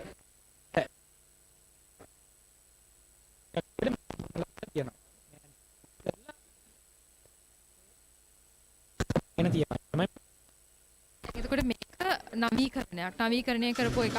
නවීකරණයට ඔයගොල්ලෝ එකතු කරලා තියෙන්නේ මොනවද අලුතෙන් කියලා පොඩ්ඩක් කියන්න පුළුවන්? මේකෙදි තියෙන ඒවාට අමතරව අපේ දැනුම යූස් කරලා මේක ඇතුළත මේ කියන්නේ ඉලෙක්ට්‍රොනික පැත්ත අඩු කරලා සොෆ්ට්වෙයාර් පැත්ත වැඩි කරලා තියෙනවා. ඒ කියන්නේ හાર્ඩ්වෙයාර් පැත්ත අඩුයි, සොෆ්ට්වෙයාර් පැත්ත වැඩි. එතකොට අර මේ උපකරණයේ බල්ක් වෙන එක අඩු කරලා මේ ඒක ලයිට් වේට් කරලා කරන එක තමයි අපි කරලා තියෙන්නේ. ගොඩක් කාලයකට කලින් අපි යුද්ධදී පාවිච්චි කරපු සෙට් එකක්. මේක හයි සිකියුර් සෙට් එකක්. ඒ කියන්නේ මේ end to end encryption එකක් තියෙනවා. එතකොට මේ කියන්නේ ඉන්ටරප්ට් කරන්න බැරි එකක්. ඒක හින්දා අපි ඒක පාවිච්චි කරලා තියෙනවා මේ වගේ මොඩිෆිකේෂන් එකකට. මේ වගේ ටූල්ස් කොච්චර රේන්ජ් එකක් ඇතුලේ පාවිච්චි කරන්න පුළුවන්ද? මේ දාන අපේ රිපීටර්ස් අනුව වෙනස් වෙනවා. ඔව්. නැතුව ඒ කියන්නේ අපි යුද්ධදී ඒ යුද්ධ කාලේදී ඒ වගේ ස්ථානවල ටවර්ස් මේ ස්ථානගත කරලා තමයි මේ යුද්ධයට ඒ කියන්නේ යුද්ධ තියෙන ප්‍රදේශ වලට අපි ගිහිල්ලා ඒක සංඥා බලකායෙන් කරනවා. එතකොට ඒ රේන්ජ් එක අපිට මේන්ටේන් කරගන්න පුළුවන්. මේ වගේ නවතම නිෂ්පාදන හරි නවීකරණ හරි කරද්දී අවශ්‍ය තාක්ෂණික ඒ සහාය ඔයගලන්ගේ නැත්නම් පිටින් සහායක් ගන්නවද? අපේ ඇතුළෙම තියෙනවා. ඒ කියන්නේ අපි ටෙක්නිකල් ආම් එකක්. එතකොට අපිට කොතලාවල ඩිෆෙන්ස් යුනිවර්සිටි එකේ ඉලෙක්ට්‍රොනික ඇන්ඩ් ටෙලිකමියුනිකේෂන් කරන ඉංජිනේර්ස්ලා අපේ ඒගොල්ලෝ ඩිග්‍රී එක ඉවර වෙලා අපිට එනවා ඔෆිසර්ස්ලා විදියට එනවා. ඒගොල්ලෝ ඒ අවශ්‍ය නවීකරණ කටයුතු කරනවා. ඊට අමතරව යුද හමුදාවේ අපි රිසර්ච් වින් එකක් වෙනම තියෙනවා. ඒ වයින් අපි කරන්නේ ඇත්තටම රිසර්ච් කටයුතු. මෙතන තියෙන ගොඩක් ඒවා ඒ රිසර්ච් ඇන්ඩ් ඩෙවලොප්මන්ට්ස් වලින් අපිම නිර්මාණය කරපුවා තමයි මෙතන තියෙන්නේ. ඒවා තමයි මේ ප්‍රදර්ශනයේ ඉදිරිපත් කරලා තියෙන්නේ. මේකත් අපි නවීකරණය කරපු එකක් තමයි මේක තියෙන. අනිත් ඔක්කොම වගේ ඒවා අපිම හදපුවා. අඩු වියදමකින් කරන්න පුළුවන් ඒවා තමයි අපි කරපුවා තමයි ඔතන තියෙන්නේ. එතන එහා පැත්තේ වෙන්නේ මොකද්ද කියලා පොඩ්ඩක් කියන්නකෝ. ශ්‍රී ලංකා යුද හමුදාවේ දැන්ට පාවිච්චි කරන සොල්දාදුවන්ගේ මූලික අවිය තමයි T56 කියන්නේ. අපිට මේ තියෙන ආර්ථික අර්බුදයත් එක්ක හැම මූනිස්සන් ගැනීමේ ප්‍රශ්නයක් තියෙනවා. රජයට අපිට වියදම් කිරීමේ සීමාව අඩු වෙලා තියෙනවා. එතකොට එහෙම කියලා සොල්දාදුවෙක් ඇත්තටම T56කින් වෙඩි තියන්න පුරුදු වෙන්න ඕනේ. ඒක අනිවාර්ය දෙයක් නේ. එයා ආම් එකට ඇවිල්ලා එයාගේ බේසික් ට්‍රේනින් එකේදී එයා කරන්නේ එයා T56කින් වෙඩි තියන එක තමයි මූලික පුහුණුව දෙන්නේ. එතකොට අපිට එතෙන්දී එයාව ඇමුනිෂන් ඒ කියන්නේ මූනිසා වැයීමකින් තොරව අපි මේක නිර්මාණය කරලා තියෙනවා. මේක ඇත්තම T56ක් මොඩිෆයි කරලා තියෙනවා. ඉස්සරහට ඉන්ෆ්‍රාරෙඩ් ලේසර් එකක් ගහලා ඒක ඩිටෙක්ට් කරලා මේ ස්ක්‍රීන් එකෙන් එයාලා ෆයර් කරන දේවල් මේකේ එයාලා කොච්චර ටාගට් ඇකියුරේට්ද අත වෙවුලනවද ඒ වගේ දේවල් මේකේ තියෙන සිස්ටම් එකේ අපි මේ නිර්මාණය කරලා තියෙනවා. එතකොට එයාලා ෆයර් කරන ඒවා ඔක්කොම මෙතන රෙකෝඩ් වෙලා එයාලා ගැන එයාගේ ෆයරින් ගැන සම්පූර්ණ විස්තරයක් ඉන්ස්ට්‍රක්ටර්ට හම්බ වෙනවා. එතකොට මෙයාගේ වෙනස් වෙන්න ඕනේ මොනවාද? මෙයාගේ අත කෙලින් වෙන්න ඕනද? ඒ කියන්නේ එයාගේ ඇහැ කොහෙටද තියෙන්නේ? ඒ වගේ දේවල් අපිට අර ග්‍රවුන්ඩ් එකට දාන්න කලින් මුලින්ම සොල්දාදුව ආමියකට බඳවා ගත්තට පස්සේ මේ ඇතුලේ පුහුණුවක් දෙන්න පුළුවන් ග්‍රවුන්ඩ් එකට දාන්න කලින්. එතකොට එයාලා ග්‍රවුන්ඩ් එකට දාද්දි ගොඩක් ඇකියුරේට් වෙනවා. මේක ලංකාවේ පුහුණු පාසල් හැම එකම වගේ මේක දැන්ට අපි මේ කියන්නේ ප්‍රදර්ශනයේ එක වෙපන් එකක් විතරයි පාවිච්චි කරන්නේ. මේක හරි අපි හදන්නේ එක මේක ස්ක්‍රීන් එකට 3 දෙනෙක්ට ෆයර් කරන්න පුළුවන් විදියට. ඒ විදියට සෙට්ස් වලින් ලංකාවේ හැම පුහුණු පාසලකටම දීලා තියෙනවා. ඒගොල්ලෝ මේ වයින් ට්‍රේන් කරනවා. බොහොම ස්තුතියි මේ තොරතුරු අපිට ලබා දෙන්නට.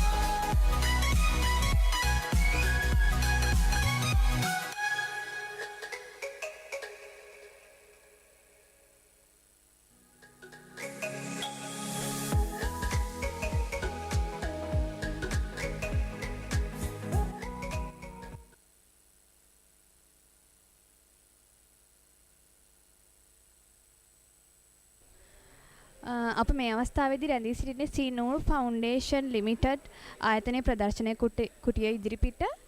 ඉතින් තරමක් නුපුරුදු නාමයක් අපි විස්තර අහලා බලමු කුමක්ද ඔවුන්ගේ මේ ආයතනය සහ මොනවද ඔවුන්ගේ සේවාවන් සහ කාර්යභාරයන් කියලා. අපිට කියන්න පුළුවන්ද ඔබතුමන්ලගේ ආයතනය ගැන? ඒ කියන්නේ කෙටි හැඳින්වීමක්. ඔබතුමන්ලගේ ආයතනයෙන් කුමක්ද සිද්ධ වෙන්නේ? මොන වගේ සේවාවන්ද මොන වගේ කාර්යභාරයන්ද ඉෂ්ට කරන්නේ? බොහොම ස්තුතියි. මේ අපේ ආයතනයේ CEY-NOR ෆවුන්ඩේෂන් ලිමිටඩ් දීවර අමාත්‍යාංශය යටතේ තමයි අපි ඉන්නේ. එතකොට අපේ ආයතනය ආරම්භ කළේ නෝර්වේ රටෙන් අපිට තමයි ආරම්භ කළේ මේ ආයතනය. අපගේ ආයතනයේ මූලික නිෂ්පාදන තමයි සියලුම දීවර ආම්පන්න දීවරණ ලබා සාහන මිලට දීවරණ ලබා දීම අපේ අරමුණ. එතකොට එහෙම අරමුණෙන් අපි ආරම්භ කරුවා මිරිදිය සහ කරදිය දෙකටම අපි යාත්‍රා නිෂ්පාදනය කරනවා. එතකොට මිස්ටර් පේනවා මේ තියෙන මිරිදිය යාත්‍රාවක් මේක වැව් වලට පාවිච්චි කරන ඔරුවක්. එතකොට මේ තියෙන්නේ මේක ඇවිල්ලා අවුට් ට්‍රිගර් එක. මේකෙන් තමයි බැලන්ස් එක උරුවේ පාලනය වෙන්නේ. ඊට මිරිදිය යාත්‍රා අමතරව ඊට පස්සේ කරදියට අපි මේ වගේ ලොකු බහුදින යාත්‍රා නිෂ්පාදනය කරනවා. මේක අඩි 55 දියර යාත්‍රාවක්. මේකේ මාස එකමාරක් දෙකක් වගේ රස්සාවේ ගිහිල්ලා දීවරේ ඒ මාළු අල්ලගෙන එන්න පුළුවන් පාසුකම් දීව ඒ කියන්නේ අයිස් ගබඩා වතුර ටැංකි ඩීසල් ඔක්කොම එකේ තියෙනවා. එහෙම විකාශන වෙලා අපි මේ ඉන්ධන පිරිමස අලුතෙන් හඳුන්වන දුන යාත්‍රාව තමයි මේක. එන්ජින් එකෙන් ස්ටාර්ට් කරලා මේක රුවලෙන් හුලං ආධාරයෙන් මේක යන්න පුළුවන්. ඒ පාසුකම තියෙන වියදම ගොඩක් අඩුයි. ඊට අමතරව අපි මේ අඩි 55 ඉඳලා අඩි 19 වරගෙන පොඩි යාත්‍රා නිෂ්පාදනය කරනවා. එතකොට මේ ඊට අමතරව අපි පැසෙන්ජර් සර්විස් එකට කියන්නේ වේල් වචින් මාළු බලන්න ඒ වගේ යාත්‍රාත් අපි නිෂ්පාදනය කරනවා. ඒ වගේම අපේ අලුත් නිෂ්පාදනයක් තමයි මේ පේනවා ඇති පෝටින් පියර් එකේ හවුස් බෝට් කියලා කියන්නේ. ඒ වෝල්ට් අර කියන්නේ මේක උරු දෙක තමයි මේක නිෂ්පාදනය කරලා තියෙන්නේ. මේක අඩි 36ක් මේ දිග තියෙනවා, පළල අඩි 18ක් තියෙනවා. මේක ඇතුලේ අපිට ඕන දෙයක් ඒක නිෂ්පාදනය කරගන්න පුළුවන්. අවශ්‍ය දෙයක් කියන්නේ ටුවරිසම් පැත්තට මේක යූස් කරගන්න පුළුවන්. ඒ වගේ පාසුකම් තියෙනවා. ඊට අමතරව අපි දීවරෙන්ට දීවර දැල් අපි නිෂ්පාදනය කළා සපයනවා. සියලුම දීවර ආම්පන්න බිලි කුක්කු හැමදේම අර තියෙන්නේ මේ ජීවිතාරක්ෂක කබා මේක ලයිෆ් ජැකට් කියන්නේ. ඒතර මේ තියෙන ලයිෆ් රින් එක. මේකෙන් තමයි දීවරෙන් යම්කිසි අනතුරක් සිදු වුණොත් ඇකි මුදු ගිහිලා එනකොට එතනදී බේර ගන්න තමයි මේවා යූස් කරන්නේ. ඒක අපේ එකම අරමුණ ආයතනයේ දීවරෙන්ට අවශ්‍ය සියලුම දීවර ආම්පන්න සහන මිල ලබා දීම. ඒකයි අපි 100% රජයේ ආයතනයක් වුණාට අපි උපයලා අපි තමයි ජීවත් වෙන්නේ. අපි රජයට බරක් නොවි අපි අපේම නිෂ්පාදනය ඇති කරගෙන අපි දීවර සමග සුවද ගමනක් යනවා. මේ අවස්ථාව ලබා දුන්නාට බොහොම ස්තුතියි. බොහොම ස්තුතියි පැහැදිලි කිරීමට. දැන් අපගේ මෙම ප්‍රදර්ශනය නැත්තම් විශේෂයෙන්ම GEOWEEK 2022 වැඩසටහනෙන් මේ ප්‍රදර්ශනය සංවිධානය කරේ අධ්‍යාපන ශාස්ත්‍රයේ මේ කාර්මික ශාස්ත්‍රය අතර තියෙන සම්බන්ධතාවය වැඩි දියුණු කරන්න. ඉතින් මොන වගේ ශාස්ත්‍රවලද මම හිතන්නේ තාක්ෂණ විෂය සම්බන්ධයෙන් ඉගෙන ගන්න ළමයිට ඒ ඇතුළු ඒ ශාස්ත්‍රවල ළමයිට මේ වගේ ඒවට සම්බන්ධ වෙන්න පුළුවන්. එහෙම අවස්ථා තියෙනවා නේද? ඇත්තට මේ ළමයිට දැන් සාමාන්‍ය මේ බෝට්ටුවක් අපි ඩිසයින් කරන්නේ අපේ ඩිසයින් වෙනම ඉංජිනේර්ස් ඉන්නවා. මේවා ඉගෙන ගන්න අපි සාගර විශ්වවිද්‍යාල වගේ අපි ආයතන සම්බන්ධ කරන කැම්පස් වගේ හදලා තියෙනවා. එතකොට ඒ ළමයිට ඒව සම්බන්ධ වෙලා මේ ශාස්ත්‍රයේ ඩිසයින් ශාස්ත්‍රයේ හරි අඩුයි මේ ශාස්ත්‍රයේ යෙදලා ඉන්න කට්ටිය. ඒක හොඳ ප්‍රශ්නයක් ඇහුවේ. මේ දැන් මිස්ලට පුළුවන් ඇත්තට මේ නාලිකාවේ මේවා සම්බන්ධව ඩිසයින් මේ වගේ කෝසස් තියෙනවා. මේවා හඳුන්වලා දීලා ළමයි මේවලට යොමු වෙලා ඇත්තටම මම කියන්නේ ලංකාවේ 3-4 දෙනෙක් වගේ ඉන්නේ මේ ක්වොලිෆයිඩ් හොඳ ඉංජිනේර්ස්ලා මේ සම්බන්ධව මේවා නිර්මාණය කරමින්. ඒකින්ද ඒ ළමයිට හොඳ අවස්ථාවක් තියෙනවා රැකියාව හොඳ අවස්ථාවක් තියෙනවා මේ වගේ දෙයක් කරගත්තොත්. බොහොම ස්තුතියි හඳුන්වා දීමට. ඒ වගේම දැන් අපේ හදාරන්නේ මැනුම් විද්‍යාව පිළිබඳව. එතකොට ඒ ආශ්‍රිතවත් ජලාශ්‍රිත මැනුම් විද්‍යාව අපි ඉංග්‍රීසි භාෂාවෙන් කියනවා හයිඩ්‍රොග්‍රැෆික් සර්වේයින් කියලා. ඉතින් ඒ සම්බන්ධ වැඩ කටයුතු කරද්දිත් මේ වගේ යාත්‍රා වල ගමන් කරන්න සහ ඒ සම්බන්ධව කටයුතු කරන්න සිද්ධ වෙනවා. ඉතින් සතුටුයි සහ බොහොම ස්තුතියි අපිට දැක්වූ සහයෝගයට මෙම වැඩසටහනට සම්බන්ධ වෙලා.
මීළඟට අපි යොමු වෙන්න යන්නේ ප්‍රදර්ශන කුටියක් වෙතට. ඉතාමත් විශේෂිත ප්‍රදර්ශන කුටියක්.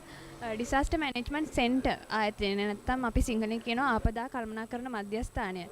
ඉතින් අපි අතර ඉතාමත් හුරුපුරුදු නමක් අපි අද විමසලා බලමු ඔවුන්ගේ ආයතනයෙන් මේ ප්‍රදර්ශන කුටියෙන් අද අපිට දෙන්න බලාපොරොත්තු වෙන්නේ මොනවද කියලා. මොනවද මේ අද ප්‍රදර්ශන කුටියෙන් ඔබතුමාලා මේ වැඩසටහනට එන පිරිසට දෙන්න බලාපොරොත්තු වෙන්නේ? ඔව් ඇත්තටම මම කියන්න සන්තෝෂයි අපිට මේ වගේ අවස්ථාවක් ලැබීම සම්බන්ධව මුලින්ම. ඉතින් අපි ප්‍රදර්ශන කුටියෙන් දෙන්න බලාපොරොත්තු වෙන්නේ ආපදා කළමනාකරණ මධ්‍යස්ථානයක් විතර ලංකාව තිබ්බට මේ ගැන ලොකු අවබෝධයක් නැහැ අපේ ප්‍රජාවට.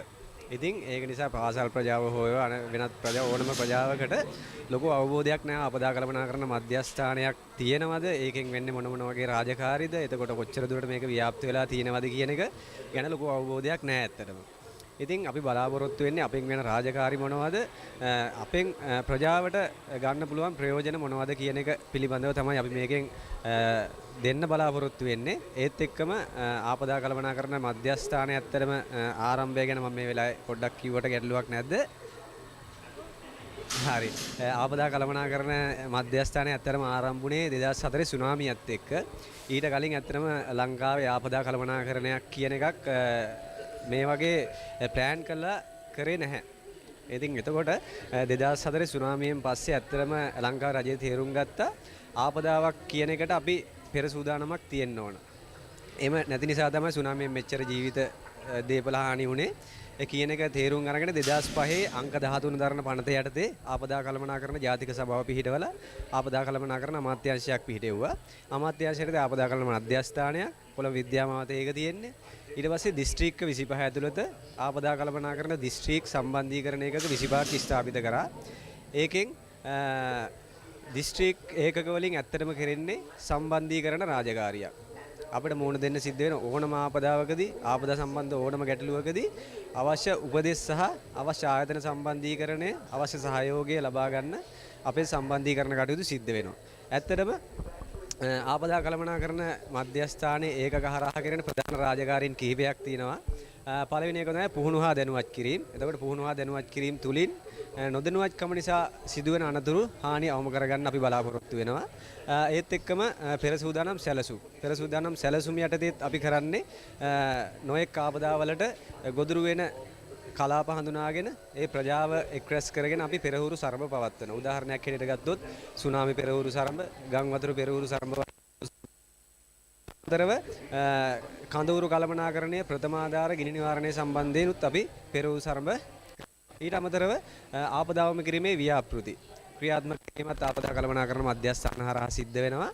එතකොට ආපදා අවම කිරීමේ ව්‍යාපෘති සිද්ධ කරද්දී ප්‍රාදේශීය ලේකම් කොට්ටාස හරහා ගෙන්නගත්තු ව්‍යාපෘති යෝජනා අපිට ප්‍රමුඛත්වය දෙන්න පුළුවන්, උපරිම ප්‍රමුඛත්වය දෙන්න පුළුවන් ව්‍යාපෘතිය හඳුනාගෙන ඒ ව්‍යාපෘති හරහා ආපදා අවම කිරීමේ ව්‍යාපෘති ක්‍රියාත්මක කරලා ප්‍රජාවට වෙන්න පුළුවන් ජීවිත හා දේපල හානි අවම කරගන්න එක සිද්ධ කරනවා. ඊට අමතරව සිද්ධ වෙනවා හදිසි ප්‍රතිචාර දැක්වීම. හදිසි ප්‍රතිචාර දැක්වීමෙදිත් අපි ගොඩක් දුරට කරන්නේ අපේ ඒකකයෙන් ගිහිල්ලා රෙස්කියු කරන්නවත් එහෙම නැත්නම් මුදවා ගැනීම කටයුතු සිද්ධ කරන්නේ නැහැ. ඇත්තට අපි හඳුනාගත්ත කණ්ඩායම් ඉන්නවා මුදවා ගැනීමේ කණ්ඩායම්. අන්නේ කණ්ඩායම් ඒ අවශ්‍ය අදාළ ආයතන තැන්වලට යොමු කරලා ඒ කටයුතු කරන එක තමයි අපේ මූලික වශයෙන් සිද්ධ කරන්නේ. එතකොට මම කිව්වා 2005න් පස්සේ තමයි අපි ආරම්භුනේ. මම කිව්වා සුනාමියෙන් අපිට ලොකු ආපදාවක් වුණේ අපි නොදැනුවත්කම හා පෙර සූදානමක් නොමැති කම නිසා කියලා.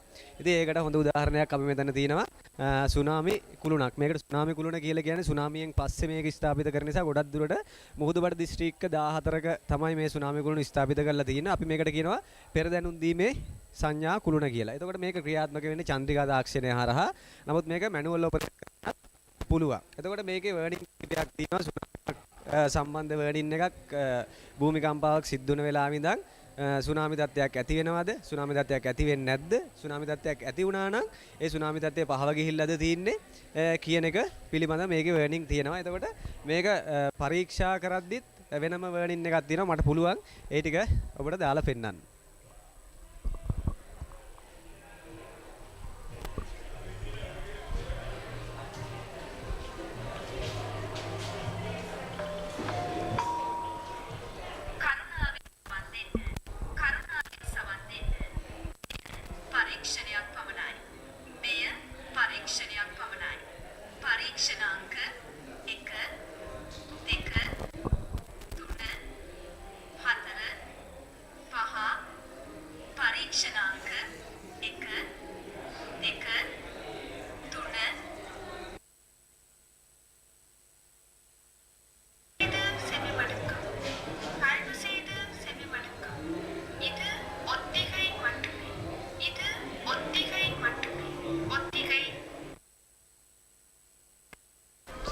මේකෙදි ඇත්තටම අපි භාෂා තුනෙන්ම වර්නින් එක දෙනවා. මේක පරීක්ෂණ ඇමතුමක් විතරයි.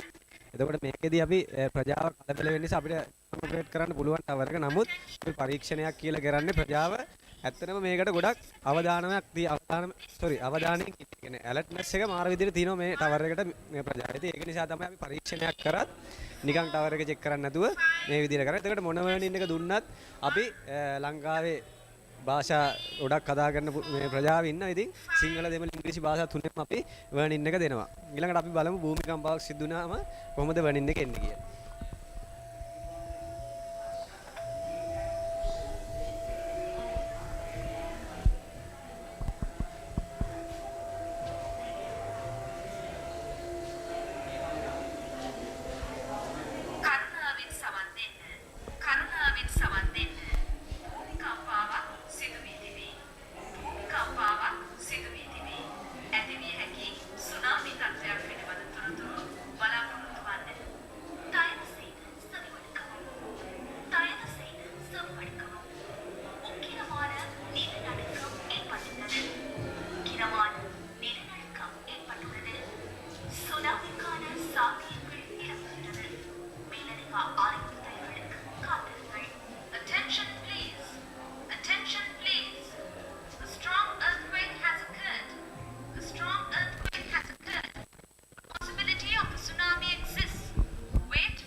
ඒක දිගේ භූමිකම්පාවක් සිද්ධ වෙලා තිනවා සුනාමි තත්ත්වයක් ඇති වෙන්න පුළුවන් කියලා. ඒකෙන් පස්සේ සුනාමියක් ඇති වෙන්නේ නැත්නම් සුනාමියක් ඇති වෙන්නේ නැහැ කියලා ඔක්කොම දාලා පෙන්නන්න.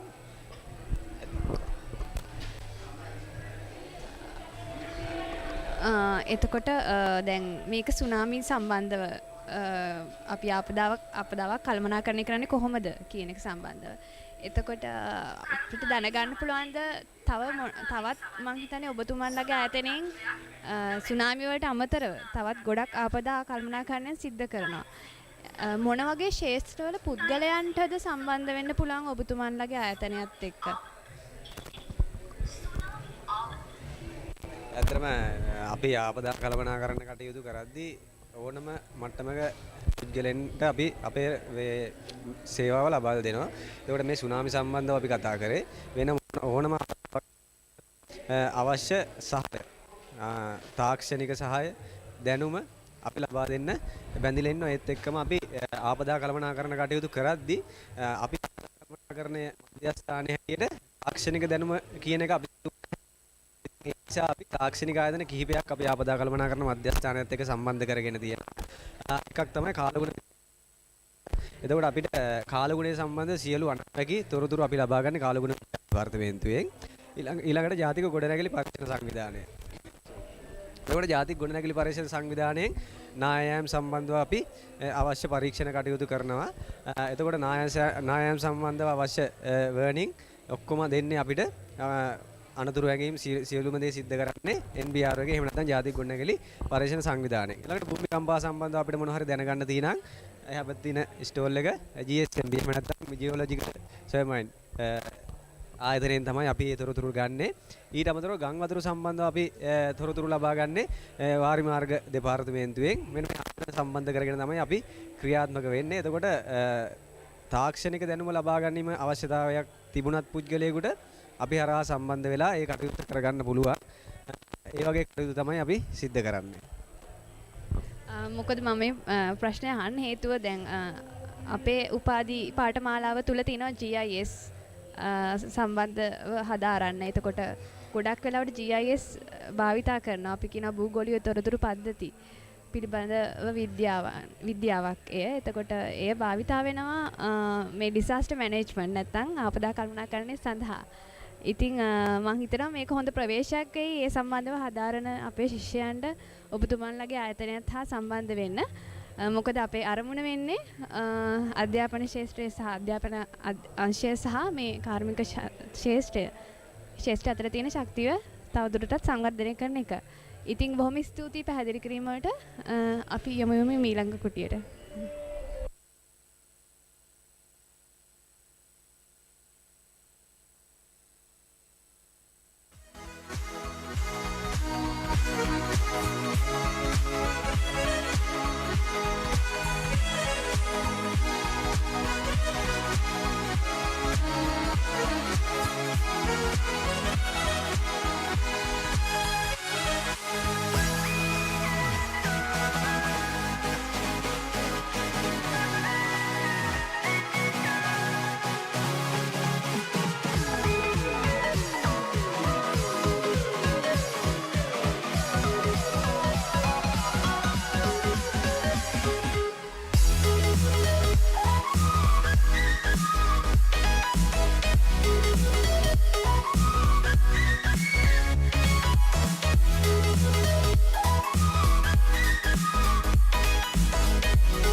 Okay, now we are moving to the stall of Geological Survey and Mines Bureau. Here they have displayed the samples of several different minerals available within Sri Lanka, and also they have a map which shows the locations of the minerals and their availability within Sri Lanka.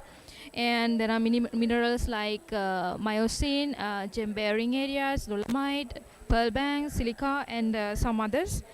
And also in here, there are some instruments that they use to find minerals and some of their characteristics. Let's ask one by one about the duty of them in finding the minerals. So can you please explain about the Yes, madam. Thank you. I am Nalin De Silva from Geological Survey and Mines Bureau, and this is we are usually dealing with the subsurface, and with compared to other stalls, you can see many of the things are only the surface. But when it comes to subsurface, the techniques are different than what we deal with the surface, because we have to send the signal down and see the properties, how the properties varies. So the minerals and rock layers are having different types of physical properties, and that we call if one mineral is having a specific property, that we call it an anomaly with respect to the background. So these instruments are calibrated, and these instruments are upgraded to identify anomalies in the subsurface. If I start with the resistivity technique, that we just send a current to the subsurface, and then we'll see the response. So depending on the subsurface layers that encountered the current, that you can see a different response. So likewise, we can use the magnetic properties of the rocks to identify the rocks, one rock from one another. So again, the magnetite content is the physical property that we are looking for. Then again, this is also a resistivity technique, because we have one dimension as well as two dimensional systems. That as you see in the poster, we can prepare 3D cubes and 2D profiles indicating the resistivity changes of the subsurface, and that resistivity changes are resembling to the different geological types, rock types. So likewise, we can use GPR as well, but usually this is a GPR system. And GPR is not usually considered for mineral surveys, but in urban areas you can use it for identify buried utilities, things like pipes, wires, and things like that, because it is usually we use in the urban area. So likewise, the different techniques are developed and upgraded to identify anomalies in the subsurface. The anomaly could be a mineral deposit, or it could be a empty cave, or it could be a aquifer bearing water. So whenever there is a physical contrast than the background, these systems are used to identify these things. Thank you. So when it comes to the gems, so is there a direct technique like this to detect them, from the subsurface layers?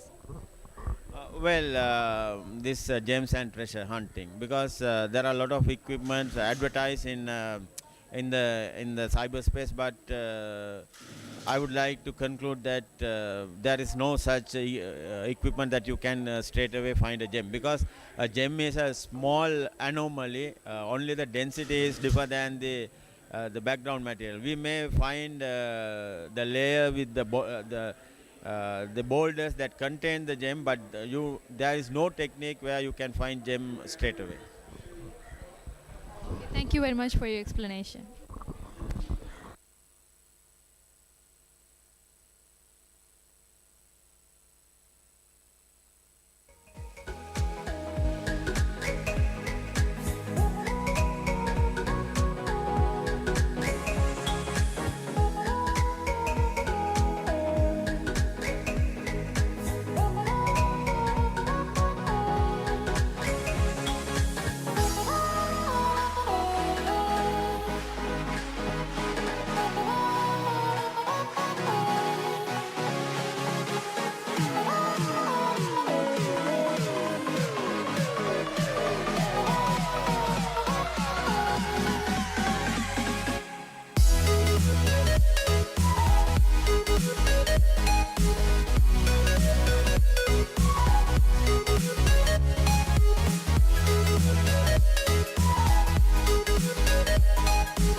ඇවිල්ලා ඉන්නේ BMICH එකේ මධ්‍යම පරිසර අධිකාරියේ ප්‍රදර්ශන කුටියේ වෙතට.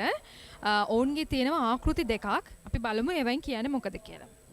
මේක අපිට පොඩ්ඩක් පැහැදිලි මේ මොඩල් එකෙන් පෙන්වන්නේ පරිසර අධිකාරිය පරිසර කළමනාකරණ කරන කටයුතු සඳහා කොහොමද භූගෝලීය තොරතුරු තාක්ෂණය යොදාගන්නේ කියලා.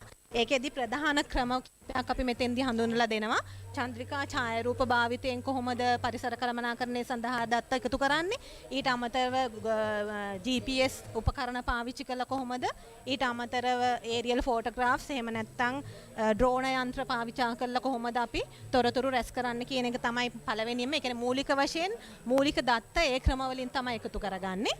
එතෙන්දී හිරුගෙන් එන ආලෝකය පාවිච්චි කළා ඒ රිෆ්ලෙක්ටර්ස් වලින් තමයි අපි ඇක්ටිව් කියලා දෙකක් තියෙනවා මම හිතන්නේ හැමෝම දන්නවා. එතෙන්දී හිරුගෙන් එන ආලෝකයෙන් ගන්න තොරතුරු තමයි පැසිව් ක්‍රමයේ. ඊට අමතරව සැටලයිට් එකෙන්ම රේඩා මාර්ගයෙන් ඒ කියන්නේ ආලෝක කිරණ යවලා ඒ තොරතුරු අරගෙන තව ක්‍රමයකින් අපි තොරතුරු එකතු කරගන්නවා. ඊට අමතරව ජියෝ ස්ටේෂනරි සැටලයිට් කියලා තව තියෙනවා අපි GPS උපකරණ වලට සිග්නල් ගන්න ඒකෙන්. එතකොට මේ ඒ ඔක්කොගේ ඒරියල් ෆොටෝග්‍රාෆ්ස් ඒ කියන්නේ ප්ලේන් එකක් හරි හෙලිකොප්ටර් එකක් හරි පාවිච්චි කරලා ඊට අමතරව ඩ්‍රෝන් යන්ත්‍ර පාවිච්චි කරනවා දැන් අලුත්ම ක්‍රමය. ඒ ක්‍රමයට තොරතුරු මූලික වශයෙන් එකතු කරගන්නවා. ඊට පස්සේ මේ එකතු කරගත්ත තොරතුරු පරිසර කළමනාකරණය සඳහා ප්‍රධාන වශයෙන්ම අපි urban planning ඒ කියන්නේ නගර ප්ලෑන් කරන්නේ කොහොමද?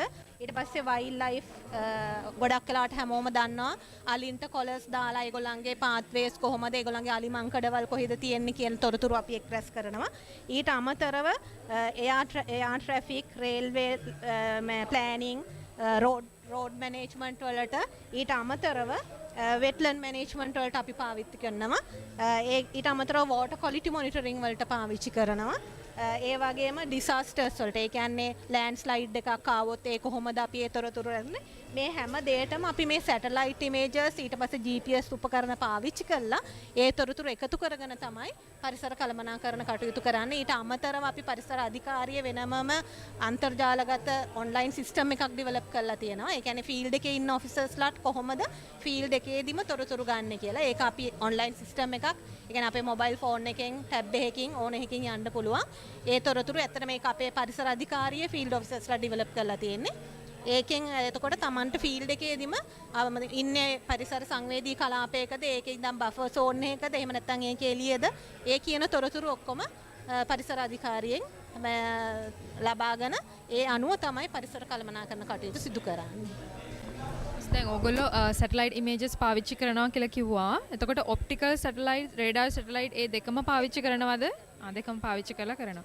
එතකොට දැන් ඔයාලා කියන ඔය ඔන්ලයින් සිස්ටම් එකේ තියෙන්නේ ඔයගොල්ලෝ ප්‍රොසෙස් කරපු ඉමේජස් වෙන්න ඕනි. දැනට අපිට එක එක ආයතන ඒ කියන්නේ මම හිතන්නේ ඔයගොල්ලන් අහලා ඇති පරිසර එන්වයරන්මන්ටල් ඉම්පැක්ට් ඇසස්මන්ට් එක කරනකොට අපේ ගැසට් කරපු ඒවා තියෙනවා. ඒ කියන්නේ උදාහරණයක් ගත්තොත් wildlife protected areas, forest protection areas ඒ වගේ ඊට පස්සේ ලෑන්ඩ් ස්ලයිඩ් ප්‍රෝන් ඒරියාස් ඒ වගේ. ඒතර ඒකට අදාළ ආයතනයෙන් තමයි ඒ තොරතුරු ගන්නෙ. මොකද අපි ඩෙවලොප් කරන්නේ නැහැ ඒවා.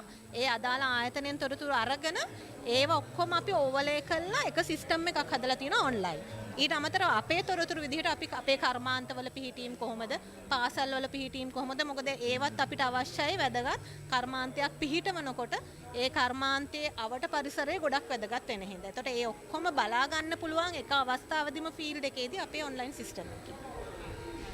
හරි මිස් thank you. තවත් ආකෘතියක් මේ පැත්තේ තියෙනවා අපිට ඒ ගැන තව විස්තර දැනගන්න පුළුවන් වේද?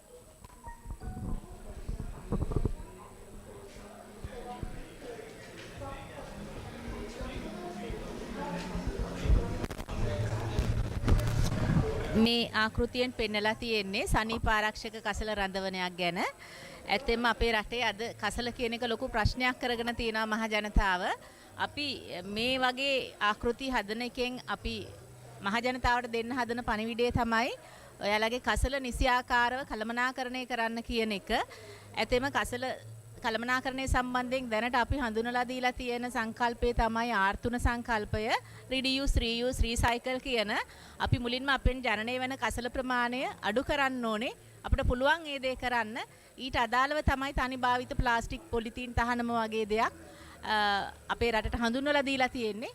ඉතින් අපි කසල අඩු කරාට පස්සේ අපේ නිෂ්පාදනය වෙන කසල ප්‍රමාණය අඩු වෙනවා වගේම අපි යම්කිසි දැන් අපි තුමු උදාහරණයක් හිට පෙට් බෝතලයක් වගේ එකක් ඒක අපිට නැවත භාවිතා කරන්න පුළුවන් ක්‍රමයක් අපි හොයාගෙන තියෙනවා මේ ලංකාවේ මිනිසුන්ගේ තාක්ෂණය අනුව.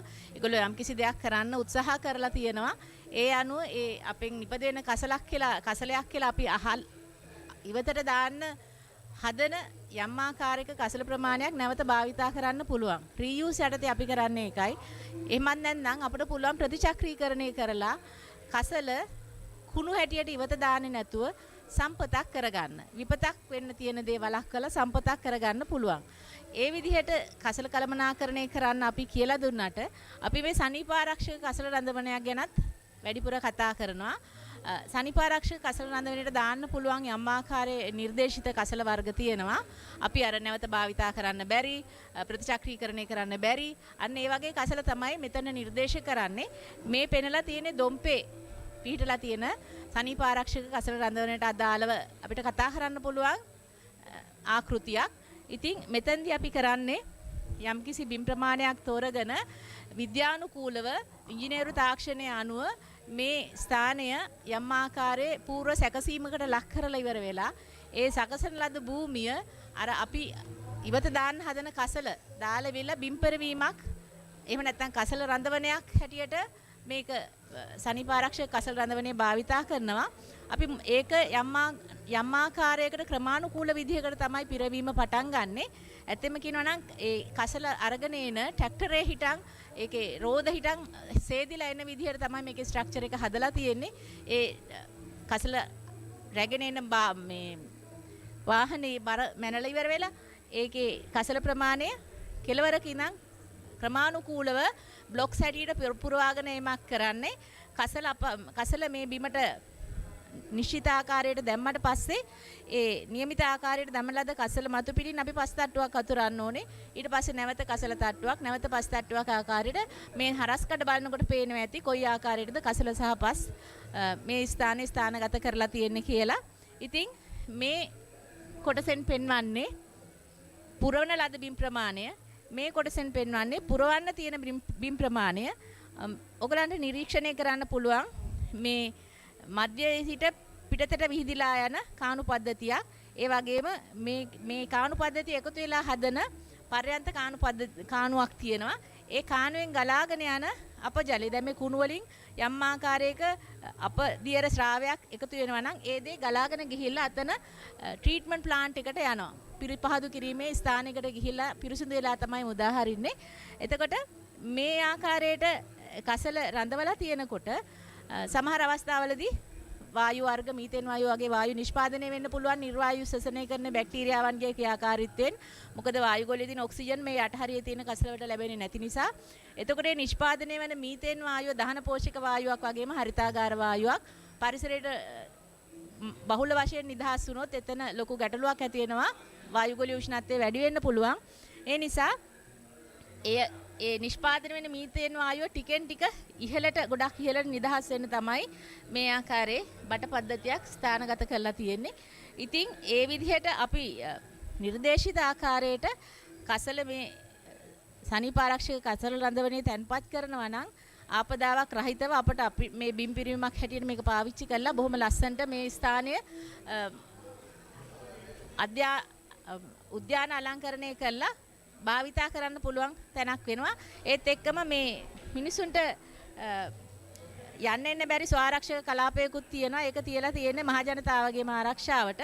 මෙතෙන්දී යම් ආකාරයක දිරණ කසල ප්‍රමාණයක් එකතු වෙනවා නම් දොම්පේ කසල රඳවනේ ආශ්‍රිතව ඒ දිරණ කසල ප්‍රමාණය කොම්පෝස්ට් බවට පරිවර්තනය කරනවා වගේම ඒ පරිසරයේ ඉඩ තියෙන තැන්වල වගාවන් කරනවා කාබනික ගොවිතැනක් ආකාරයට එයාලා නිෂ්පාදනය කරන කොම්පෝස්ට් පොර භාවිතා කරලා ඒ හදන ආහාර වර්ග ඒ කියන්නේ එළවලු පළතුරු විකිණීමෙන් ඒ ද්‍රව්‍ය විකිණීමෙන් ලැබෙන ආදායම ආයතනයේ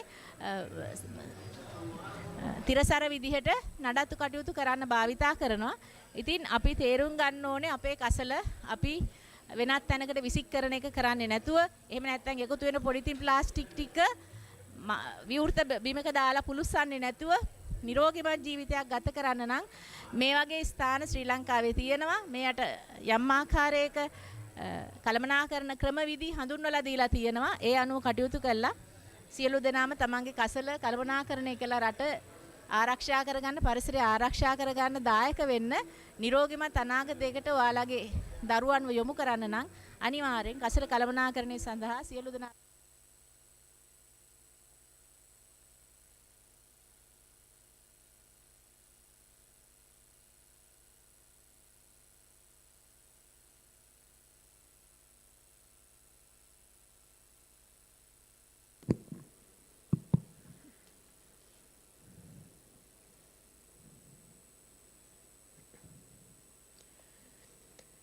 Welcome back to the main session of the program. We are now moving to a special event of the event today. We expect the contribution of the military forces in this event, and I'm honored to invite a line of dignitaries for this renowned moment. Let me please welcome Wing Commander Sanjeeva, Commanding Officer for Sri Lanka Air Force, Wing Commander Pramudita Gunawardana, Research and Development Wing, Sri Lanka Air Force, Major Vidusha Vimaladeva, Sri Lanka Army, and also I would like to cordially invite Mr. Vipula Aberatna, Dean Faculty of Geomatics of Sabaragam University of Sri Lanka, to conduct this program.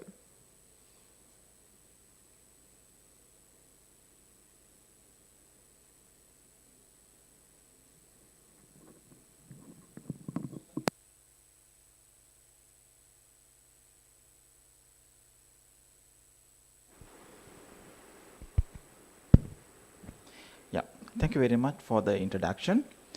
We are preparing for a very special event, that is to have a small discussion about geoinformatics and its applications with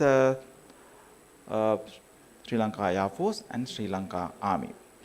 So all three officers warmly welcome by the Faculty of Geomatics for the GeoWeek 2022 for the event Geo Expedition here.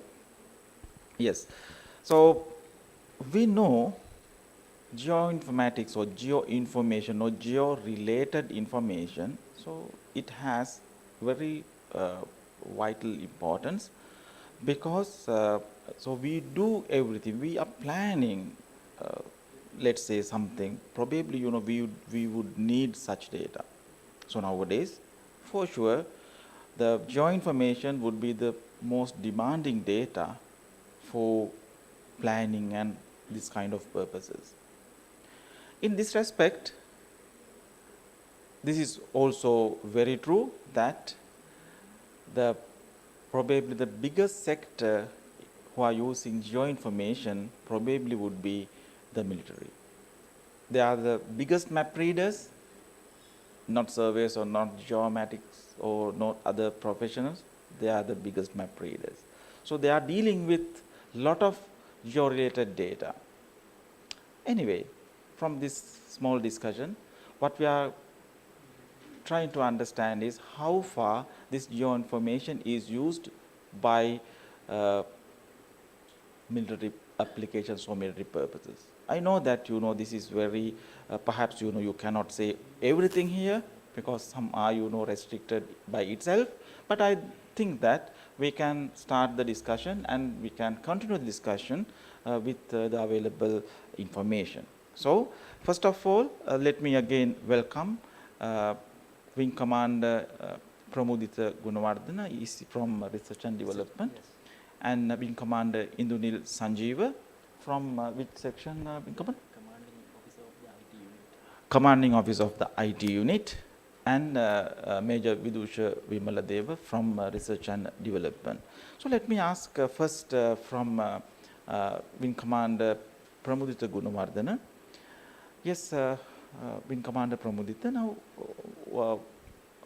I mean, how extent that you are using geoinformation? For me, of course, I can understand that.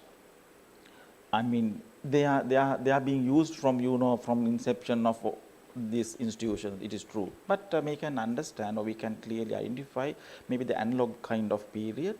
Maybe you can get information from printed materials, and after that, with this revolution, especially on digital platforms, so how this transformed, or how your day-to-day work, or maybe the collection of information is now planned or is going with as long as the geoinformation is concerned?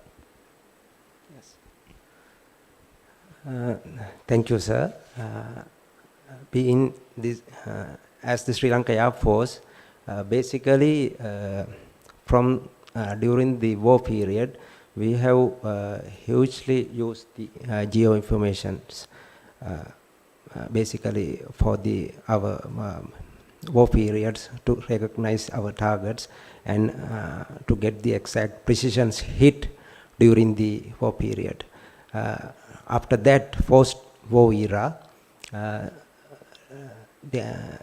that's time the development take place, and we right now we will be developing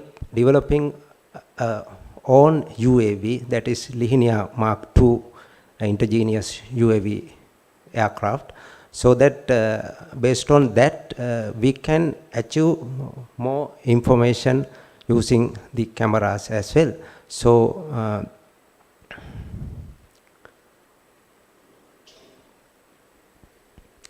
so that during the post-war era, we are taking some I mean for the other other stakeholders, we are helping them to take part there for basically if they want some information using our drones and the UAV, so that we are helping to other entities to get their informations because we are the one we are having some aerial platforms, so we can use them. Even from lastly we are helping to Muthurajavela mapping, and also for the dengue prevention programs, as well as some other developments, and we can identify some other illegal activities which is taking place in the sea as well as on ground. We can observe it from aerial platforms, and we can give that information to the relevant authorities. Likewise, we can help and we can assist always for the economy. Even we can do much if we have more combination with other universities as well as other stakeholders. Thank you, sir. Yes, thank you very much. And let me ask similar problem from similar question actually from Major Vidusha. In Sri Lankan Army, so how you are using this geoinformation at present? In war period, we have used printed 1 into 50,000 maps to identify terrorist locations and mark our needed operations. When it has to do, we have to mark it in 1 into 50,000 map sheet and give location using military grid system, and soldiers moving to that locations using compasses and other analog materials. But after in these days we have used when it comes to GPSs, and we are trying to move to digitized maps because we have to take those printed maps with soldiers to all of the operations those days. And now we are using some kind of we develop some systems for tracking soldiers using GPS modules and tracking devices, and also we have digitized maps to give locations to those soldiers. And always we have developed and in this COVID situation we developed map to identify living locations of all soldiers in the army, and we categorize those into wise province, district, GN division wise, we categorize and we restrict them to those areas to isolate them using those digitized map system, and we use coordinate systems to do that thing. And nowadays we are use and practices GIS based solutions to develop accurate data to recognize what we can do using GIS areas. Yes, thank you for your information regarding how the geo-information is used there. And let me ask from Wing Commander Sanjeev, now what is the role of IT in this linking, this geodata and these applications? So what's your role in this case?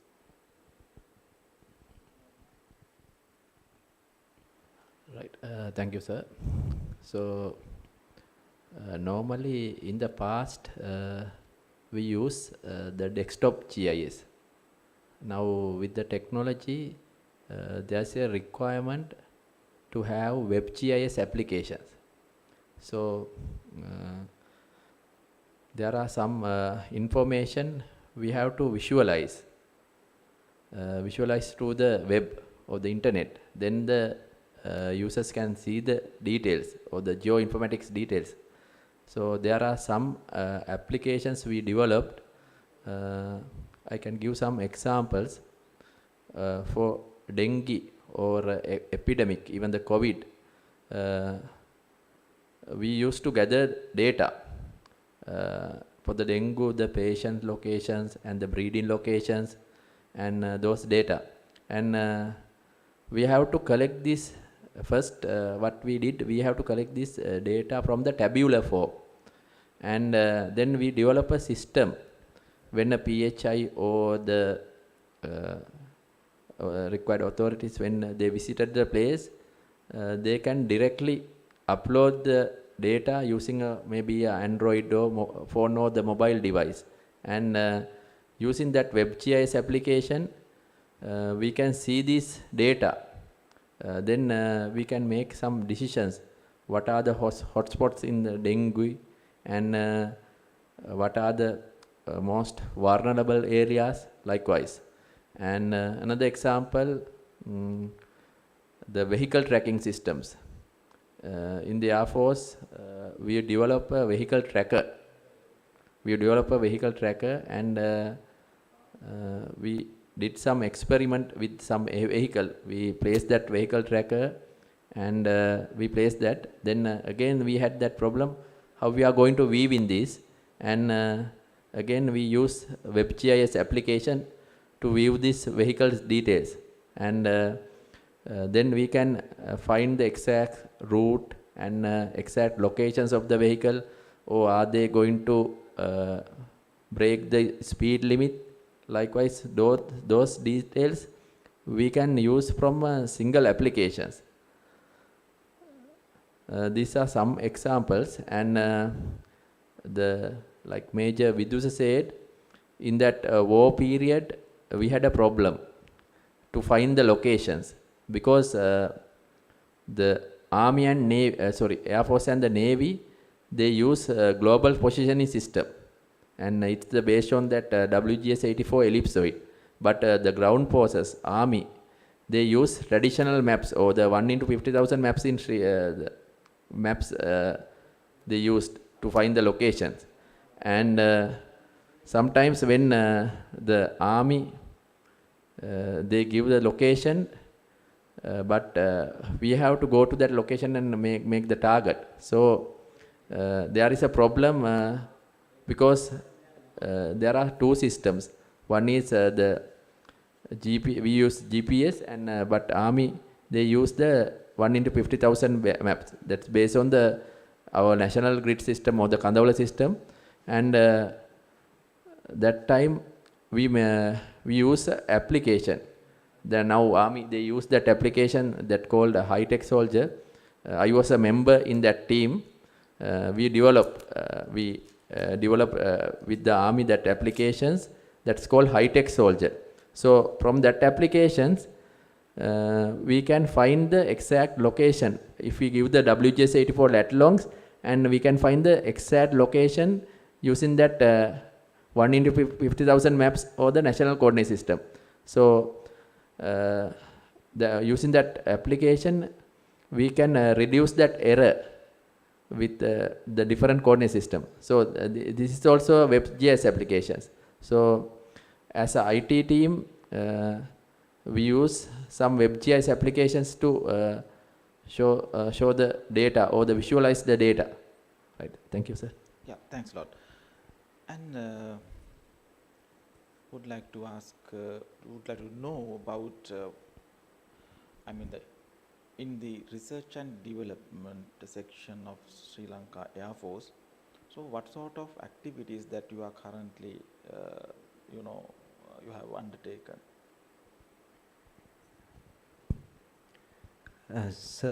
Right now, actually, we will be mainly deal with the requirements of Sri Lanka Air Force. Basically, for the aeronautical engineering, right now, we are having some problems of developing some aircrafts items because of this economic crisis, as well as some of the other issues. The price of the spares are very high, and some of the electronic equipment like some recording systems and some of the navigation systems, so they will be very costly when it comes to the aviation fields. So more we are concentrating on that aspects, and we will be every year we will be having annually the commander of the Air Force, he will be allocating some money, and we will be getting project proposal from the respective squadrons, like not only the flight information, the other entities like the engineering information. Sometimes we need to develop some of the ground power unit which can help, which can need to use during the aircraft startups and to check the system checks. So likewise, once they will be given the project proposals, we will be evaluating it, and then not only the research, some kind of sometimes reverse engineering we will be doing. We will be get the approval from commander of the Air Force, and we will be give the project to the respective team members. Being the research and development cell, we are continuously monitor the project, and we will be assist them. Sometimes they require some of the expert assistance from the universities. So we will be contact respective universities, and we will be help them to get make it reality of the project. We will be mostly initially we will be do the prototype, and then later on we will be developing the things. Right now, in the aviation field, we are more successful to develop indigenous UAV, and apart from that, for the UAV again, the autopilot system, and it's little bit challenging about the data link. Still, there are some developments also there, but we have able to develop indigenous UAV in Sri Lanka Air Force. Apart from that, some of the electronic equipment, like sometimes the communications, like for the Air Force, we are using VHF and UHF AM communication, especially. So in that we are getting only the line of sight communication. So for example, if aircraft is operating in China Bay, sometimes if we need to listen from the here, the ground ops room, we need to have some kind of monitoring system. The range, sometimes it cannot be achieved from here. So we are having some microwave links, and some of the interface systems we have developed, and we have developed some kind of system to get that information to the main ops room. Likewise, there are a lot of development are taking place, and most of the things are related to the Air Force, because sometimes some of the equipments are very costly if we get from the outside, because most of in the international markets, and it's challenging. And I want to mention again that there is again command CDRD Pitipana. There is a command Center for Research and Development that is handled by Ministry of Defense, and we are getting some funds from them as well, and we will be take some major projects with them, and we will be developing some every year, maybe 5 to 10 projects every year from them as well. So thanks. And Major Vidusha, now I saw when I visited to your stall there, so I have developed some equipment for jamming equipment and some other there's some jamming equipment. So maybe if you can describe which kind of activities or which kind of research that the research and development section of SLM Sri Lanka Army at the moment is carrying out. It's quite interesting to listen. Actually, economic crisis of Sri Lanka is huge impact for all. Military also it have some impact. Then we have to develop our own products to survive as a military. As a one of that product, we developed drone jammer. We use it in vulnerable places of Sri Lanka and public events. When we come to Sri Dalda Perahara Kandy and also Parliament of Sri Lanka, we use drone jammers to jam GPS signals of the drones and break down those drones while they are going through our restricted area. That kind of jamming equipments we are currently developing, researching and developing inside of the Sri Lanka Army, and also in GIS perspective we have doing researches about artillery firing, because we don't have artillery ammunitions much in these days, and we are develop virtual ammunitions, and we are calculating distances using GIS based technologies, and also engineering regiments we use mining projects to doing GIS kind of perspective researchers. They are doing using for mining kind of things, and also we are developing, as mentioned by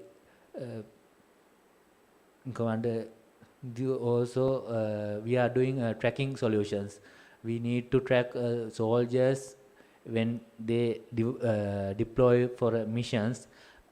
Not only for Sri Lanka, our soldiers are going to missions, United Nations missions. They are participate for United Nations missions in Mali and Haiti kind of countries. We use soldier and vehicle tracking solutions for them also, because some missions are vulnerable. Our soldiers are vulnerable for terrorists in these days, also in Mali and Haiti missions. We research about tracking devices to track soldiers for less amount of money we can we develop for economical, if we consider about economical factor, because in market these kind of devices price going very high, then we are trying to develop inside our premises for less price, considering price of less. And CDRD, as mentioned earlier, they provide funds for our researchers. And also this year I participate for a symposium. They provide, I think they provide for civilians. Mahavali river, they are doing kind of research about sand poisoning kind of thing. They provide funds for that also. Then we can do researches and provide valuable things to within Sri Lanka and outside for Sri Lanka also. Okay, so this is from my understanding, right? So you are having one section that is totally depending on maybe the military applications, but the other very important your contribution is whenever the nation is under threat, maybe by flood or by cyclone or whatever, so you are the first the groups to be deployed to particular places for assuring the civilian safety. So you don't, you are taking all the risks. I cannot say that you are just going there and come. No, you are taking the risk 100%, and finally you are safeguarding the safety of civilians. In this case, of course, we can do with very raw data, no problem, we can do it. But maybe for the during this time, so do you use any this geo-information kind of analysis or data or systems in order to to rescue these people, Wing Commander Pramudita?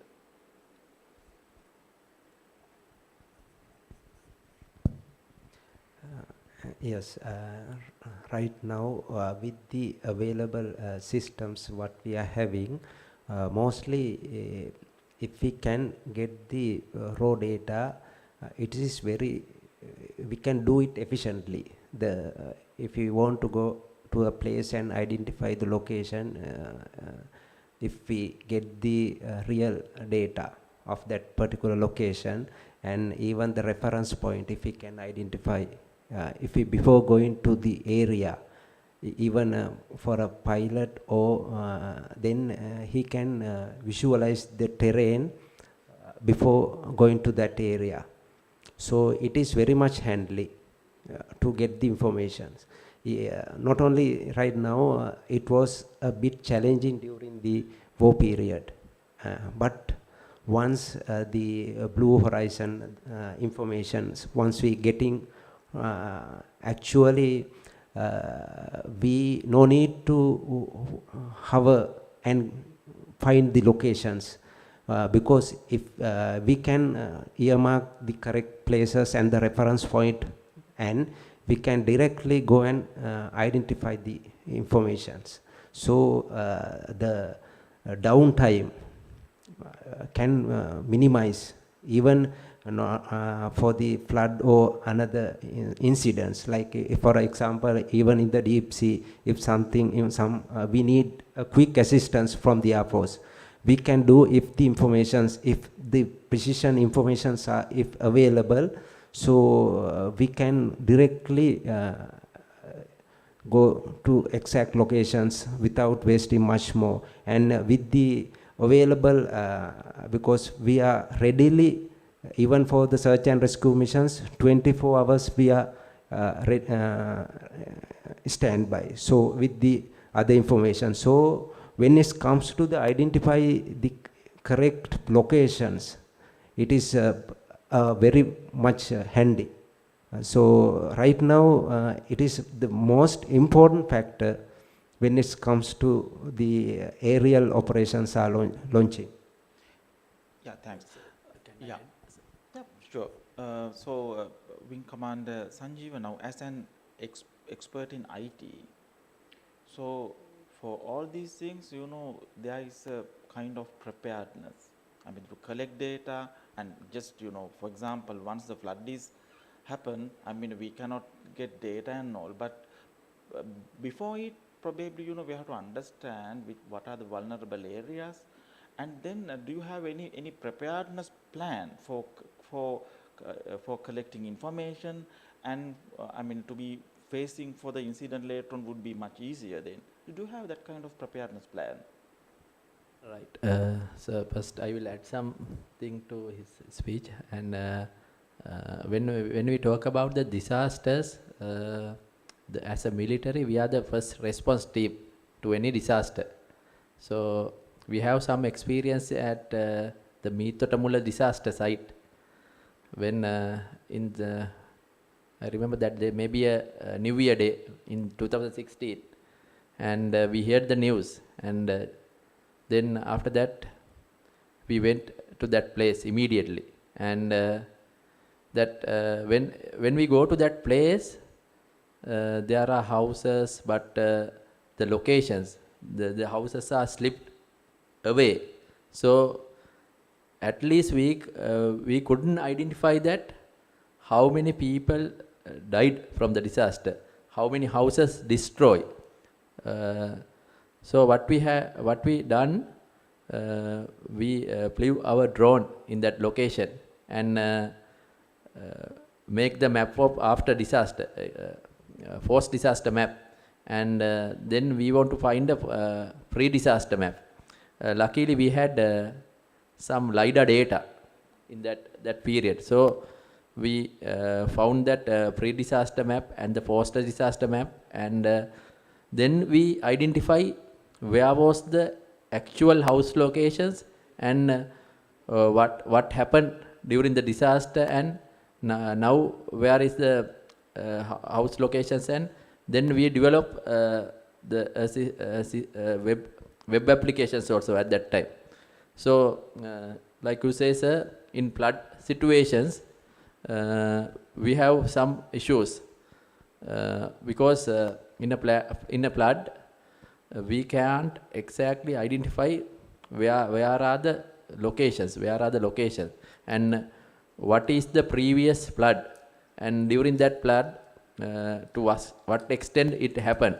So when the flood happened, what we do, we are going with our drones and use that area and you take that pictures from that area, and we develop the flood map using that raw data and the drone images.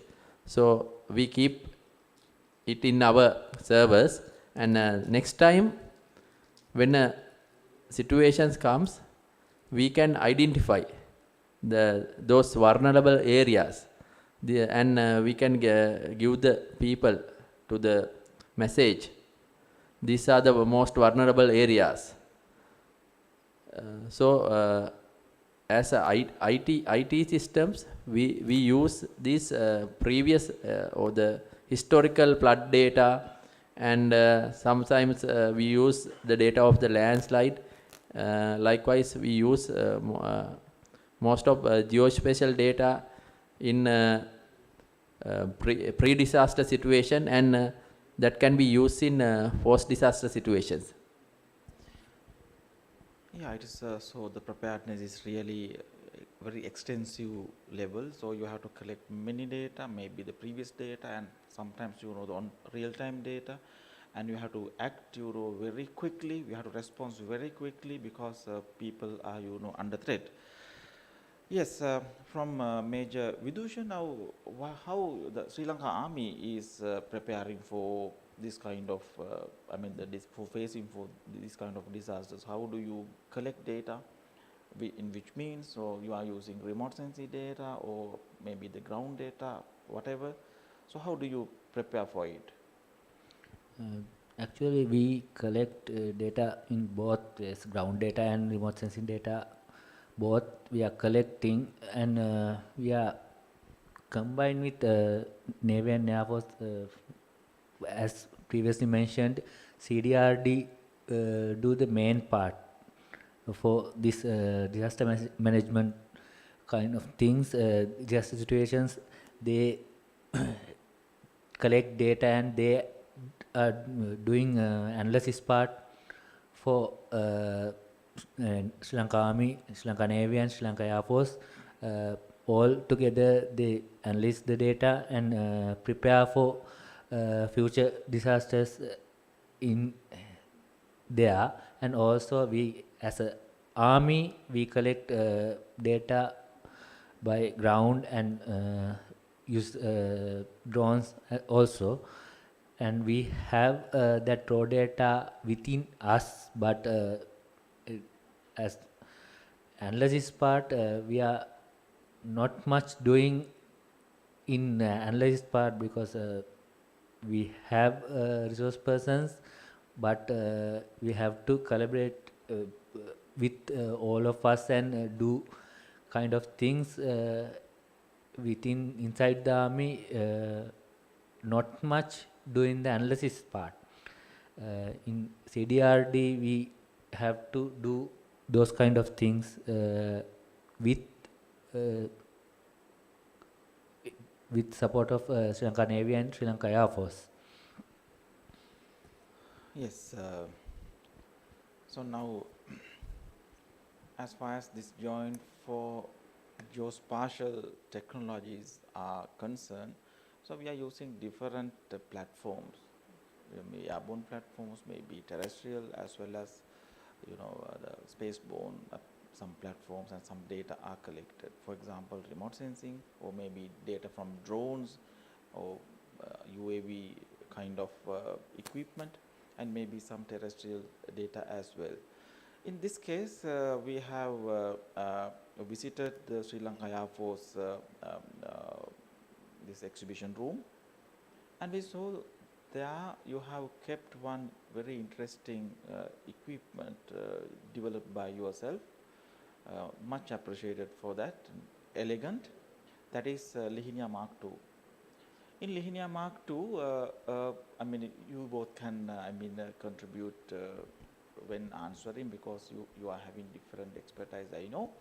So then how this aircraft has been designed, and maybe what are the capabilities that it has, and what is the plan of you have that to analyze the captured data from the respective sensors, whatever to be fitted, fitted with the equipment.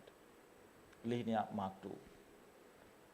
Yeah, still this idea came from the maybe it's more than 10 years before, because once during the war period we have used Searcher Mark II and Blue Horizon UAVs to get the informations. Both aircraft are Israel made UAVs, and it is very costly to get the equipments and the maintain those systems. So because of that, the development of indigenous UAV was came, and this is not suddenly pop up. It's we have developed is a small one, then one by one it has some prototypes, and then we will be increased. Initially we have having some problem of the increase in the range, and even the aerofoil. So how lift is creating like this. So we will be develop this UAV up to Mark II. Not a it's a long continuation. So we are having we have at the right now the experts are at the stall, and they are right now we are capable. We have equipped onboard power generating engine to increase the range. And now it can fly up to 6 hours, but still we need to check that. Very recently we get the onboard power generating engine, and we increase the wingspan and lift, in order to increase the range. And the autopilot systems we already developed in our in-house, and again the ground control unit also we are developing. It's right now it's actually a challenging, and the most challenging thing is right now is to, when it's going to the range up to 100 kilometers, we need to have a precision data link to get the information.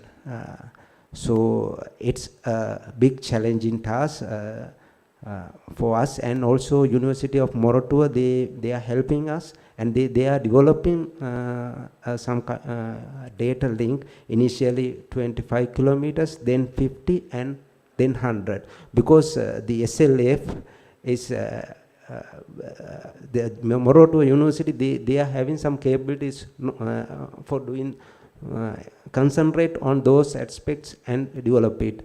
So we are expecting to end up next year it will be finished. Right? Then we are very much capable of having 6 hours endurance of UAV. So in that also the installation of the camera is again the weight factor. Yes we can, but we need to get a good cameras. Even in that aspects, the most of the time financial constraints are coming to play. So my opinion is not only the Air Force, since being island nations, we need to collaborate all the parties, like the professionals on those fields, and we have to get together and make it reality, so that ultimately the Sri Lankan will benefit. Thank you. Yeah, of course, from Wing Commander Sanjeev, I would like to know which kind of sensors that have been embedded or fitted with the equipment that Lihinia Mark II. I mean the optical sensors like cameras, and do you have some other like maybe IR or any LiDAR kind of sensors? So do you have any, I mean the further developments? Right. For the time being, we have only the RGB camera, normal camera, but we plan to get some sensors, because we can have that payload. There is no issue. But as Wing Commander Gunawardana says, the financial issues, if we going to buy a camera, maybe cost more than $75,000, I think, US dollars. And due to this economic crisis or these situations, for the time being, we can't go to that extent. But as Wing Commander Pramudita explains, if we can collaborate with other institute, like maybe the survey department or the disaster management center, because they are the users. They are the users of this raw data, and we can develop a good camera, maybe with a camera with the infrared sensor or the LiDAR sensor. We can have that camera, and we can have the payload. If we have the financial background, we can do that. Okay. Yeah, thank you. And Major Vidusha, now you stated in your talk that you are not still not doing any analysis, but just collecting raw data. So anyway, now, I mean, from all talks, what I understood was, yes, you are very capable at the moment to collect data. I mean, your effort in designing and implementing this what you call the Lihinia Mark II is highly appreciated. So it actually preserves a lot of money for Sri Lanka, which is needed at the time. And of course, it is, it is a masterpiece of our knowledge. So we developed it nicely, maybe having, some other specialties than other available, excuse me, the equipment, similar equipment in the market, maybe. Yes. So Vidusha, now what is your plan now? Actually, the collection of raw data is not enough. So we have to step into the next step, that is to get some analysis. Maybe the further steps would be, some developing some algorithms and going for some advanced applications. In between, of course, I think that it is quite interesting you to have sort of, analysis data, and then your service can be provided meaningfully. So what is your plan? I mean, do you have any suggestions or any thing about that to be said for sure?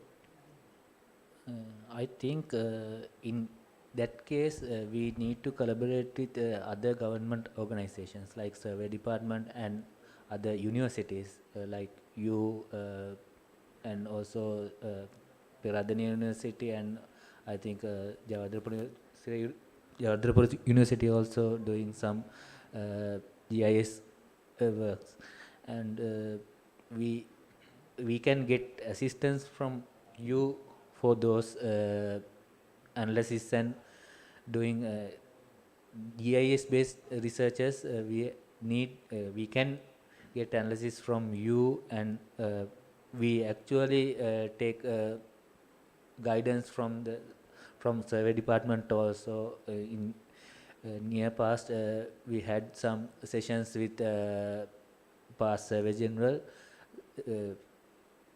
and we get resource persons from other universities, and we develop our soldier knowledge about GIS based surveys and other analysis, and we can improve using we have data and we need to manipulate data to get results, and we need and we need to get assistance from you and other government institutions for that purpose, and I think we need to collaborate with you in this situation.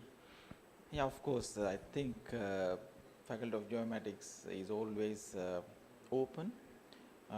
Whenever the request is received from maybe other institutions, maybe from military especially, we are concerning very much all the requests from military, so definitely we will be with you. Yes. Now let me talk a little bit about from military point of view. That is, you said that the concept called high-tech soldier. So high-tech soldiers, so they are using high-tech. Maybe, perhaps we have seen it from maybe from films, in the Western films, the troops who are using high-tech. So in that respect, how it is planned? I mean, just to maybe you have to learn all other troops in order to use new high technology and maybe GPS or maybe some GIS or some small devices maybe which is having all the data. So I would maybe ask from Sri Lanka Air Force how it is now. I mean, your plan. How? I mean, the plan must not be said because it's military stuff. But anyway, now how we are going to do it? Who is called the high-tech soldier? Maybe Wing Commander Pramudita, you can add some ideas. Yes, this idea actually, I want to emphasize because the smart soldier concept that came in Air Force also, so 2 years before, and even if we want to get our vision to get to reality, make the reality of the smart soldier right now, because of the situation of the country, it is big challenging, but being the research and development wing or research and development cell, we can do little more on researchers to empower to get the success of the smart soldier concept.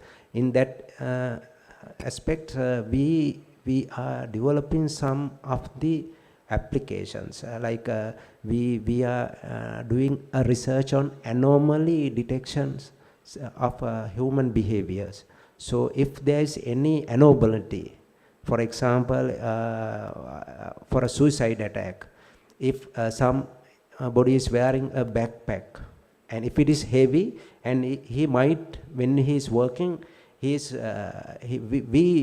that anomaly can be detected. If you that algorithms we will be developing, and so that from the CCTV cameras, so we can identify some kind of that anomaly. So these concept, right? We can use and identify, and these are some of the concept actually for the smart soldier concept. Then we can quickly identify the things and we can take the decisions. That is one thing. And again we will be doing some open source intelligence systems, but I just want no need to elaborate more. But there are some kind of systems, especially from the IT field, we can develop those systems. Not only that, even some the GPS information we can get down, and but thing is, these systems, if we going to purchase from the outside, it's very much costly. But the CDRDP department, again, they have developed the indigenous communication system. Right now, Army, Navy and Air Force, we are using for the ground communication, not for the aircraft communication. But that communication systems are developing. And yes, actually, the technology has to incorporate on the whatever the resources what we are having to achieve the smart soldier concept. Right now, we are trying to do some actually to achieve that concept. From the R&D side, we are developing some of the things. Do you want to add something else?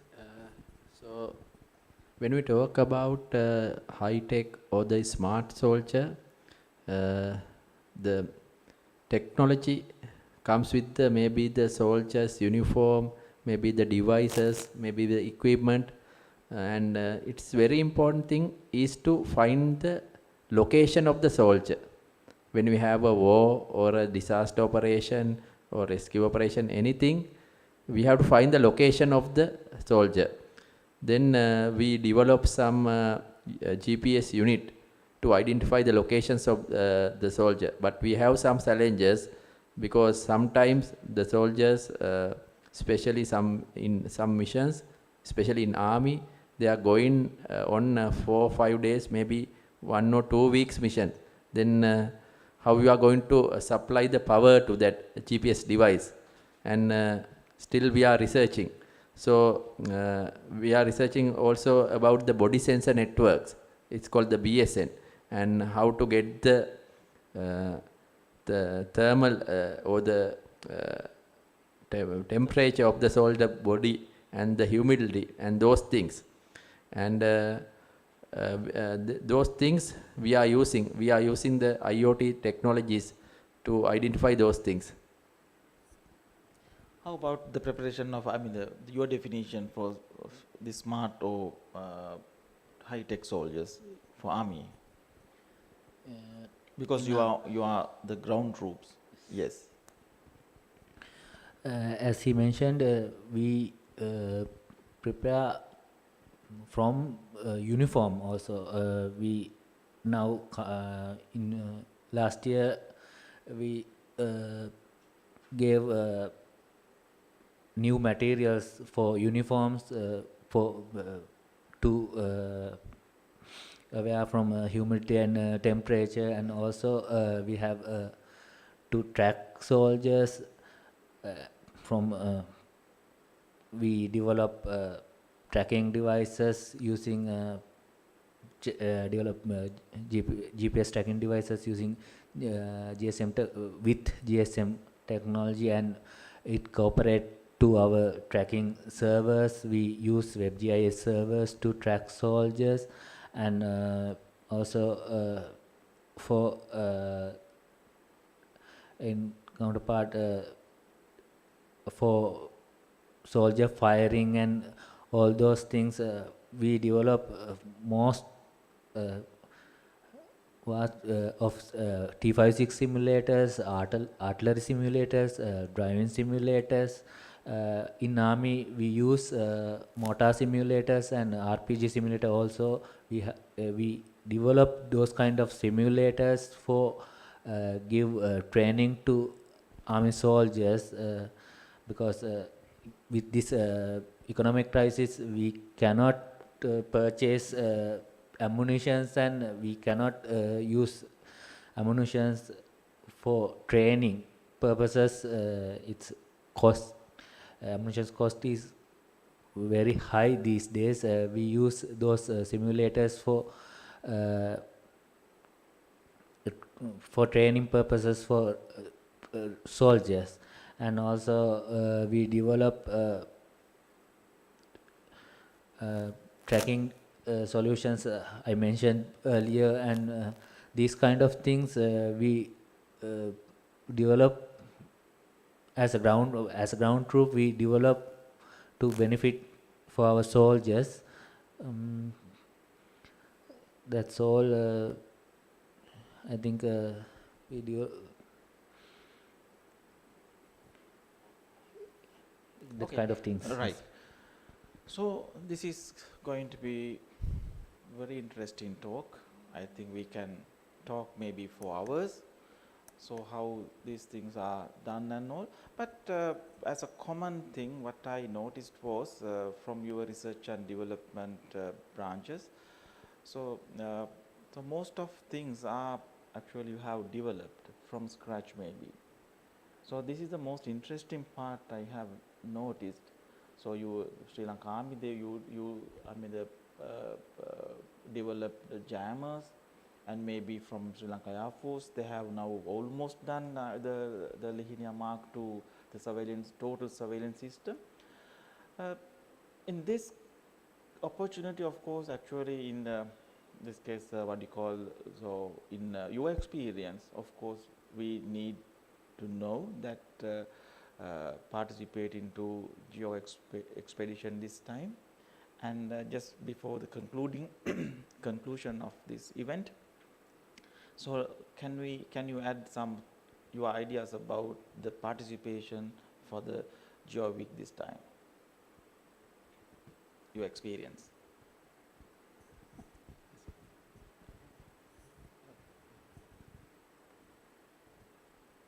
So the GeoWeek, this event, we got the invitation from the university, and we decided to come here to show our remote sensing and GIS technologies development.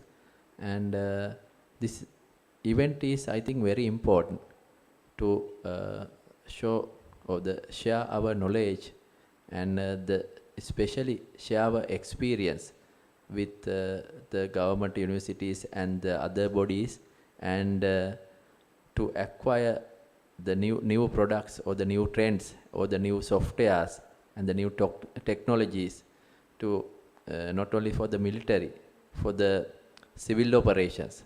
So we think as Sri Lanka Air Force, for participation for this event is important to us, and we want to thank to the University of Sabaragamuwa for inviting us to participate to this event. as Sri Lanka Air Force. Thank you. Again, I want to add more things. The commander of the Air Force, he insists to participate this event because we know geoinformation, when it's come to the modern world, it's very much vital. And the Peradini, the Sabaragamu University, they are very much capable of, they are having the knowledge.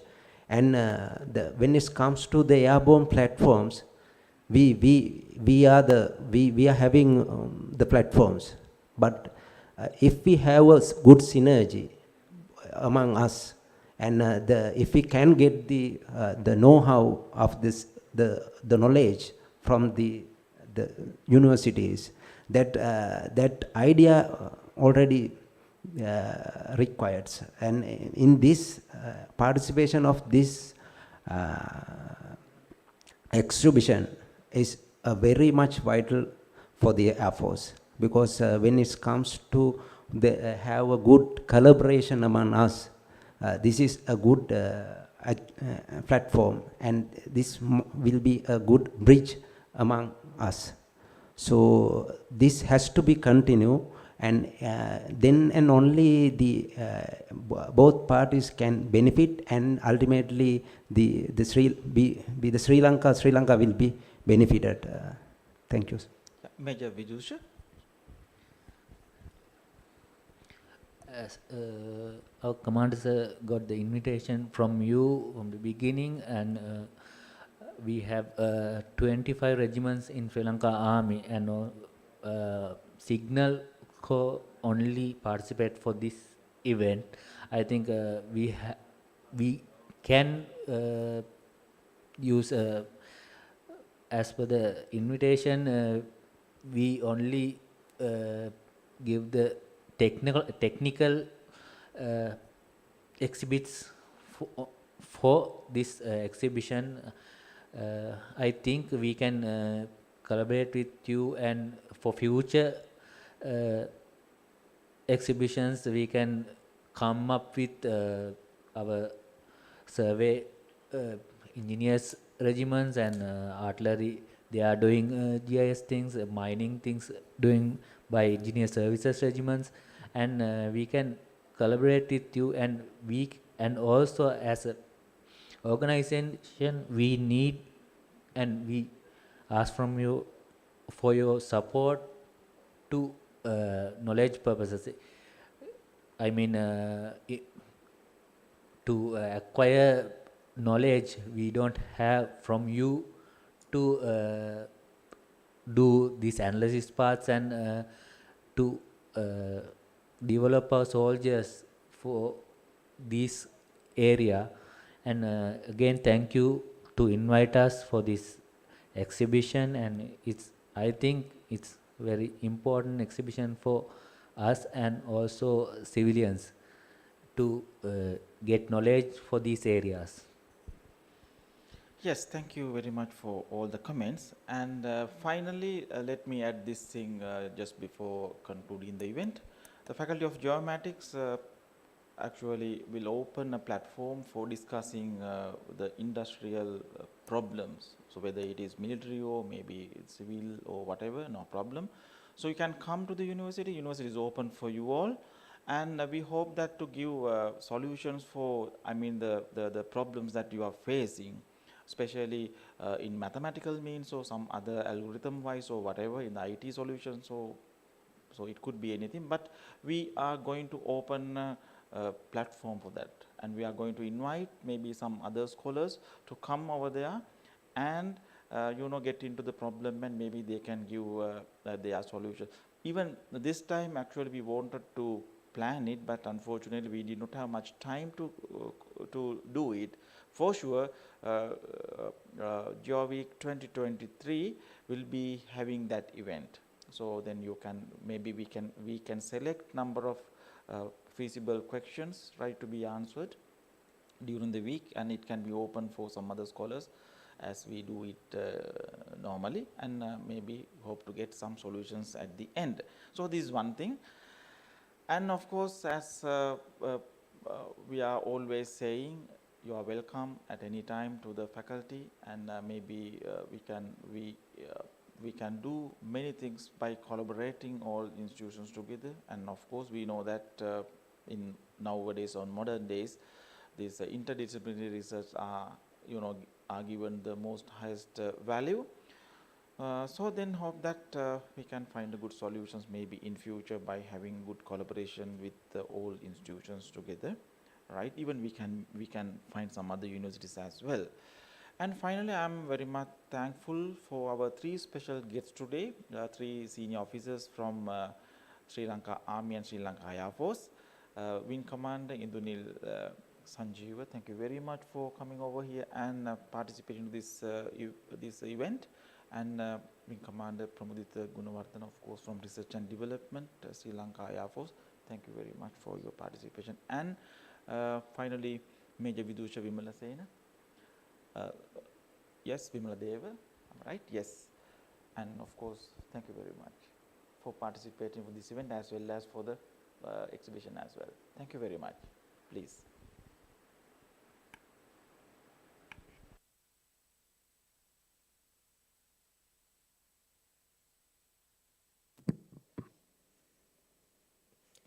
Our sincere gratitude for the Wing Commander Sanjeeva for Sri Lanka Air Force and the Wing Commander Prabhudita Gunawardana from Sri Lanka Air Force, and also Major Vidusha Vimaladeva from Sri Lanka Army for being a part of the GeoWeek 2022 and sharing your immense support and contribution. Thank you very much again.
Thank you very much for joining back with Geo Expedition 2022. And we will now take you towards the exhibition halls. And Ms. Kalani and Ms. Diniti, the session is over to you.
මීළඟට අපි යොමු වෙන්න යන්නේ මිනින්දොරු දෙපාර්තමේන්තුවේ ප්‍රදර්ශන කුටිය වෙතට. මෙම අවස්ථාවේදී මම රැඳී සිටින්නේ එහි සිතියම් කරන ශාඛාව ඉදිරිපිට. මුලින්ම දැනගන්න කැමති අපිට මෙතන සිතියම් රසක් පෙනී යනවා. මොනවද මේ සිතියම් ඒ පිළිබඳ කෙටි හැඳින්වීමක් කරන්න පුළුවන්ද? අපේ මෙතන තියෙනවා පාසල් ළමුන් සඳහා හදන ලද සිතියම්. ඊට අමතරව ජාතික වශයෙන් නිෂ්පාදනය කරපු ජාතික සිතියම් සංග්‍රහය වගේ දේවල් ඊළඟට නොයෙකුත් ආයතන වෙනුවෙන් නිෂ්පාදනය කරන සිතියම් වර්ග තියෙනවා. එතකොට අපේ ප්‍රධාන වශයෙන් සකස් කරන සිතියම් කියන්නේ 1/50000 සිතියම් සීරීස් එකක් තියෙනවා. ඒ කියන්නේ ලංකාව කොටස් 92කට කඩලා සිතියම් ගත කරලා තියෙනවා. ඊළඟට ඒ 1/50000 සිතියමක් නැවත කොටස් 25කට කඩලා 1/10000 සිතියම් කියලා සකස් කරලා තියෙනවා. එතකොට ඒක තමයි අපේ ප්‍රධාන මේන් ප්‍රොඩක්ට් එක හැටියට යන්නේ. ඊට අමතරව මාර්ග සිතියම, සංචාරක සිතියම ඒ වගේ දේවල් තියෙනවා. එතකොට ළමයින්ට ඉගෙන ගැනීම සඳහා 1/50000 තමයි දැනට සිලබස් එකට තියෙන්නේ. එතකොට 1/50000 දැනට කොටස් වශයෙන් හරි ගස්සලා තියෙනවා ඉස්කෝල ළමයි සඳහා හරි ගස්සපේ. එතකොට ජාතික සිතියම් සංග්‍රහය කියන පොතත් ඉස්කෝල ළමයි වෙනුවෙන් පාසල් මුද්‍රණයක් හැටියටත් පුත් කරනවා. ප්‍රදර්ශන කුටියෙන් සිතියම් පිළිබඳ මේ තොරතුරු රැස දෙන අතරතුර මොන වගේ කාර්යභාරයක්ද ඔබතුමාලගේ ආයතනයේ ඉෂ්ට කරන්නේ? අපේ ආයතනයේ ප්‍රධාන වශයෙන්ම රටේ සංවර්ධනය වෙනුවෙන් අවශ්‍ය කරන නොයෙක් ආයතන වලට අවශ්‍ය කරන සිතියම් වර්ග නිෂ්පාදනය කරනවා. ඊට අමතරව පාරිභෝගිකයන්ට අවශ්‍යතාවයට අනුව සිතියම් වර්ග නිෂ්පාදනය කරනවා.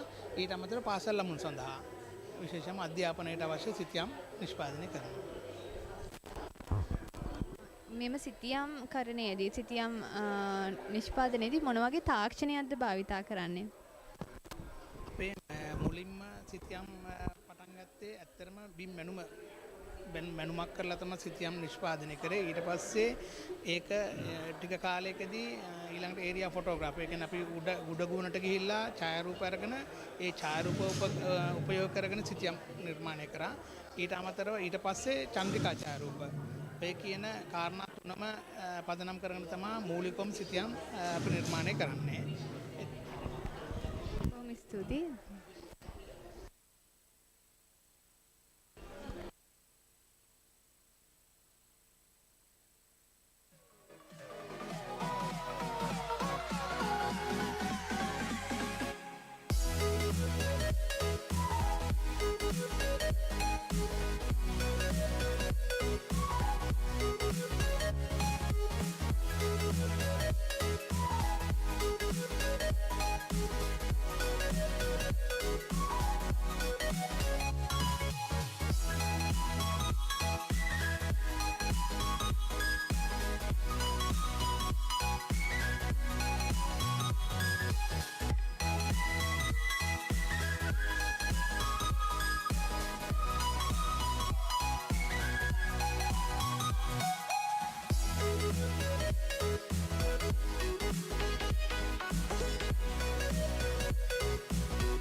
මීළඟට අප යොමු වෙන්නේ මැනුම් ශාඛාවට. මිනින්දොරු දෙපාර්තමේන්තුවේ මැනුම් ශාඛාව පිළිබඳ වූ ප්‍රදර්ශන කුටියට. අපිට දැනගන්න පුළුවන්ද දැන් මේ මැනුම් කටයුතු පිළිබඳව යාවත්කාලින කරපු තොරතුරු ඔබතුමලා කොහොමද මහජනතාවයට බෙදා හරින්නේ? ඇත්තෙන්ම බොහොම සතුටුයි මේ අවස්ථාව ලබා දීම සම්බන්ධයෙන්. එතන සර්වේ ඩිපාර්ට්මන්ට් එක මිනිඳුර දෙපාර්තමේන්තුව කියන්නේ ලංකාවේ මුල්ම දෙපාර්තමේන්තුව. 800 වර්ෂයේ පටන් ගත්ත මේ දෙපාර්තමේන්තුවේ මුල් ලංකාවේ ඉඩම් මැනුමේ ප්‍රමුඛයා විදිහට තමයි දැනටත් සැලකෙන්නේ. ඉතින් ඒ අපි ප්‍රාදේශීය වශයෙන් එක්රැස් කරගන්න මැනුම් ඉඩම් තොරතුරු කොහොමද මහජනතාවට ඒ තොරතුරු ලබා දෙන්නේ කියන එක මම මෙතෙන් පැහැදිලි කරන්නම්. ඇත්තටම ඔබට පේනවා ඇති තිරේ දිස්සන ආකාරයට අන්තර්ජාලය හරහා සර්වේ ඩිපාර්ට්මන්ට් වෙබ්සයිට් එකට අපේ ලොග් වෙන්න පුළුවන්. එතෙන්ට ගියාම ඒ ඇසුරෙන් මම ඔබට පෙන්නන්නම්. මේ තියෙන ඇත්තටම ඒකේ තියෙන අපිට තියෙන සර්විසස් ඒ කියන්නේ අපි කොහොමද තොරතුරු ලබා ගන්න පුළුවන් තොරතුරු මොනවද කියලා මේ ආකාරයට අපිට දැක ගන්න පුළුවන්. එතෙන්දී අපේ විශේෂයෙන්ම land information system කියන අපිට බලා ගන්න පුළුවන් අපේ එතන බින් සබිය කියන වැටතේ තමයි මුල් ලංකාවම ආවරණ පරිදි මෙනුම් කටයුතු කරනවා. එතනින් දැනට කවර වෙලා කොච්චර ප්‍රමාණයක ආවරණය වෙලා තියෙනවද කියලා අපිට බලා ගන්න පුළුවන්. මේ land information system කියන ස්ථානයෙන් අපිට ලොග් වුණාට පස්සේ අපි බලමු මේ තියෙන්නේ අතරම ඒකේ ඩෑෂ්බෝඩ් එක අපි නැත්තම් තොරතුරු අපිට බලා ගන්න පුළුවන් ආකාරය තමයි දිස් වෙන්නේ. මේක ඇත්තටම තවදුරටත් අපිට zoom කරලා නැත්නම් තවත් විශාලණය කරලා බැලුවොත් අපිට ඉඩම් කැබෙල්ලක තියෙන කැබලි අංකය පවා අපිට බලා ගන්න පුළුවන්. ඒ වගේම ඔබගේ ඉඩම් කැබැල්ලේ කැබලි අංකය ඔබ දන්නවා නම් ඔබට පුළුවන් මෙතන තියෙනවා ඔබට පේන ඇති මේ උඩ තියෙනවා සර්චින් බාර් එකක්. එඩ කෙලවරේ එතනින් පුළුවන් අපිට අපගේ ඉඩම උදාහරණයක් ලෙස මේ ඉඩම නම් අපි මගේ ගෙදර ඉඩම අංකය මම කැබලි අංකය දන්නවා නම් ඒක අපි ලබා දීලා තිනවා. අපිට සර්ච් කරාම අපිට ඒ ස්ථානයට ලොග් වෙන්න පුළුවන්. එතකොට ඒ විතරක් නෙමෙයි අපිට මේකේ තවත් අපි වැඩි දියුණු කරලා තිනවා. මොකද මේ තොරතුරු අපිට එක ඉඩමක තොරතුරක් විතරක් ප්‍රමාණවත් වෙන්නේ නැහැ සාමාන්‍යයෙන්.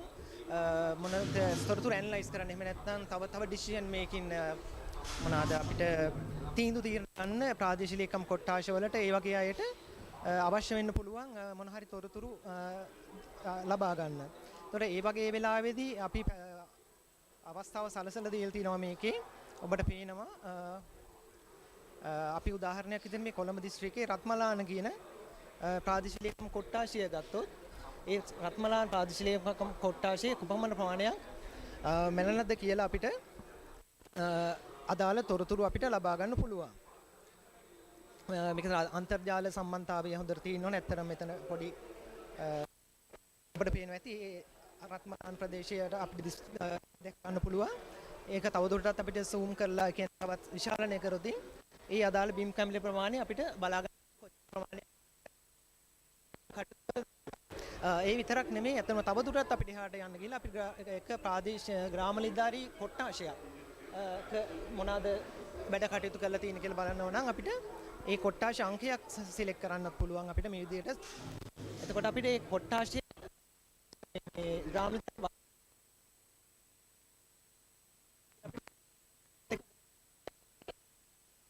හෙක්ටයාර් අපිට දැක්කන්න පුළුවන්. අපි ඔබට පේනවා ඇති land use එක. එහෙම නැත්නම් ඉඩම් මොනවාද? ඉඩම් මොනවාද කැටගරි කරලා තියෙනවා. එතකොට බලන්න පුළුවන් මාෂි land එක අගුරු සහිත බිම් කොච්චර ප්‍රමාණයක් තියෙනවද කියලා ඔබට මේ කැබලි 17ක් තියෙනවා හෙක්ටයාර් මේ ප්‍රමාණය. අපි තවත් එහාට යන්න පුළුවන්.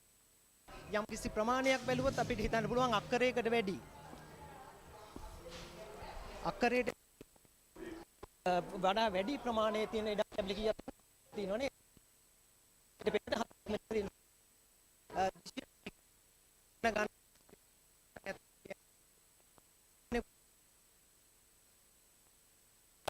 ඔබට පේනවා ඇති reservations. එතකොට කවුරු හරි අපිට ඉදිරියම මිල්දී ගන්නවා නම් reservation එකක් තියෙද ඊළඟට තව ඇත්තටම කාර්ය මැදින් අපිට කියන්න අමාරුයි. නැත්නම් මේකේ ගොඩක් තව facility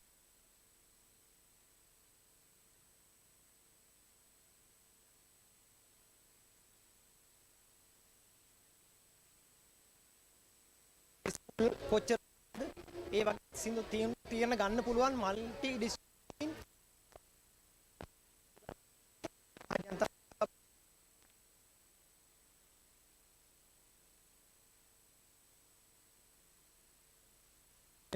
කියන්නේ පිටරට කවුරු හරි ගන්නව නම් එයාට ආයෝජකයෙක් ඇවිල්ලා එයාට අවශ්‍ය මොනවාද තොරතුරු දැනගන්න ඔබට පේන AS ගොඩාක් තියෙනවා එකෙන් තොරතුරු තියෙන එකින් එක.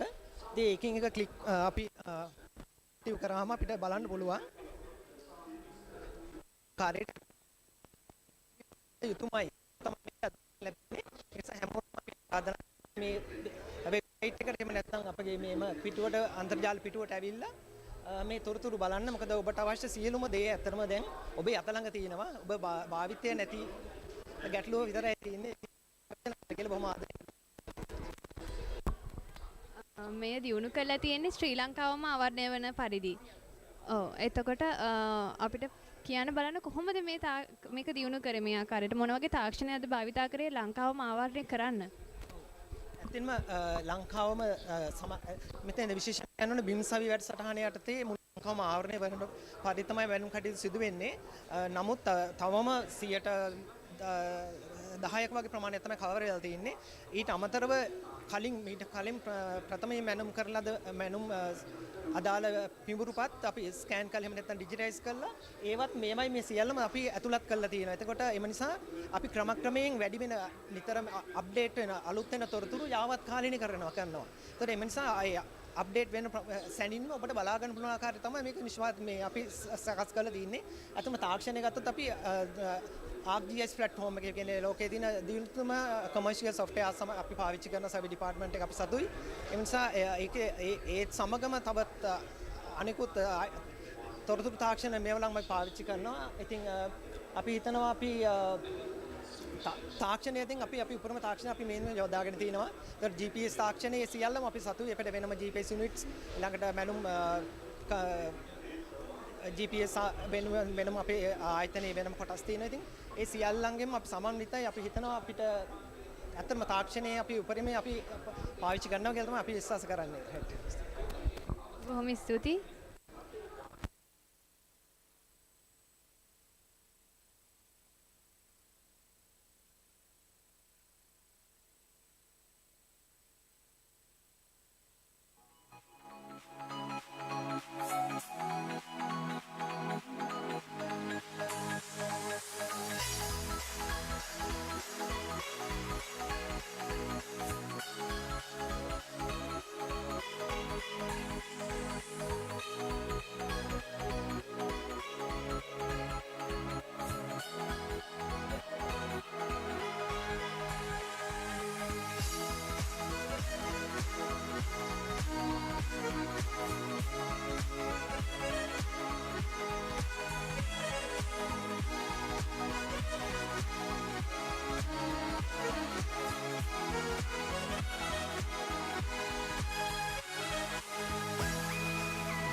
Today we met the former Surveyor General, Dr. Ranasinghe, who worked from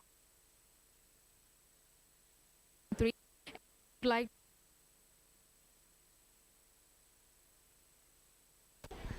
Yes, during this morning I had a very interesting session. After the retirement, I was a little bit out of touch with my profession, but today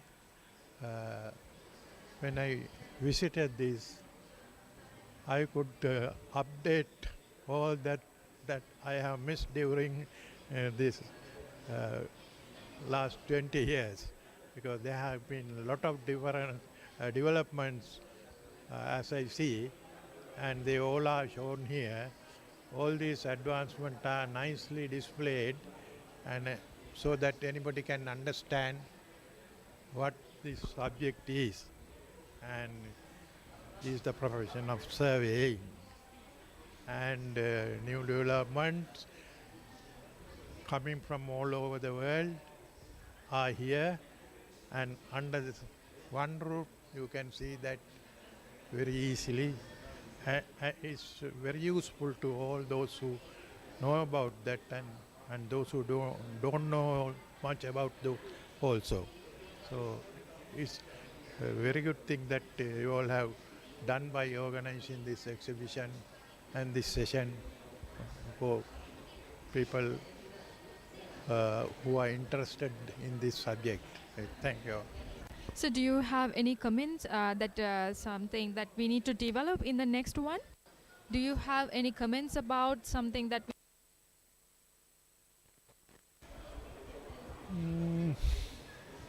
I don't really see anything further is necessary, because all that are sufficiently shown here, because surveying is a restricted subject. What is more important is the new development which have come during the last 2 to 3 decades. Before that, all those equipment and methodology were there for about 2-3 millennia. But all that is changed over these last 2 to 3 decades.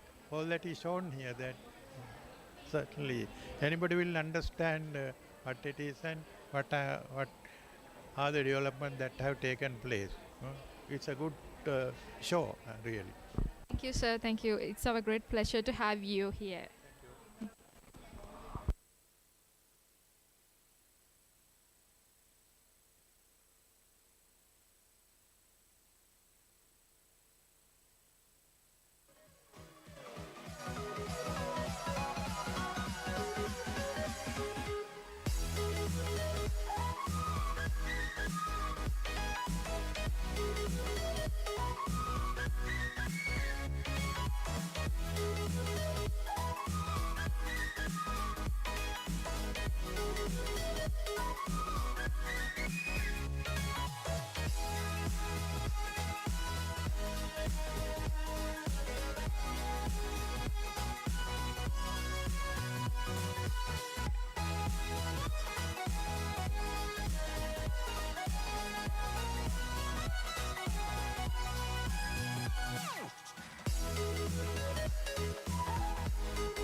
So we would like to know some of his comments about this program. Sir, can we know the overall comment of you about this program, please? Actually, the GeoWeek has collaboration with the other institutes and stakeholders regarding the surveying institutes and survey materials those were supplied, and it's actually a good move to have education of the public to know about some of the techniques which are currently using by the surveyor professionals and what are the present trend also. Because it's a good idea to have this different technologies can be used for different applications, and we can see a lot of surveying instrument, the techniques are there, and it's a good idea to have the public to know about these survey related activities in Sri Lanka. Your specialization is related to GIS, Geographical Information System. Yeah. So what do you think about the arrangement related to your subject in here? It's actually because I am in the background of science and we have the background of survey. It's actually the integration of all these three technologies: GIS, remote sensing, and the GPS technologies. Well, these are the integrated part for any of these geospatial data collection. Because for any decision making, we need to have the data. one of the key sources of the data collections should be through these technologies. Either it could be a surveying technology for the ground method, or you can use some remote sensing, or we can use some drone techniques also to collect the data. Therefore, this technological aspects has already been showcased here to how the data can be collected.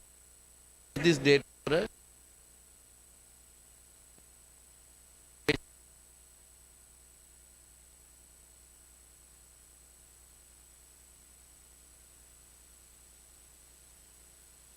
what is the data collection, how the all this is a good thing to showcase the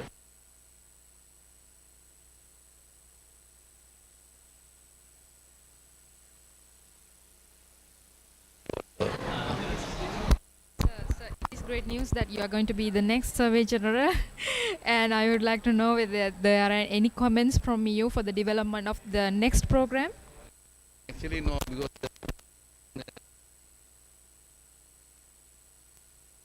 but have the more collaboration with the school children participation, because that is one of the important thing with the curriculum activity.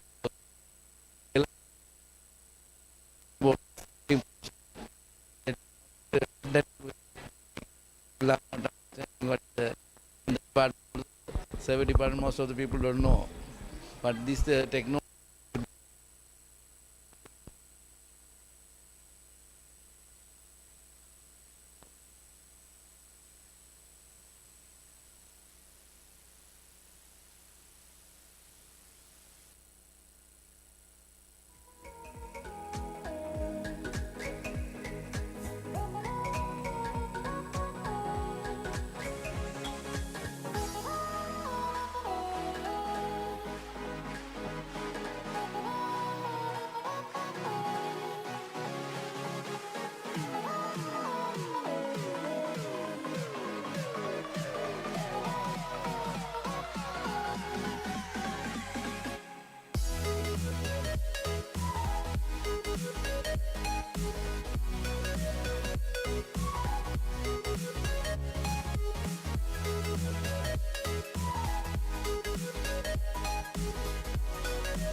ඊළඟට අපි යමු වන්නේ ජාත්‍යන්තර ජල කළමනාකරණ ආයතනයේ ප්‍රදර්ශන කුටිය වෙතට.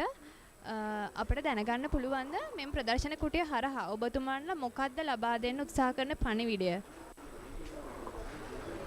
ඇත්තටම අපි මේ ප්‍රදර්ශන කුටිය තුලින් දෙන පණිවිඩය තමයි මේ ඕගොල්ලන්ගේ ප්‍රදර්ශන මාතෘකාව GeoWeek කියන එකනේ.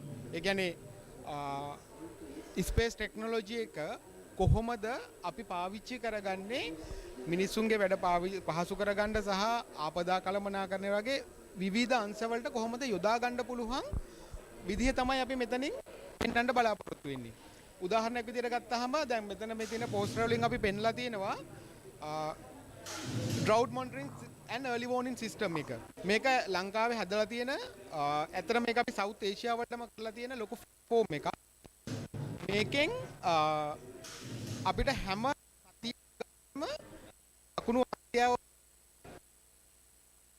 පහුගිය වෙනස් වුණේ කොහොමද මේකේ ක්‍රොප් එකේ චේන්ජස් වෙලා තියෙන්නේ, ভেජිටේෂන් කවර් එක කොයි විදිහට චේන්ජ් වෙලා තියෙන්නේ, රිමෝට් සෙන්සින් ඩේටා පාවිච්චි කරලා අපිට මෙෂර් කරන්න පුළුවන් හැම සතියකම කොහොමද නියඟ තත්ත්වය වර්ධනය තමයි එකක් විදිහට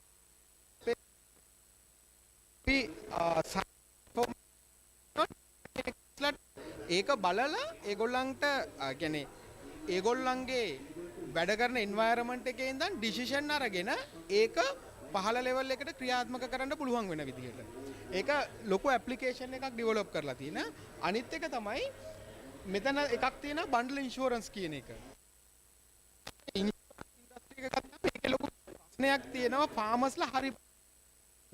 මොකද ඒගොල්ලන්ට ඉන්ෂුරන්ස් වලින් ඒගොල්ලෝ සල්ලි ගෙවුවට ඒගොල්ලෝ බලාපොරොත්තු වෙන දීමනාව ආපහු අපිට ඒගොල්ලන්ට හම්බෙන්නේ මොකක් හරි කැලමිටි එකක් වුණාට පස්සේ. ඒකට අපි ඉන්ෂුරන්ස් එක විතරක් නොවන විදිහට අපි මේක බන්ඩල් සොලියුෂන් කියන එකක් ඩෙවලොප් කරලා තියෙනවා. ඒ කියන්නේ ඒකට අපි ඉන්ක්ලූඩ් කරලා තියෙනවා ෆාමර්ස්ලාට අවශ්‍ය කරන සීඩ්ස්. ඒ කියන්නේ බීජ ලබා දෙනවා. ඒත් එක්කම ක්ලයිමේට් සහ ඇග්‍රොනොමිකල් ඉන්ෆර්මේෂන් සර්විසස් අපි ලබා දෙනවා. හැම සතියකටම දෙපාරක් ගානේ ඉතිරි දවස් 5 වර්ෂාපතනයේ මොන වගේද වෙන්නේ කියන එකයි ඒගොල්ලන්ගේ වගාව කරන කාලය අනුව මොනවද ඒගොල්ලෝ පාවිච්චි කරන්න ඕන ඇග්‍රොනොමිකල් ප්‍රැක්ටිසස් කියන එකයි. ඒ තොරතුරු අපි ඒගොල්ලන්ට ලබා දෙනවා. එතකොට ඒ තොරතුරුයි බීජ සහ ඉන්ෂුරන්ස් කියන එක ඔක්කොම එකට බන්ඩල් කරපු සොලියුෂන් එකක් අපි මේක ලංකාවේ ඉම්ප්ලිමන්ට් කරා. ගොඩක් ඇත්තටම අපි දෙන ඉන්ෆර්මේෂන් පාවිච්චි කරලා කියන්නේ වෙදර් ෆෝකාස්ට් ඉන්ෆර්මේෂන් පාවිච්චි අංගෙන් ආපහු තොරතුරු මේගොල්ලෝ මේක සාද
second day of Expo 2022 organized by Faculty of Geomatics, University of Sabragamu.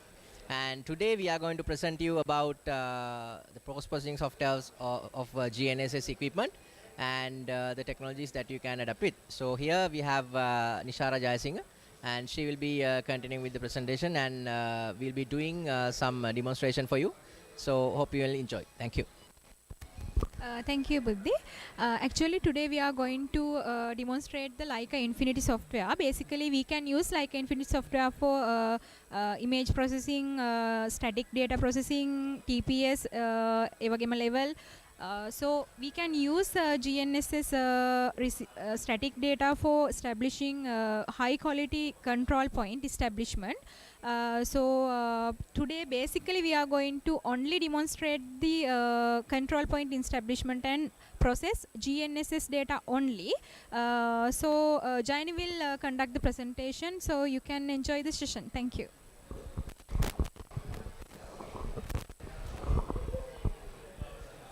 සුබ දහවලක් සියලු දෙනාටම GeoWeek Expo 2022 එකට පැමිණිලා ඉන සියලු දෙනාම සාදරයෙන් පිළිගන්නවා. ඒ වගේම මේ වෙලාවේ YouTube live අපිත් එක්ක එකතු වෙලා ඉන සියලු දෙනාමත් සාදරයෙන් පිළිගන්නවා. අපි අද කතා කරන්න යන්නේ Lanka Infinity processing software එක ගැන. මේ Lanka Infinity processing software එක අපි ground එකේදී collect කරගන්න GNSS data process කරන්න තමයි භාවිතා කරන්නේ. ඒ වගේම GNSS data processing වලදී විතරක් නෙමෙයි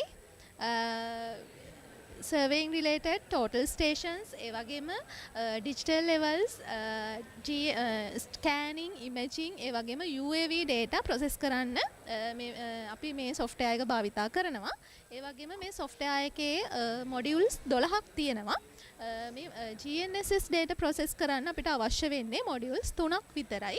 ඒ තමයි Infinity Basic, Processing GNSS Multi Frequency සහ Adjustment 3D කියන modules 3. මම කලින් කිව්වා වගේ මේ තියෙන්නේ Infinity software එකේ තියෙන modules 12. මේ එකින් එකට keys තියෙනවා. එතකොට අපි මේ module එකක් activate කරගන්න නම් අපිට key එකක් අවශ්‍ය වෙනවා. GNSS data processing වලට අවශ්‍ය වෙන modules වල තියෙන features ගැන කතා කරොත් මේ Infinity Basic කියන එක යටතේදී අපිට පුළුවන් මේ අපේ Infinity software එකේ menu කියන home කියන menu එකේ තමයි අපිට මේ තියෙන features ටික තමයි මෙන්න මේ Infinity Basic කියන license එකට අයත් වෙන්නේ. එතකොට මෙන්න මේ අපිට data visualize කරගන්න, ඒ වගේම quality control කරන්න, data import export කරගන්න, ඒ වගේම මේ report generate කරගන්න. ඒ කියන්නේ basic edit points වල editing part එක මෙතෙන්දී මේ license එකේදී අපිට කරගන්න පුළුවන්. ඒ වගේම processing GNSS multi frequency කියලා කියන්නේ අපි Infinity software එකේ තියෙන processing කියන menu එකේ තියෙන features ටික තමයි මෙන්න මේ license එකේදී අපිට මේ license එකට අයත් වෙන්නේ. ඒ වගේම මේකේදී අපිට static kinematic data process කරන්න පුළුවන්. ඒ වගේම multi constellation processing ඒ කියන්නේ GPS, GLONASS, BEDU, Galileo කියන සියලුම satellite system වලින් තියෙන data අපිට process කරගන්න පුළුවන්. ඒ වගේම මේ adjustment 3D කියන එක ගැන කතා කරොත් Lanka Infinity software එකේ adjustment කියන menu එකේ තියෙන features ටික තමයි මේ license එකට අයත් වෙන්නේ. මේකෙදී අපිට 1D, 2D, 3D network computation එකක් කරගන්න පුළුවන්. ඒ වගේම loops compute කරගන්න පුළුවන්. ඒ වගේම pre-analysis එකක් කරගන්නත් පුළුවන්. ඒ වගේම අපිට මේ error, ellipse visualize කරගන්නත් පුළුවන්. ඒ වගේම network adjustment report එකක් අපිට generate කරගන්න පුළුවන්. ඒ report එකේ සියලුම test criteria details include වෙනවා. ඒ වගේම අපි network adjustment එකක් කරාට පස්සේ adjustment එක save වෙන්න දෙන්නත් පුළුවන්. එහෙම නැත්නම් test value pass වුණාට පස්සේ pass වෙනකන් අපිට adjustment කිහිප වතාවක් කරලා මේ අපිට අවශ්‍ය adjustment එක විතරක් save වෙන්න දෙන්නත් පුළුවන්. store කරගන්නත් පුළුවන්. එතකොට මේ Infinity software එකේ අද available features ගැන කතා කරොත් processing TPS කියලා කියන්නේ total stations data process කරන්න පුළුවන්. ඒ වගේම අපිට මේ traverse create කරගන්න, ඒ වගේම traverse import කරගන්න, ඒ දේවල් මෙතෙන්දි කරගන්න පුළුවන්. ඒ වගේම processing leveling යටතේ අපිට level data process කරන්න පුළුවන්. ඒ වගේම level line adjust කරගන්නත් පුළුවන්. ඒ වගේම surface and volume calculation අපිට කරගන්න පුළුවන්. ඒ වගේම triangulation surfaces අපිට create කරගන්න පුළුවන්. ඒ වගේම contours අපිට create කරගන්නත් පුළුවන්. එතකොට මේ scanning instruments වලින් ගන්න point clouds වල noises අපිට remove කරගන්න පුළුවන්. ඒ වගේම අපිට පුළුවන් මේ point clouds වල density එක reduce කරගන්න. ඒ වගේම මේ point clouds අපිට several formats වලට export කරගන්නත් පුළුවන්. ඒ වගේම මේ multi stations වලින් සහ Leica GS18i කියන GNSS receiver එකෙන් ගන්න imaging data අපිට මේකෙදි process කරගන්න පුළුවන්. ඒ වගේම මේ imaging point clouds යටතේ මේ අපිට use කරන්න පුළුවන් UAV data ඒ වගේම GS18i කියන receiver එකෙන් ගන්න data use කරන්න පුළුවන්. ඒ වගේම digital surface model එකක් අපිට මෙතෙන්දි create කරගන්න පුළුවන්. ඒ වගේම auto photos අපිට create කරගන්න පුළුවන් මේ software එක භාවිතා කරලා. එතකොට ඒ වගේම මේ infrastructure යටතේ අපිට road designs කරන්න පුළුවන්. ඒ වගේම manually අපිට road designs කරලා මේ volume calculation වලදීත් ඒව අපිට use කරගන්න පුළුවන්. මේ ටික තමයි Infinity software එක භාවිතා කරලා අපිට කරන්න පුළුවන් අනෙත් available features වෙන්නේ. ඊට පස්සේ අපි මේ Infinity software එක open කරාට පස්සේ මුලින්ම එන interface එක තමයි මේ තියෙන්නේ.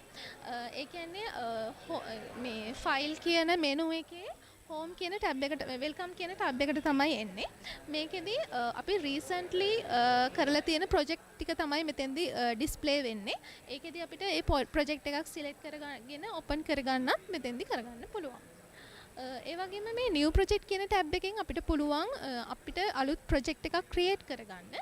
ඒකෙදි අපිට අපේ project එකේ details ඒ වගේම customer ගේ details අවශ්‍ය නම් enter කරගන්න පුළුවන්. ඒ වගේම අපිට point එක project එක save වෙන path එක දෙන්න පුළුවන්. ඒ වගේම unit settings ඒ වගේම coordinate system එකක් import කරලා තියෙනවා නම් අපිට මෙතෙන්දි select කරගන්නත් පුළුවන්. ඊට පස්සේ මේ project manager කියන එකට ගියාට පස්සේ අපි කරලා තියෙන project ටික තමයි මෙතෙන්දි display වෙන්නේ. එතකොට ඒ project අපිට load කරගන්න, ඒ වගේම delete කරගන්න, ඒ වගේම unregister register කරගන්න පුළුවන්. ඒ වගේම අපි project එකක් create කරද්දී project එකේ enter කරලා තියෙන details ටික view කරගන්නත් පුළුවන්. ඊට පස්සේ මේ info and settings යටතේ අපිට පුළුවන් අපි current project එකේ මොන හරි changes කරගන්න ඕන නම් අපිට මෙතෙන්දි තමයි ඒක කරගන්න පුළුවන්. ඊට පස්සේ Infinity software එකේ tools ගැන කතා කරොත් Infinity software එකේ tools පහක් තියෙනවා. ඒ තමයි code table, target, antenna, coordinate system සහ georeference image කියන එක. එතකොට මේ code table එක ගැන කතා කරොත් අපිට පුළුවන් code list එකක් create කරගන්න, එහෙම නැත්නම් code list එකක් import කරගන්න, මේ දේවල් මේකෙදි කරගන්න පුළුවන්. target වලදී අපි මේ target කියන එක පාවිච්චි කරන්නේ total stations data processing වලදී. ඒ කියන්නේ total stations data processing වලදී අපි target වල detail එක තමයි මෙතෙන්දී enter කරන්නේ. antenna ගැන කතා කරොත් අපිට පුළුවන් අපි GNSS data collect කරන්න භාවිතා කරන GNSS receiver එකේ antenna type එක මෙතෙන්දි select කරගන්න පුළුවන්. එහෙම නැත්නම් අපි parameters දන්නවා නම් අපිට manually enter කරලා antenna file එකක් හදා ගන්නත් පුළුවන්. ඊට පස්සේ මෙතෙන්දී coordinate system එකේදී අපිට පුළුවන් coordinate system file එකක් import කරගන්න. එහෙම නැත්නම් parameters අලුතෙන් enter කරලා coordinate system file එකක් create කරගන්නත් පුළුවන්. ඊට පස්සේ ඒ coordinate system file එක අපිට project එකට apply කරගන්නත් පුළුවන්. එතකොට මේ georeference මෙතෙන්දී අපිට කරන්න පුළුවන් georeference image එකක් background map එක විදියට අපිට apply කරගන්නත් පුළුවන්. එතකොට මේ Leica Infinity software එකේ services ගැන කතා කරොත් ඇත්තටම මේවා paid services. මේකෙදී අපිට ground එකේදී collect කරගන්න data office එකට transfer කරගන්න පුළුවන්. ඒ office එකට data transfer කරගන්න methods ටිකක් තමයි මේ services යටතේ තියෙන්නේ. එතකොට මේ preferences යටතේ කතා කරොත් Leica Infinity software එකේ display settings ඒ වගේම window එකේ layout එකේ ඒ දේවල් ඒ settings මෙතෙන්දි කරගන්න පුළුවන්. එතකොට මේ help and support කියන එකට ගියොත් මේක තමයි ගොඩක් වැදගත්ම දේ. එතකොට මේ Leica Infinity software එකෙන් කරන්න පුළුවන් ගොඩක් දේවල් ගැන මේ තියෙන tutorials තියෙනවා. එතකොට මේ tutorial එක download කරලා අපිට පුළුවන් මේ self study එකක් කරන්න. ඒ වගේම මේ tutorial එකක data set එකක් ඒ වගේම PDF එකක් video එකක් include වෙනවා. එතකොට අපිට මේක download කරලා Infinity software එක ගැන ගොඩක් knowledge එකක් ලබා ගන්න පුළුවන්. ඒ වගේම මේ software එක install කරාට පස්සේ තමයි මෙන්න මේ කියන මේ tutorials අපිට download කරන්න ලැබෙන්නේ. එතකොට මේ about කියන එකට ගියාට පස්සේ අපිට පුළුවන් software එකේ version එක මොකක්ද ඒ දේවල් ගැන detail එක ගන්න. ඒ වගේම updates මොන හරි තියෙනවද ඒ වගේම update එක download කරගන්න පුළුවන්. ඒ වගේම මේ අපි install කරලා තියෙන Infinity software එකට අදාළව අපි මේ activate කරලා තියෙන modules මොනවද කියලාත් මෙතනදී detail එක බලා ගන්න පුළුවන්. එතකොට මේ data import export ගැන කතා කරොත් අපි job එකක් create කරාට පස්සේ අපිට පුළුවන් data import කරගන්න. එතෙන්දී අපි මේ home menu එකට ගිහිල්ලා තමයි data import කරන්නේ. එතෙන්දී අපිට ගොඩක් formats තියෙනවා. ඒ formats භාවිතා කරලා data import export එක කරගන්න පුළුවන්. ඊට පස්සේ අපි මේ අලුත් job එකක් create කරාට පස්සේ සහ එහෙම නැත්නම් අපිට existing job එකක් open කරාට පස්සේ මෙන්න මේ data import කරාට පස්සේ මෙන්න මේ තියෙන interface එකට තමයි අපි යන්නේ. ඒකෙදි කොටස් තුනක් තියෙනවා navigator, inspector සහ property grid කියලා. එතකොට මේ අපි import කරගන්න data ටික display වෙන්නේ මේ navigator එකේ source කියන තැන තමයි අපි import කරගන්න data ටික display වෙන්නේ. එතකොට අපි data මොන හරි export කරගෙන තියෙනවා නම් ඒ export කරගත්ත data archive කියන තැන අපිට display කරගන්න පුළුවන්. ඒ වගේම අපි import කරගන්න data වල point roll එක අපිට මේ library කියන එකේ display වෙනවා. එතකොට මේ inspector එක ගැන කතා කරොත් TPS, GNSS, level, imaging, infrastructure කියලා tabs තියෙනවා. ඒ එක එක data layer එකට අදාළව තමයි මේ tabs තියෙන්නේ. එතකොට අපි GNSS data process කරනවා නම් අපේ data අපි import කරගත්තට පස්සේ තියෙන්නේ මෙන්න මේ GNSS කියන tab එකේ. එතකොට property grid එක ගැන කතා කරොත් අපි import කරගන්න data එකකට අදාළව ඒ data එකේ තියෙන විස්තර, ඒ කියන්නේ starting time එක, ending time එක, satellites මොනවද, එතකොට මොනවද මේ antenna height එක, antenna type එක, ඒ දේවල් ගැන විස්තර මෙන්න මේ property grid එකෙන් අපිට ලබා ගන්න පුළුවන්. එතකොට මේ view කියන tab එකට ගියාට පස්සේ මෙතෙන්දී අපි process කරන්න භාවිතා කරන data වල graphical view එක බලා ගන්න පුළුවන්. එතකොට මෙතෙන්දී static, TPS, PPK data වල graphical view එක තමයි මෙතෙන්දී display වෙන්නේ. ඊට පස්සේ අපි මේ adjusted coordinate එක ලබා ගන්න නම් අපි adjustment එක කරන්න ඕනේ. අපි මේ කරන්නේ least square network adjustment එක අපි කරන්න ඕනේ. ඒක අපි 1D 2D 3D adjustment එකක් විදිහට තමයි කරන්නේ. මේකෙදි අපි adjustment එක කරාට පස්සේ අපේ test values තියෙනවා. ඒ test values pass වෙන්න ඕනේ. pass වුණාට පස්සේ තමයි අපිට adjustment එක store කරලා adjusted coordinate එක ලබා ගන්න පුළුවන් වෙන්නේ. එතකොට මේ අපි data ටික process කරලා ඉවර වුණාට පස්සේ අපිට generate කරගන්න පුළුවන් reports ටික තමයි මේ විදිහට display වෙන්නේ. මේ reports අපිට network adjustment එක කරාට පස්සේ network adjustment report එක, ඒ වගේම loop closure report එක, ඒ වගේ point quality report එක, ඒ reports ටික අපිට generate කරගන්න පුළුවන්. මේ ටික තමයි Infinity software එක ගැන Infinity software එකේ introduction එක විදිහට කරන්න තියෙන්නේ. ඉතින් GeoWeek එකේ මේ GeoWeek Explore කියන Explore 2022 එකට සහභාගී වෙලා ඉන්න අපේ මේ session එකට සහභාගී වෙච්ච සියලු දෙනාටම ස්තුතියි.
We have a small announcement for the representatives of all the exhibitors to join the closing ceremony of GeoWeek 2022 at the Saffron Hall by 4 p.m.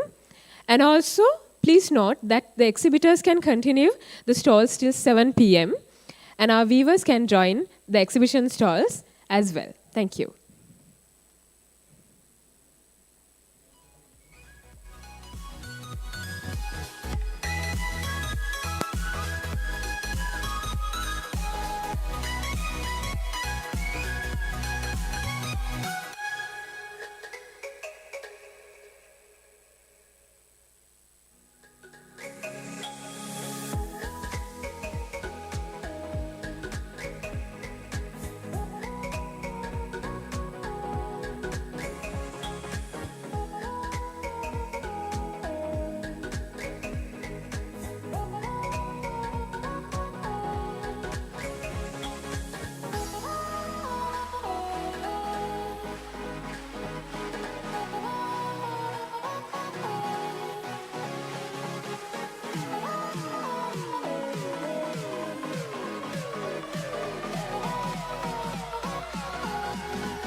from shining through. It's true, baby, let the light shine through.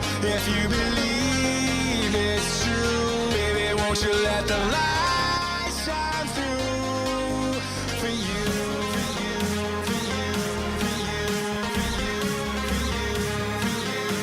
you, for you, won't you let the light shine through?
අපිත් එක්ක මේ අවස්ථාවේ එකතු වෙලා ඉන්නවා මේ ප්‍රදර්ශනයේ ආරම්භීමට පැමිණි ශිෂ්‍යයන් පිරිසක්.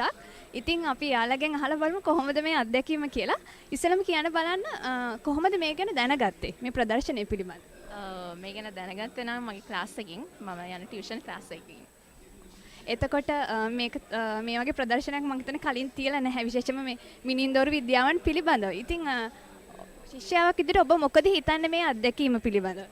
මේක ඇත්තටම ගොඩක් වටිනවා. මේ සබ්ජෙක්ට් එක ගැන අපිට ගොඩක් වටිනවා. ඇත්තටම ස්තුතිවන්ත වෙනවා මේ වගේ අවස්ථාවක් අපිට ලබා දුන්නාට. බොහොම ස්තුතියි මේ ප්‍රදර්ශනය නරඹන්න ඇවිල්ලා අපිට දුන්න සහයෝගයට. ඒ වගේම අපි සර්කත් පොඩ්ඩක් කතා කරමු නේද? ඔබතුමා කොහොමද මේ පිළිබඳ දැනගත්තේ? දැන් ඔබතුමා හරහා තමයි මේ ශිෂ්‍යයන් දැනුවත් වෙලා තියෙන්නේ. ඇත්තටම අපි සම්බන්ධ වෙන්නේ අපේ පුද්ගලික මට්ටමින් අපිට ඉන්දිකසගෙන් තමයි දැනගන්න ලැබුණේ. ඉන්දිකස කතා කරලා කියපු පණිවිඩයක් එක්ක ඇත්තටම ගොඩක් සතුටුයි. වැඩසටහන ගොඩක් හොඳයි. අපි දැකපු නිති උපකරණ සාමාන්‍යයෙන් අපි මේ දේවල් අපි උගන්වන්නේ රූපවලින්. එතන අපි S2කට දැකලා දරුවෙක්ට මේ දේවල් පෙන්නලා මේ වගේ අත්දැකීමක් ලබන්න සලස්වා දීම සම්බන්ධයෙන් ඔයාලට ගොඩක් ස්තුතිවන්ත වෙනවා. ඒ සම්බන්ධයෙන් ගොඩක් සතුටුයි. මොකද අපි බොහොම සතුටින් ඉගෙන ගත්තා. දැකපු නැති දේවල් දකින්න ලැබුණා. දරුවන්ට හොඳ අත්දැකීමක් කියලා බය නැතුව කියන්න පුළුවන්. බොහොම ස්තුතියි. ආරාධනා කරනවා අපේ ඊළඟ ප්‍රදර්ශනය සඳහා සහභාගී වෙන්න කියලා. ස්තුතියි.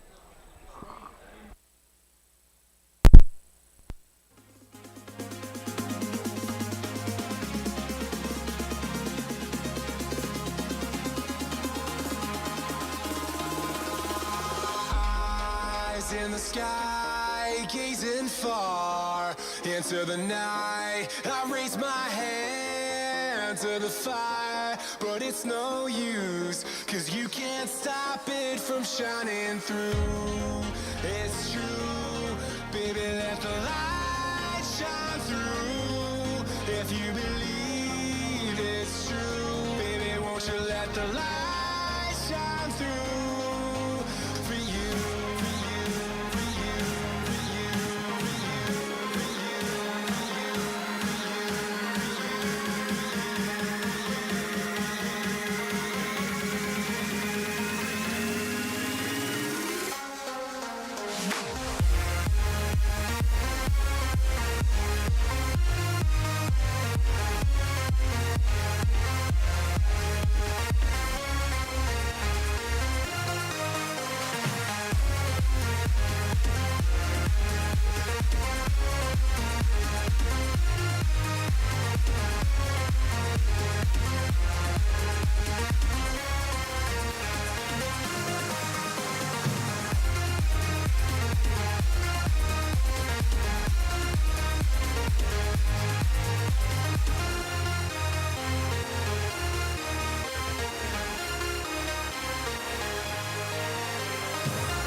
I'm honored to welcome you all to the final few hours of Geo Expedition 2022, Trade and Education Fair and GeoWeek 2022, organized by the Faculty of Geomatics of Sabaragama University of Sri Lanka in collaboration with the industry professionals.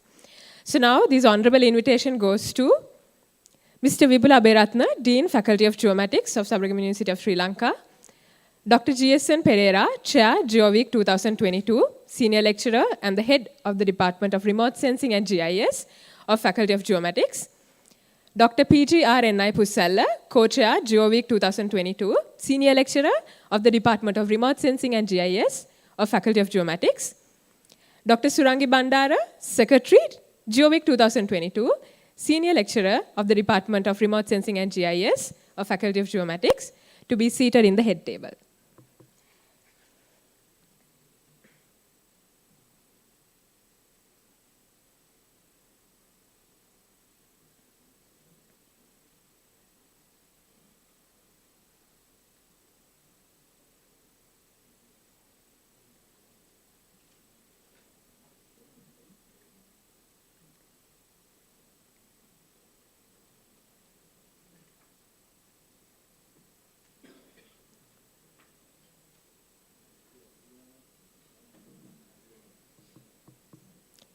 Thank you very much, sir. Thank you very much, madam.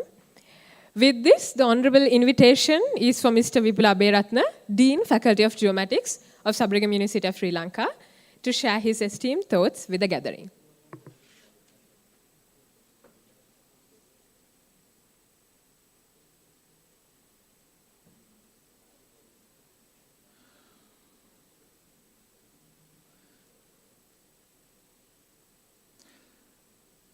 Good evening to all, and we came to the final event. So after 2 days of successful food 2 days in your expedition, so this is the conclusion remarks. So let me tell you the beginning of this Geo's week. So it was a small idea that I had maybe just after I took the office, Dean's office of Faculty of Geomatics, and I told this idea to Dr. Sankar. I asked Sankar, shall we do this type of thing? Kind of maybe 1 week, the whole work, and we can name it maybe GeoWeek or whatever, and can be inserted different events in it, like. So this was actually then implemented in year 2020 as a GeoWeek 2021. So this is our trademark. GeoWeek, the period is there, the year, and Belihulloya. So we are from Belihulloya, the university, even though the event is it is conducted at Colombo. So it is, anyway, it is called as GeoWeek Belihulloya. GeoWeek has its own way of, the shape. The name GeoWeek, so throughout the week we are having many events.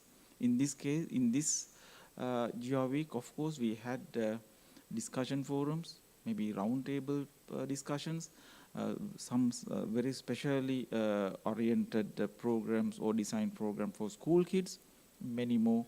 Most importantly, we are having always an international academic symposium.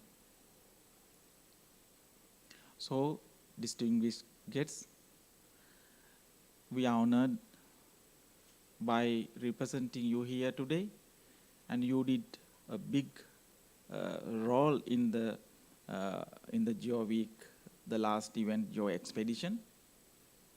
Especially, the idea of conducting this kind of event is expanding the network. So, definitely, it had happened. We had many fruitful discussions. I must be thankful to Minister State Minister of Fisheries. We had discussion about how we can contribute to the fisheries industry, especially with the work of CEY-NOR Corporation. And of course, another the discussion we had with our military forces representatives, 2 senior officers from Sri Lanka Air Force and officer from Sri Lanka Army. So we discussed how the collaboration can be built up between the university and these research institutions. So this is one of final objectives or gains we achieved. And of course, the most important thing other than that is we linked with especially the industry and of course with the business community. So without you, of course, I don't think that we can, so you are the dynamic power of this. So without your support, for sure, we are unable to conduct this kind of event. Even this time, I did not have any idea to come Colombo. When I was asked by Dr. Sankar, we need to go to Colombo, then I said, no, this time no, next time. Then he said, always, excuse me, coming to my office and asked, no, we have to go Colombo. Then I said, no. Why? So I think this time, no, we are not very much fit enough to go there and we have to do a lot of work. Then no, he took the challenge. So thank you, Dr. Sankar, again. So without you, I don't think that, we would be here in Colombo. Somehow, we took big challenge. We had big problems. Of course, I was supported all the members of my faculty. Special thanks go to Dr. Eranda and Mr. Indy Pereira and everybody. They are always with the program. Dr. Nalini is also there, everybody. And our sponsors, especially SULECO and other GIS companies, Mr. Nishank and all, everybody. You gave us a lot of support. All the vendors as sponsors, of course, maybe could be missed some, but not all the supports are really appreciated. So next proposal from my side is, yes, we are going to have GEOWEEK 2023 Geo Expedition in Colombo. That is for sure. And this time, most of you have participated as participants. So next time, I'm proposing you that to be partners of this big event. So this must be one day a national event, like book fair or whatever other annual events. So people should come here to see, what kind of geospatial applications which could be used to do their works. So this is the most important thing. අපි මේකට අපේ පළවෙනි සංවාදයේදී මේක ප්‍රකාශ කළ ඇත්තටම ඇහැලියගොඩ ප්‍රාදේශීය ලේකම්තුමා චම්පික නිරෝෂ් මැතිතුමා සමගම අපේ හිටපු මනුම්පති දාම්පෙගම මැතිතුමා මේකට කිව්වේ මේක ප්‍රජා භාෂාවක් වෙන්න ඕනේ කියලා. මේක ප්‍රජා භාෂාවක්. ඒතකොට ප්‍රජා භාෂාව අපි හැමෝම කතා කරන භාෂාව. මේකේ තියෙන ඇකඩමික් කම්ප්ලෙක්සිටි එක අයින් කරන්න මේක තමයි ඉල්ලීම වුනේ. විශේෂයෙන්ම අපේ ප්‍රාදේශීය ලේකම්තුමාගේ. අපිට තේරෙන්න මේක කියන්න. එතකොට අපි මේකෙන් වැඩ කරනවා. මේ පණිවිඩය තමයි අපිට ඇත්තටම දෙන්න අවශ්‍ය. This is the important that we want to pass to the audience or to the users, of course. That the user segment must be strengthened. Now, the academia and the industry, okay, we are capable enough to give our service to other society. But society should be capable enough to get the idea. So this is, the most important thing. Of course, I can see BMICH.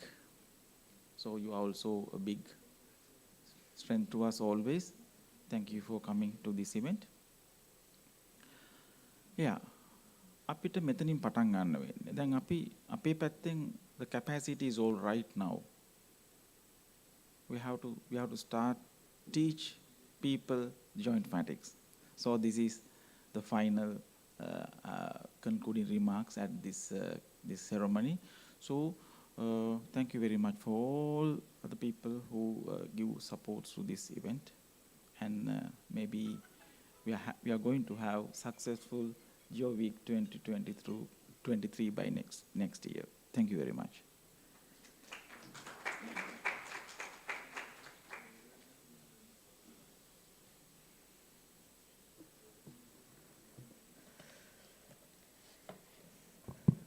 Thank you very much, sir. Now we have actually reached to another final event of the program, which is an open discussion with the industry experts who are joining with us here today. So to conduct the session, I cordially invite Dr. PGR N.I. Pusella, Co-Chair GeoWeek 2022, and Senior Lecturer in the Department of Remote Sensing and GIS of Faculty of Geomatics. Sir, the platform is all yours.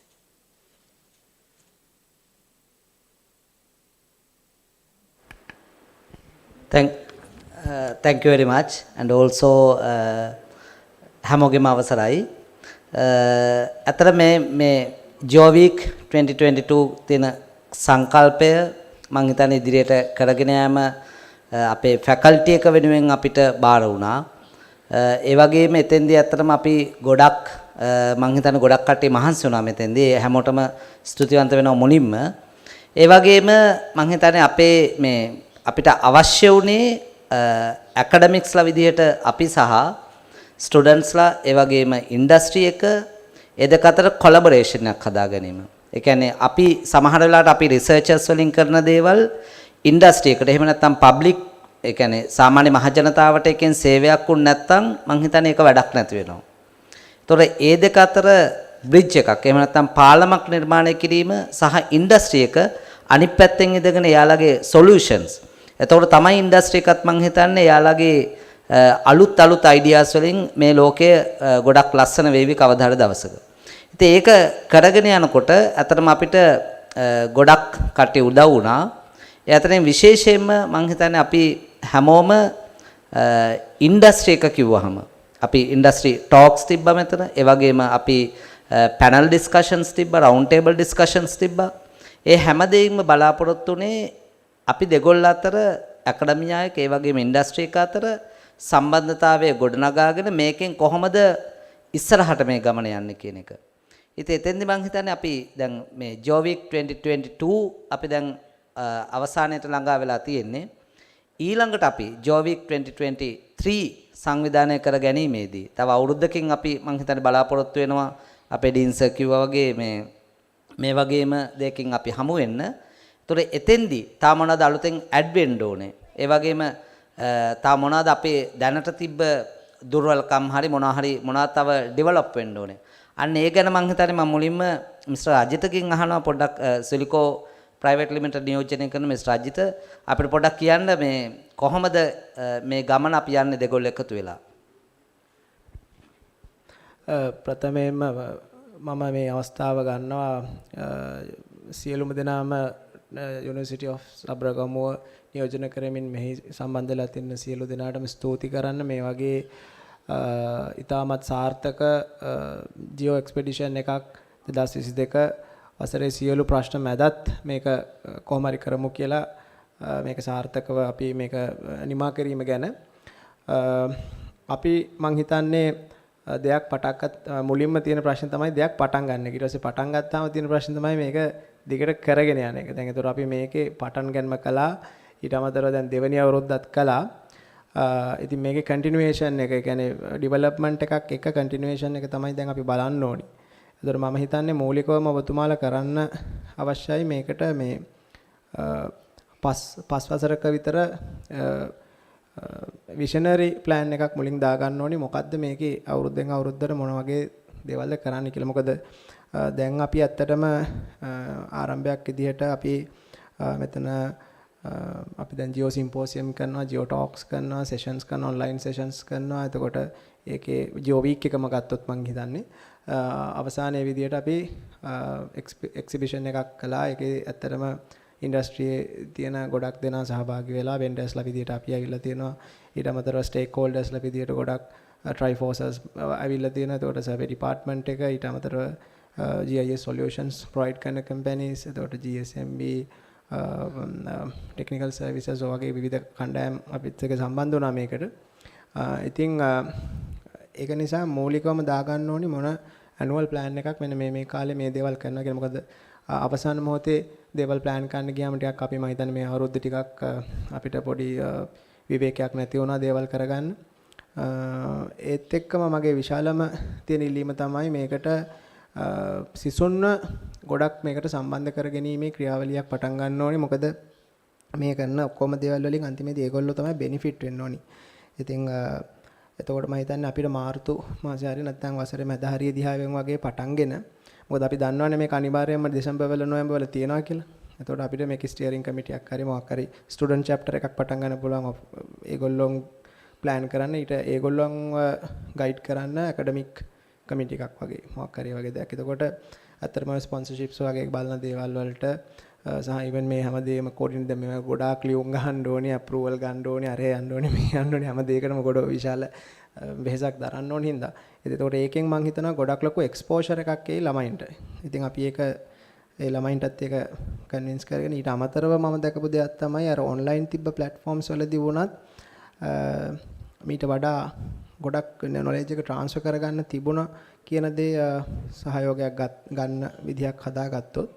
ඒතකොට ඒ suggestions දෙක තමයි මගේ ප්‍රධාන වශයෙන්ම තියෙන්නේ plan එකයි student engagement එක වැඩි කරගන්න එකයි. බොහොම ස්තුතියි. Thank you very much Mr. Rajita. ඊළඟට අපි global GIS එක නියෝජනය කරමින් පැමිණෙන කියන්න පුළුවන් මොන හරි අදහසක්. බොහොම ස්තුතියි සර්. අනික මේ වගේ වැඩසටහනක් ඒ කියන්නේ ඕගනයිස් කිරීම සම්බන්ධ එතකොට අපේ තියෙන යෝජනාවත් සුලකෝ ඒ ආයතනයේ යෝජනා කරා වගේ මේකේ ප්‍රධාන බෙනිෆිට් එක යන්න ඕනි ඒ කියන්නේ කැම්පස් එකක් විදියට ස්ටුඩන්ට්ලට දැනට ඉගෙන ගන්න. මොකද මෙතන ඇකඩමික් විතරක් නෙවෙයි ඉන්ඩස්ට්‍රියල් වෙන ෆැක්ටර්ස් ඔක්කොම ඉන්නවා. එතකොට අපි ඇකඩමික් භාවිතා කරලා ඊට පස්සේ එළියට එනකොට අපි ඒ කියන්නේ ස්ටුඩන්ට්ලට අයිඩියා එකක් තියෙන්න ඕනි කොහොමද ඉන්ඩස්ට්‍රි එක හැසිරෙන්නේ.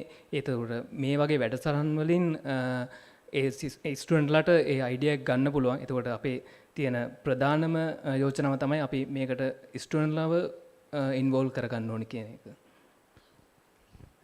Thank you. ඊළඟට BhoomiTech ආයතනය නියෝජනය කරමින් ස්තුතියි. අවස්ථාව ලබා දුන්නට ස්තුතියි සර්. BhoomiTech ආයතනයේ විදියට අපි අවුරුදු කීපයක් දෙකින් දිගට ඔබතුමාලා ආයතනයේ සහ මේ ඉන්ඩස්ට්‍රි කියන වචන අපිට විතර කතා කරනවානේ. ඒකට ඇකඩමික් සහ ඉන්ඩස්ට්‍රිය දෙකට බෙදීම තමයි මේ ඉස්ලාම් ගැප් එක අපිට මේ පියව ගන්න මේ බ්‍රිජ් එක හදන්නේ මම හිතන්නේ. රයිට් ඒක හොඳයි. අපි මුලින්ම අඩියකට තියන්න කැමති මගේ සහෝදර දෙපළක්ම ඇත්තටම කිවිය යුතු දේ කියවිලා තියෙන්නේ. සහ අපි මේ GEOWEEK එක සතියක් කතා කරලා ගොඩක් අලුත් අදහස් හැමෝගෙම ඔළුවේ දැන් ඇති. අපිට ඒක ඊළඟ අවුරුද්දට ඇප්ලයි කරන්න විතරයි තියෙන්නේ. මගෙන් ලොකු අලුත් අදහසක් දෙන්න මගේ අදහස මම මේ වෙලාවේ ප්ලෑන් කරන්නේ හැමෝටම ස්තුතියි. ගොඩක් හැමෝම මාන්සි වුණා. මම ඉන්නවතනවා අපි සන්තෝෂ වෙන්න පුළුවන් තැනක ඇවිල්ලා ඉන්නවා. විශේෂ කරලම අවසාන වශයෙන් මම කියනවා අපි කරන දේ ප්‍රතිඵලයේ අර රජිත කිව්වා වගේ යන්න ඕනේ නෙක්ස්ට් ජෙනරේෂන් එකට. අපේ ජෙනරේෂන් එකේ අපි දැන් සෑහෙන මහන්සි වෙනවා. අපි හැමෝම ඉන්නේ අමාරු කාලෙක. ඒතකොට මේක ඉදිරි ජෙනරේෂන් එක මේ වඩා හොඳ කාලයකට ගෙන යන්න නම් අපේ මේ මහන්සිය ප්‍රතිඵල ඒගොල්ලන්ට ඩිලිවර් වෙන්න ඕන. ඒ වෙනුවෙන් කරන්න පුළුවන් කුමන හෝ දෙයක් තියෙනවා නම් තව දශමයක් හරි ඉම්ප්‍රූව් කරගන්න කියන යෝජනාවත් එක්ක මම ස්තුතිවන්ත වෙලා නතර වෙනවා. ස්තුතියි. Thank you. ඒ මං හිතන්නේ අපේ ඉන්ඩස්ට්‍රි එක නියෝජනය කරමින් අපිට ස්පොන්සර්ෂිප්ස් ලබා දීමගේ අතරම අපිට උදව් කරපු කට්ටිය.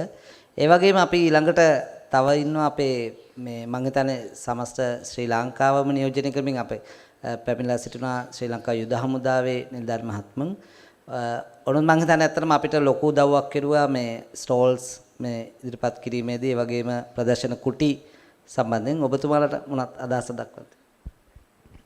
රයිට් මුලින්ම මේ ෆැකල්ටි එකට යුනිවර්සිටි එකට ස්තුති කරන්න ඕනේ අපිට මේ ඉවෙන්ට් එකට ඉන්වයිට් කරාට එන්න කිව්වට මේ ඇත්තටම අපි කැමති මේ ඉවෙන්ට් එකට ඇවිල්ලා අපේ තියෙන capabilities ඒ කියන්නේ අපි ඇත්තටම ගත්තොත් එයා ෆෝස් එක කියන්නේ ඇත්තටම ගොඩක් වෙලාවට එයා ෆෝස් එක මිලිටරි එකක් කියන්නේ ඩිසාස්ටර් එකකදී ඕන දෙයකට රෙස්පොන්ස් කරන්නේ අපි මුලින්ම. ඉතින් ඒවත් එක්ක අපි කැමති ඉස්සරහටත් මේ ඉවෙන්ට් එක කන්ටිනියු කරනවා නම් ඒ වගේම යුනිවර්සිටි එකත් එක්කත් අපි ඉස්සරහට වැඩ කරන්න කැමතියි. ඒ වගේම මේ වගේ සෙෂන්ස් වලට තව ඕනනම් අපිට මේකත් එක්ක පැරලල් යන විදිහට වෙනම ට්‍රේනින් වර්ක්ෂොප්ස් ඒ වගේ දේවල් අපිට ඕගනයිස් කරන්න පුළුවන් මේ ඉවෙන්ට් එකත් එක්කම knowledge sharing sessions. අනිත් දේ තමයි දැන් ලංකාවේ ගොඩක් ෆීල්ඩ්ස් වලට ප්‍රොෆෙෂනල් ඕගනයිසේෂන්ස් තියෙනවා. IT ගත්තොත් එහෙම තියෙනවා. ඒ වගේ මෙඩිකල් ගත්තොත් එහෙම තියෙනවා.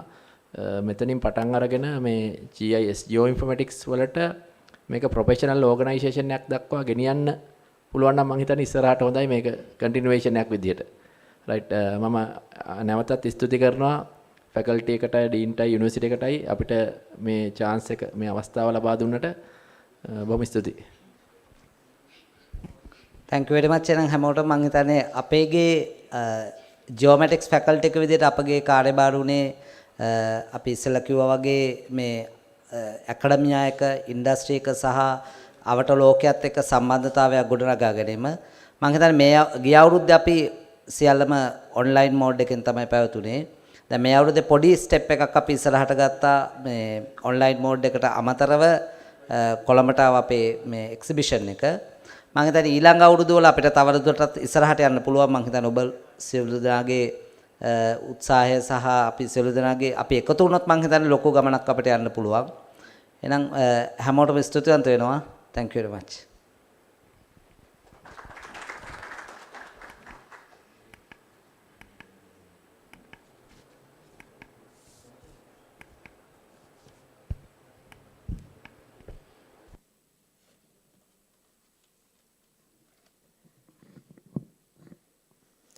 Thank you very much, sir.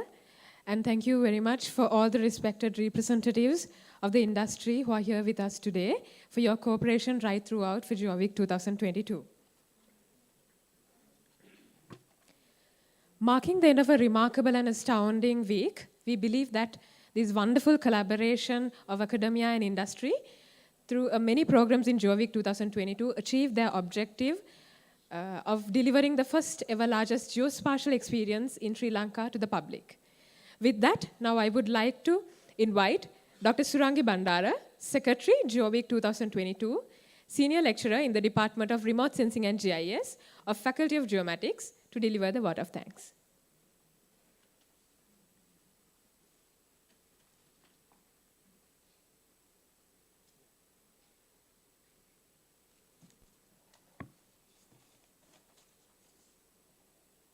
Very good evening to all of you.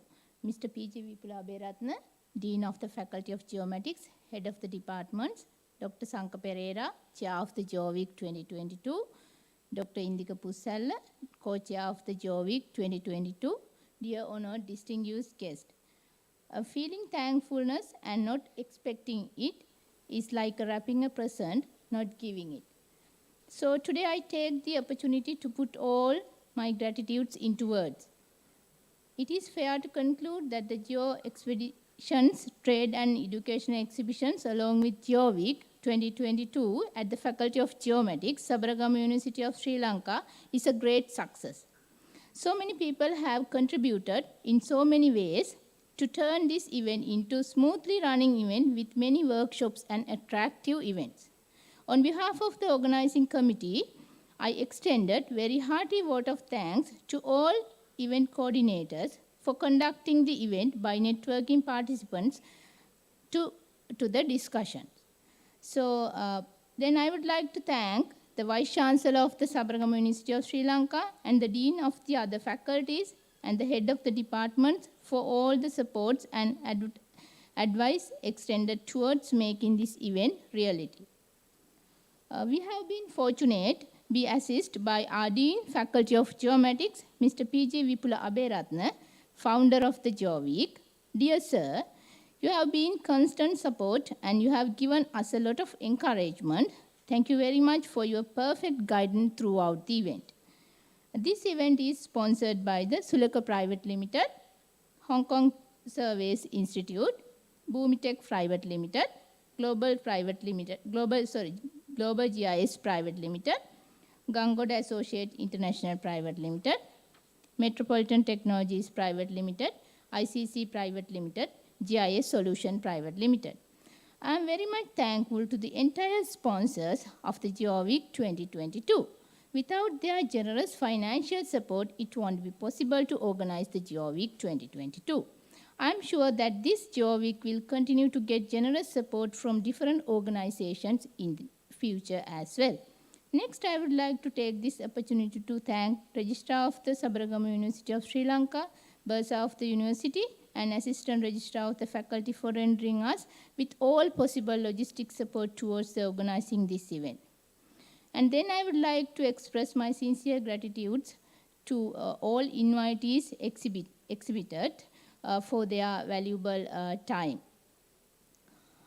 I would then like to thank the organizers, especially Dr. Sanka Pereira, Chair of the GeoWeek 2022, and Co-Chair Dr. Indika Pusella for their hard work to plan and organize this event very successfully. Thank you for your tremendous help throughout the event. I would also like to express my sincere thanks, especially for the technical team. Team coordinator, Mr. Charit Karandana, team members, Mr. Andra Gunaratna, Mr. Gayan Kandegedara, Mr. Dinuka Dinuranga, Mr. Tilak Gunaratna, and Mr. Chatura Jayalat. Without your diligence, hard work, late nights, and early mornings, we wouldn't have been able to meet all here. Excellent work, and thank you very much. Next, I would like to take this opportunity to thank all academic staff members, all staff members of the BMICH for their venue arrangements, and thank you very much for your support also. Our thanks all to the academic staff members, academic supportive staff members, non-academic staff members, technical officers, administrative staff members, and students of the faculty for their wonderful supports to success this event. I would like to thank all the respected representatives who have blessed us with their presence. And thank you for all your excellent work. Have a nice day.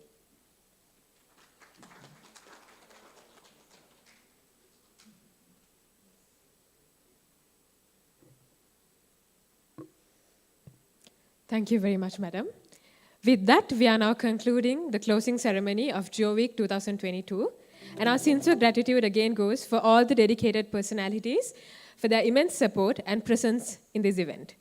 We hope to see you all with another exciting range of events in GeoWeek 2023. Thank you very much again. Have a good day. Yes, we have also arranged a complimentary treat for you, so please enjoy. Have a good day.